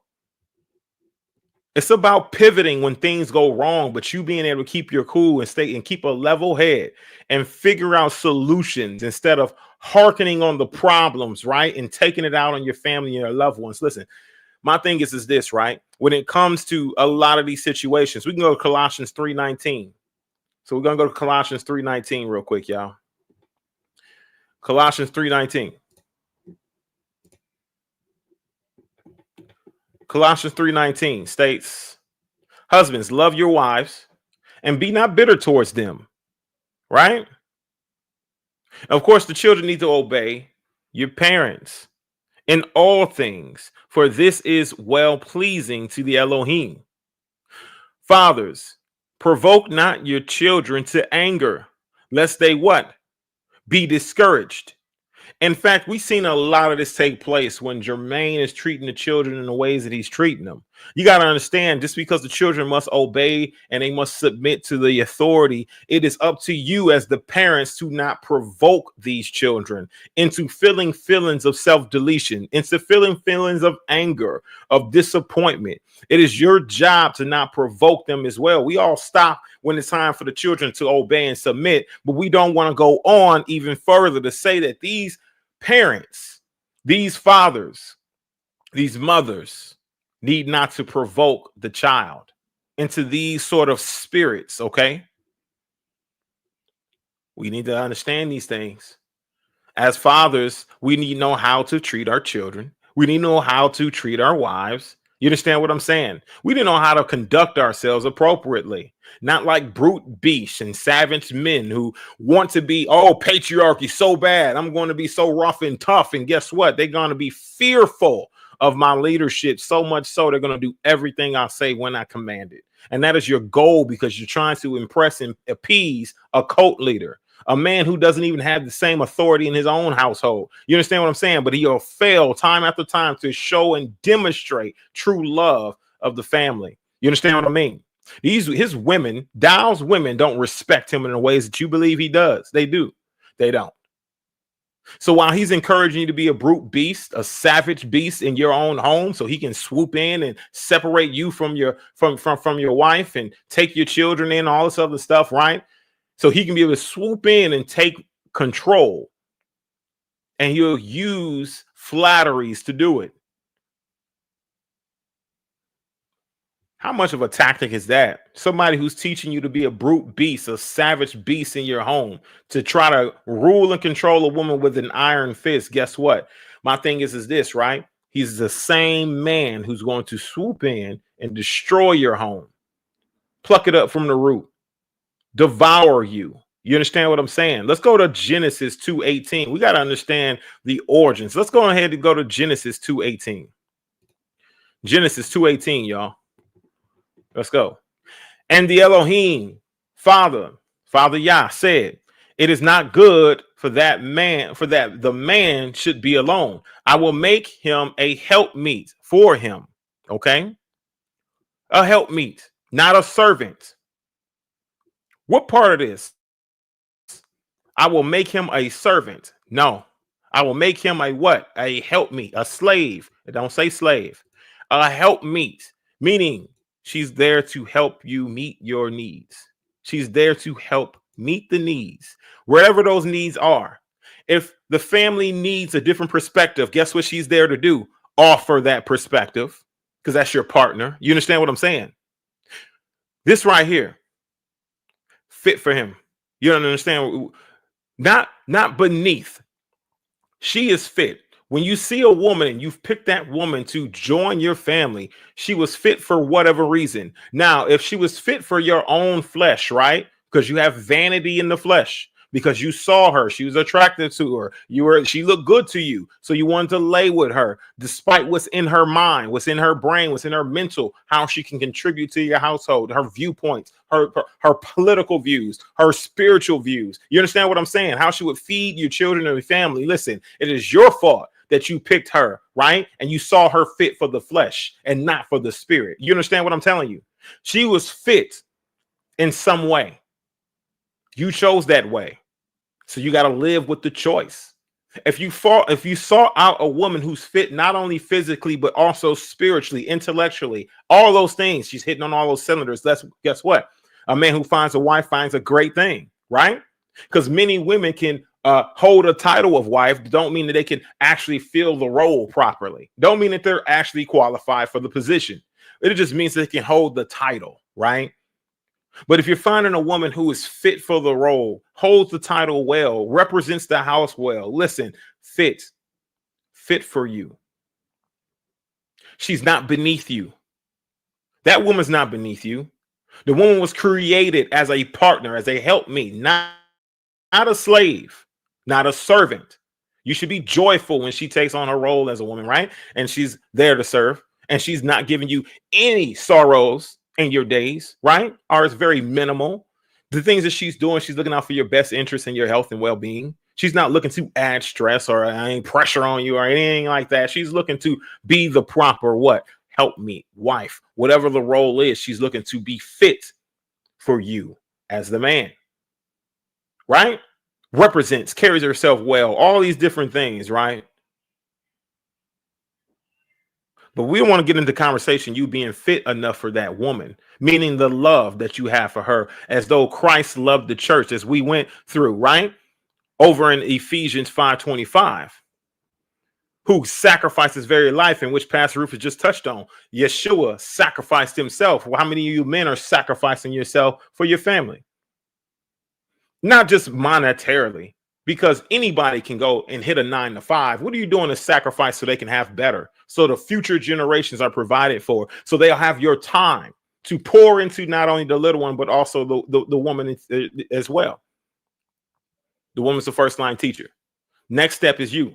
You got to provide the level of security and focus. You understand what I'm saying? Discipline, order, all these different things, and doing it in love is what's key.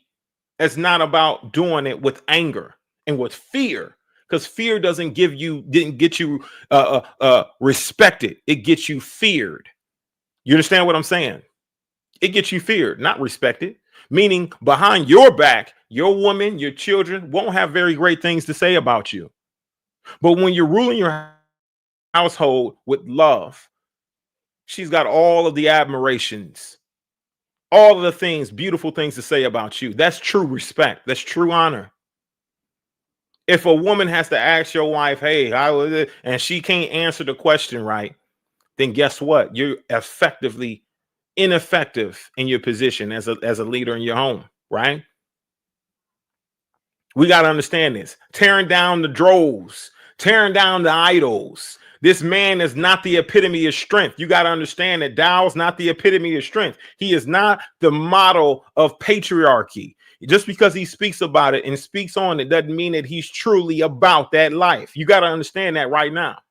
You're witnessing a weak man who's going to spew weakness out of his tongue because he can't control his own house. And he wishes for them to submit, right? So he talks about his own family. When he speaks about these certain things with women, guess what? He's not talking to you. He's talking to his own wives. You understand what I'm saying? He's just bringing it to your attention. He wants them to learn based on his sermons, the same way he targets other men privately, right? Without saying their names in open sermons. It's the same thing he's doing to his wives, and right, and literally manipulating them, their minds. He's targeting them openly without saying their names, but he's got plenty of bad shit to say about women, right? Because of his wives. He's getting sick of it, right?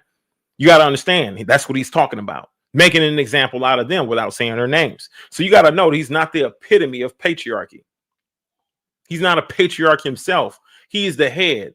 And there is a woman who turns that head, who is the neck. You understand what I'm telling you? Who turns the head. You know what I mean? So don't let them deceive you. Don't let them turn your heart callous and cold toward the woman who loves you, who should be your partner. You understand what I'm saying? Who's looking to build you up, build that house up. You know who you chose. You know if you chose her by the flesh, and you know if you chose her by the spirit. You understand what woman you got in your midst. You understand what I'm saying? Now it's up to you to do what? Either train her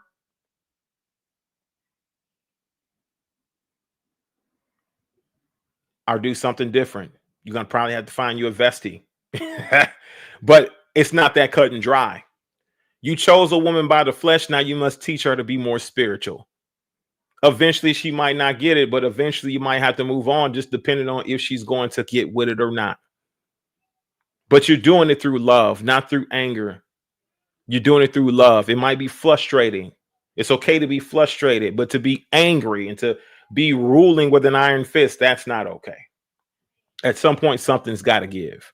But you chose her by the flesh. So you got to know the level of difficulty that you chose. Literally, you started a mission, a journey, and you put it on the highest difficulty level you can find by choosing a woman by flesh. You know what I'm saying? Now, if you chose her by spirit, then guess what? She's going to be sure she falls in line spiritually.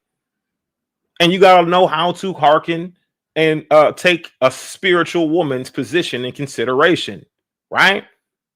But it takes older men, the hoary-headed men, to teach the younger men on how to deal with their wives, their women. In the black community, obviously, we're suffering from that. In the Hebrew Israelite community, listen, unless we start to structure ourselves better, we're suffering from that. Now, you can say this is systematic over the years, systematically designed to destroy our cultures of people, come from an intergovernmental system. And I will not sway away from that conversation. I also wouldn't speak contrary to it because it's true and it's still happening to this day. But it's up to us to redefine that and to change it. But men like me who's willing to speak on the problem, right? We are the type of men who will be assassinated, who will not be talked about in your school systems, who will not be glorified for being heroes. Instead, it'll be the ones like the Martin Luther Kings, the Sojourner Truths, the Rosa Parks that you'll be taught about, that will be glorified, because these are white people's heroes in regards to their structure that we were able to be sold into. No offense to my Caucasian family out there. Bless y'all. Love y'all who love me. But the truth is what the truth is about my culture and my community. The heroes for these individuals, okay? These Caucasian people, these white people who made them heroic. Martin Luther King was only heroic up to the time he started to become radical. Then he had to be assassinated. He had to be put down.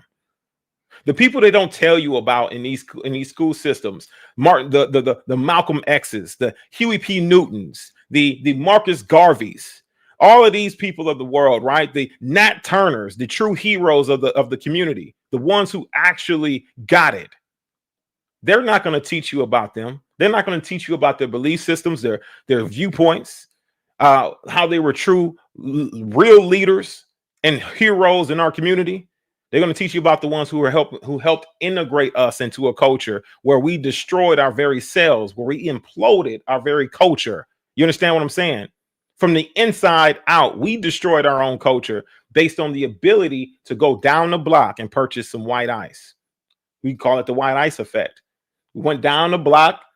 Instead of buying it from their brother like they used to all these years, they bought it from their brother because it was segregated.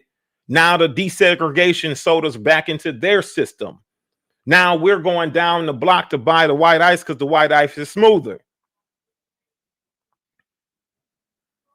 It's the white ice effect. And it still affects us to this day. Black people don't have strong businesses, viable businesses that actually builds economies, that supplies jobs. We're not profound in taking over sections in this country any longer. You understand what I'm saying? Those days are over. We started that back in Tulsa, Oklahoma, when they bombed us, right? And they destroyed everything that we had, right? Completely reset us, at least for 10 years. Now we go back and we got drugs pumping through the communities, set us back another 20 years. You understand what I'm saying? This is a systematic destruction that we're looking at. Now we have problems with choosing a wife and a woman just based on the results that was made after all this destruction of the community, and reintegrating us back into a system. And I'm not preaching segregation. I'm not telling you to be separate. I'm just telling you to think for a second. Think about what's going on truthfully. Stop thinking on the inside of the box and start looking on the outside. Start looking at your wife as somebody who's going to help you conquer earth, and stop looking at her like she's an enemy, especially if she's a strong black woman. You understand what I'm saying? She's a strong black melanated woman, understanding the culture, the history. Know that she is there to be your what? Biggest supporter. Because we already got the odds stacks against us. You understand what I'm saying? The intergovernmental system has already done their damage systemically, and that can be proven, backed with facts, proof, and evidence. I've already done the research. Decades of destruction within our own community. You understand what I'm telling you? And it's still going on to this day. Still going on to this day. But yet we want to form cults and tell the men, the melanated men, to treat their melanated woman, one of the most powerful things, a part of the family household as well, right? We need to treat her like she has no voice, like she's less than nothing. We need to degrade her, bring her down. The society that we know now already does that enough. It does it enough by promoting a black woman with her physical features, and all she's worth is ass and titties. And that's all that she has value in. The society does it enough. In the moment we want to get holy, right? We bring her into more subjection, more being exploited even more as an incubation system, more not even a human being anymore. Think about the levels of destruction that comes in time after time after time, and how much these melanated women, these black women, have to endure because us men, black men, us melanated men, who's supposed to be one of the most powerful versions of men, right? Y'all excuse me. We supposed to be. No offense to nobody. But my thing is this, right? We're supposed to be taking control. We're supposed to be taking positions of leadership in our own homes. It starts there. Then our communities can be able to flourish and thrive. But we don't have enough strength. And this is the reason why our women continue to go through the same thing, the same having to witness the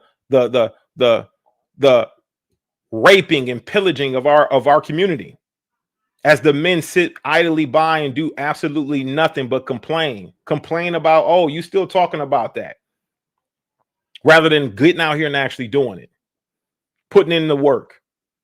They gotta sit by and look.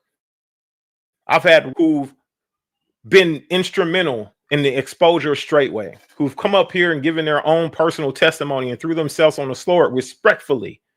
You understand what I'm saying?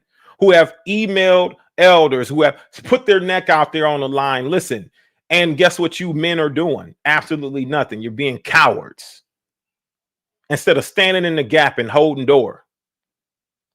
It's disappointing, really. And then you get mad at a brother like me who's going to call you out on your shit. Then you get mad at me. Then you start to be upset with me because I'm calling you out on your shit and your Down syndrome and your Stockholm syndrome that you're exhibiting. Not understanding any real strength that we need in the community. I'll build you up in front of your woman all day long.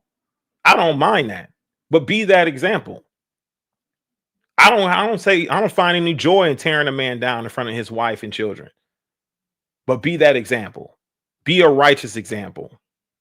So these are some of the things that we're gonna definitely say. Okay, we didn't hit the scriptures. We didn't hit what we needed, right? This is how these cults are controlling you. It's the same thing rehatched and repackaged. It was systematic from the world. You're witnessing the same tactics from the world that you see in this particular ministry, the same tactics, enslaving people willfully, right? You see, oh, you're doing it to the glory of the Yah, but until you look up and you have nothing to show for it. I don't believe that the glory of Yah would leave you with nothing to show for your labor, for your hard work, and for your labor of love. It wouldn't leave you with nothing to show for it, right? What does it say? Seek ye first the kingdom of the Most High Yah, and all of these things will be added unto you according to his riches and glory. Well, where's the riches and glory for your people, the people in your ministry, Dow? Because the Most High promised them riches and glory. Where's their glory? It's not glory. You can't find any glory in generations that will be lacking everything. They will have nothing to be able to show for generations, nothing. They don't have any assets. Where is your people's riches and glory? Not the leadership. The leadership, riches, and glory. Yeah, it's been added on to y'all in abundance. I think that we've proven that time after time after time. But we're people, the people who sacrifice every day for you, give over their whole paychecks, who literally break their back, blood, sweat, and tears to build you mansions, to build ye homes. Those individuals, where's their riches? Where's their glory since they're seeking the kingdom? Since they're seeking the kingdom first, where is it? That's what I really want to know. I got a real valid question there. Where's their riches? Where's their glory? Since they're seeking the kingdom first. And it's going to be added onto them. Listen, I just want to tell y'all, my brothers, my sisters, listen, don't fall for the false doctrine. Don't fall for the false doctrine of the cult, patriarchy. This right here is what makes your love cold. It'll make you loveless. It'll make you heartless. You understand what I'm saying? That's not strength. That's not true strength. Not of a man, not of a righteous man. That's weakness dressed up in authority. You understand what I'm telling you? A real man, a biblical man, reflects Christ, reflects the Most High, reflects Yeshua. And Christ himself, Yeshua, didn't make his bride the enemy. He didn't make his bride less than. In fact, he even told you that the servants are no better than the master, no greater than the master. That as though that he is our master, he is still our equal, no matter what. And that he's not greater than us. If Yeshua, Jesus the Messiah, did not make himself greater than us, then why are you making yourself greater than your woman? Why are you allowing other individuals to make themselves greater than you? Why are you allowing Dow to intrude on your household and to kick open your door and control what you're doing on the inside of your home? Why is he making himself and putting himself in that seat when Yeshua himself didn't put himself in that seat to be better than you? But you got Dow who's put himself in the seat to be better than you, sitting above you, ruling your home, trying to make himself the authority over you and your children and your wife. No wonder why she don't respect you. You're constantly pandering and bowing down to Dow. That's the reason why. And then guess what you do? You get insulted.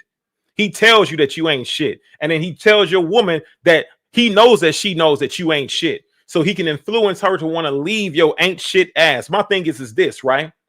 As we continue on in this mess, that's true weakness. There's nothing strong about that. If this message hits you, right? If this message hits you, then you know where you're at, and you know we need to change and where you need to get better. You understand what I'm saying? We're gonna land this plane here. Come on, y'all, share it up. Shout out to all my Caucasian brothers out there. Listen, we all got culture, and I don't mind you speaking up for your culture. And please don't be offended for me speaking up for mine. You understand what I'm saying? I mean no harm to you. Mean no offense either. But I know my culture, and I know it well. And I also know the other side of a man who's married to a white woman and how that can suppress his desire to want to stand in the gap for his people. You understand what I'm telling you? But you know what? That's not going to suppress me. It's just that simple. My thing is this, right? Let's leave in love. Let's leave in honor. Let's leave in charity. Every soul that's going to be set free from this live stream, hearing the truth today. Let's rejoice with the angels. Let's rejoice with the angels when every captive is being set free from this wicked ministry and every other cult-like ministry. You understand what I'm telling you? When every soul is being set free, we need to rejoice. We need to be happy. We need to come together in this, right? Especially when they come correct. Especially when they come correct, right? But we also need to show them love and gratitude. Love is a part of rebuke, reprove, correction, hold them accountable. Accountability is love. You got to understand that. Without accountability, there's no growth. We're not going to dominate. We're going to walk together in unity and peace, just as Yeshua did with the disciples and the rest of the people amongst him. Listen, he didn't make himself greater. He made himself equal, made himself a servant in servitude. You understand what I'm telling you? That is the true mark of godly leadership. That's the true mark. You understand what I'm telling you? Now, we're gonna go close this thing out, y'all. Man, all of all of the righteous alpha men out there, all of the righteous alpha men who support Yeshua, support this message and support Jesus the Messiah. Drop a ram in the chat for me, please, on the way out. And all of my elegant women who are exceptional under the Yeshua, under Jesus the Messiah. Drop a sheep in the chat for me, please. Listen, this is a beautiful live stream, man. I appreciate you guys joining me. We're going to go ahead and close this thing out. Bless you. Don't forget to like, comment, and subscribe. Holler back at your boy in the next flock. We'll see you guys in the next one. Peace and shalom, shalom.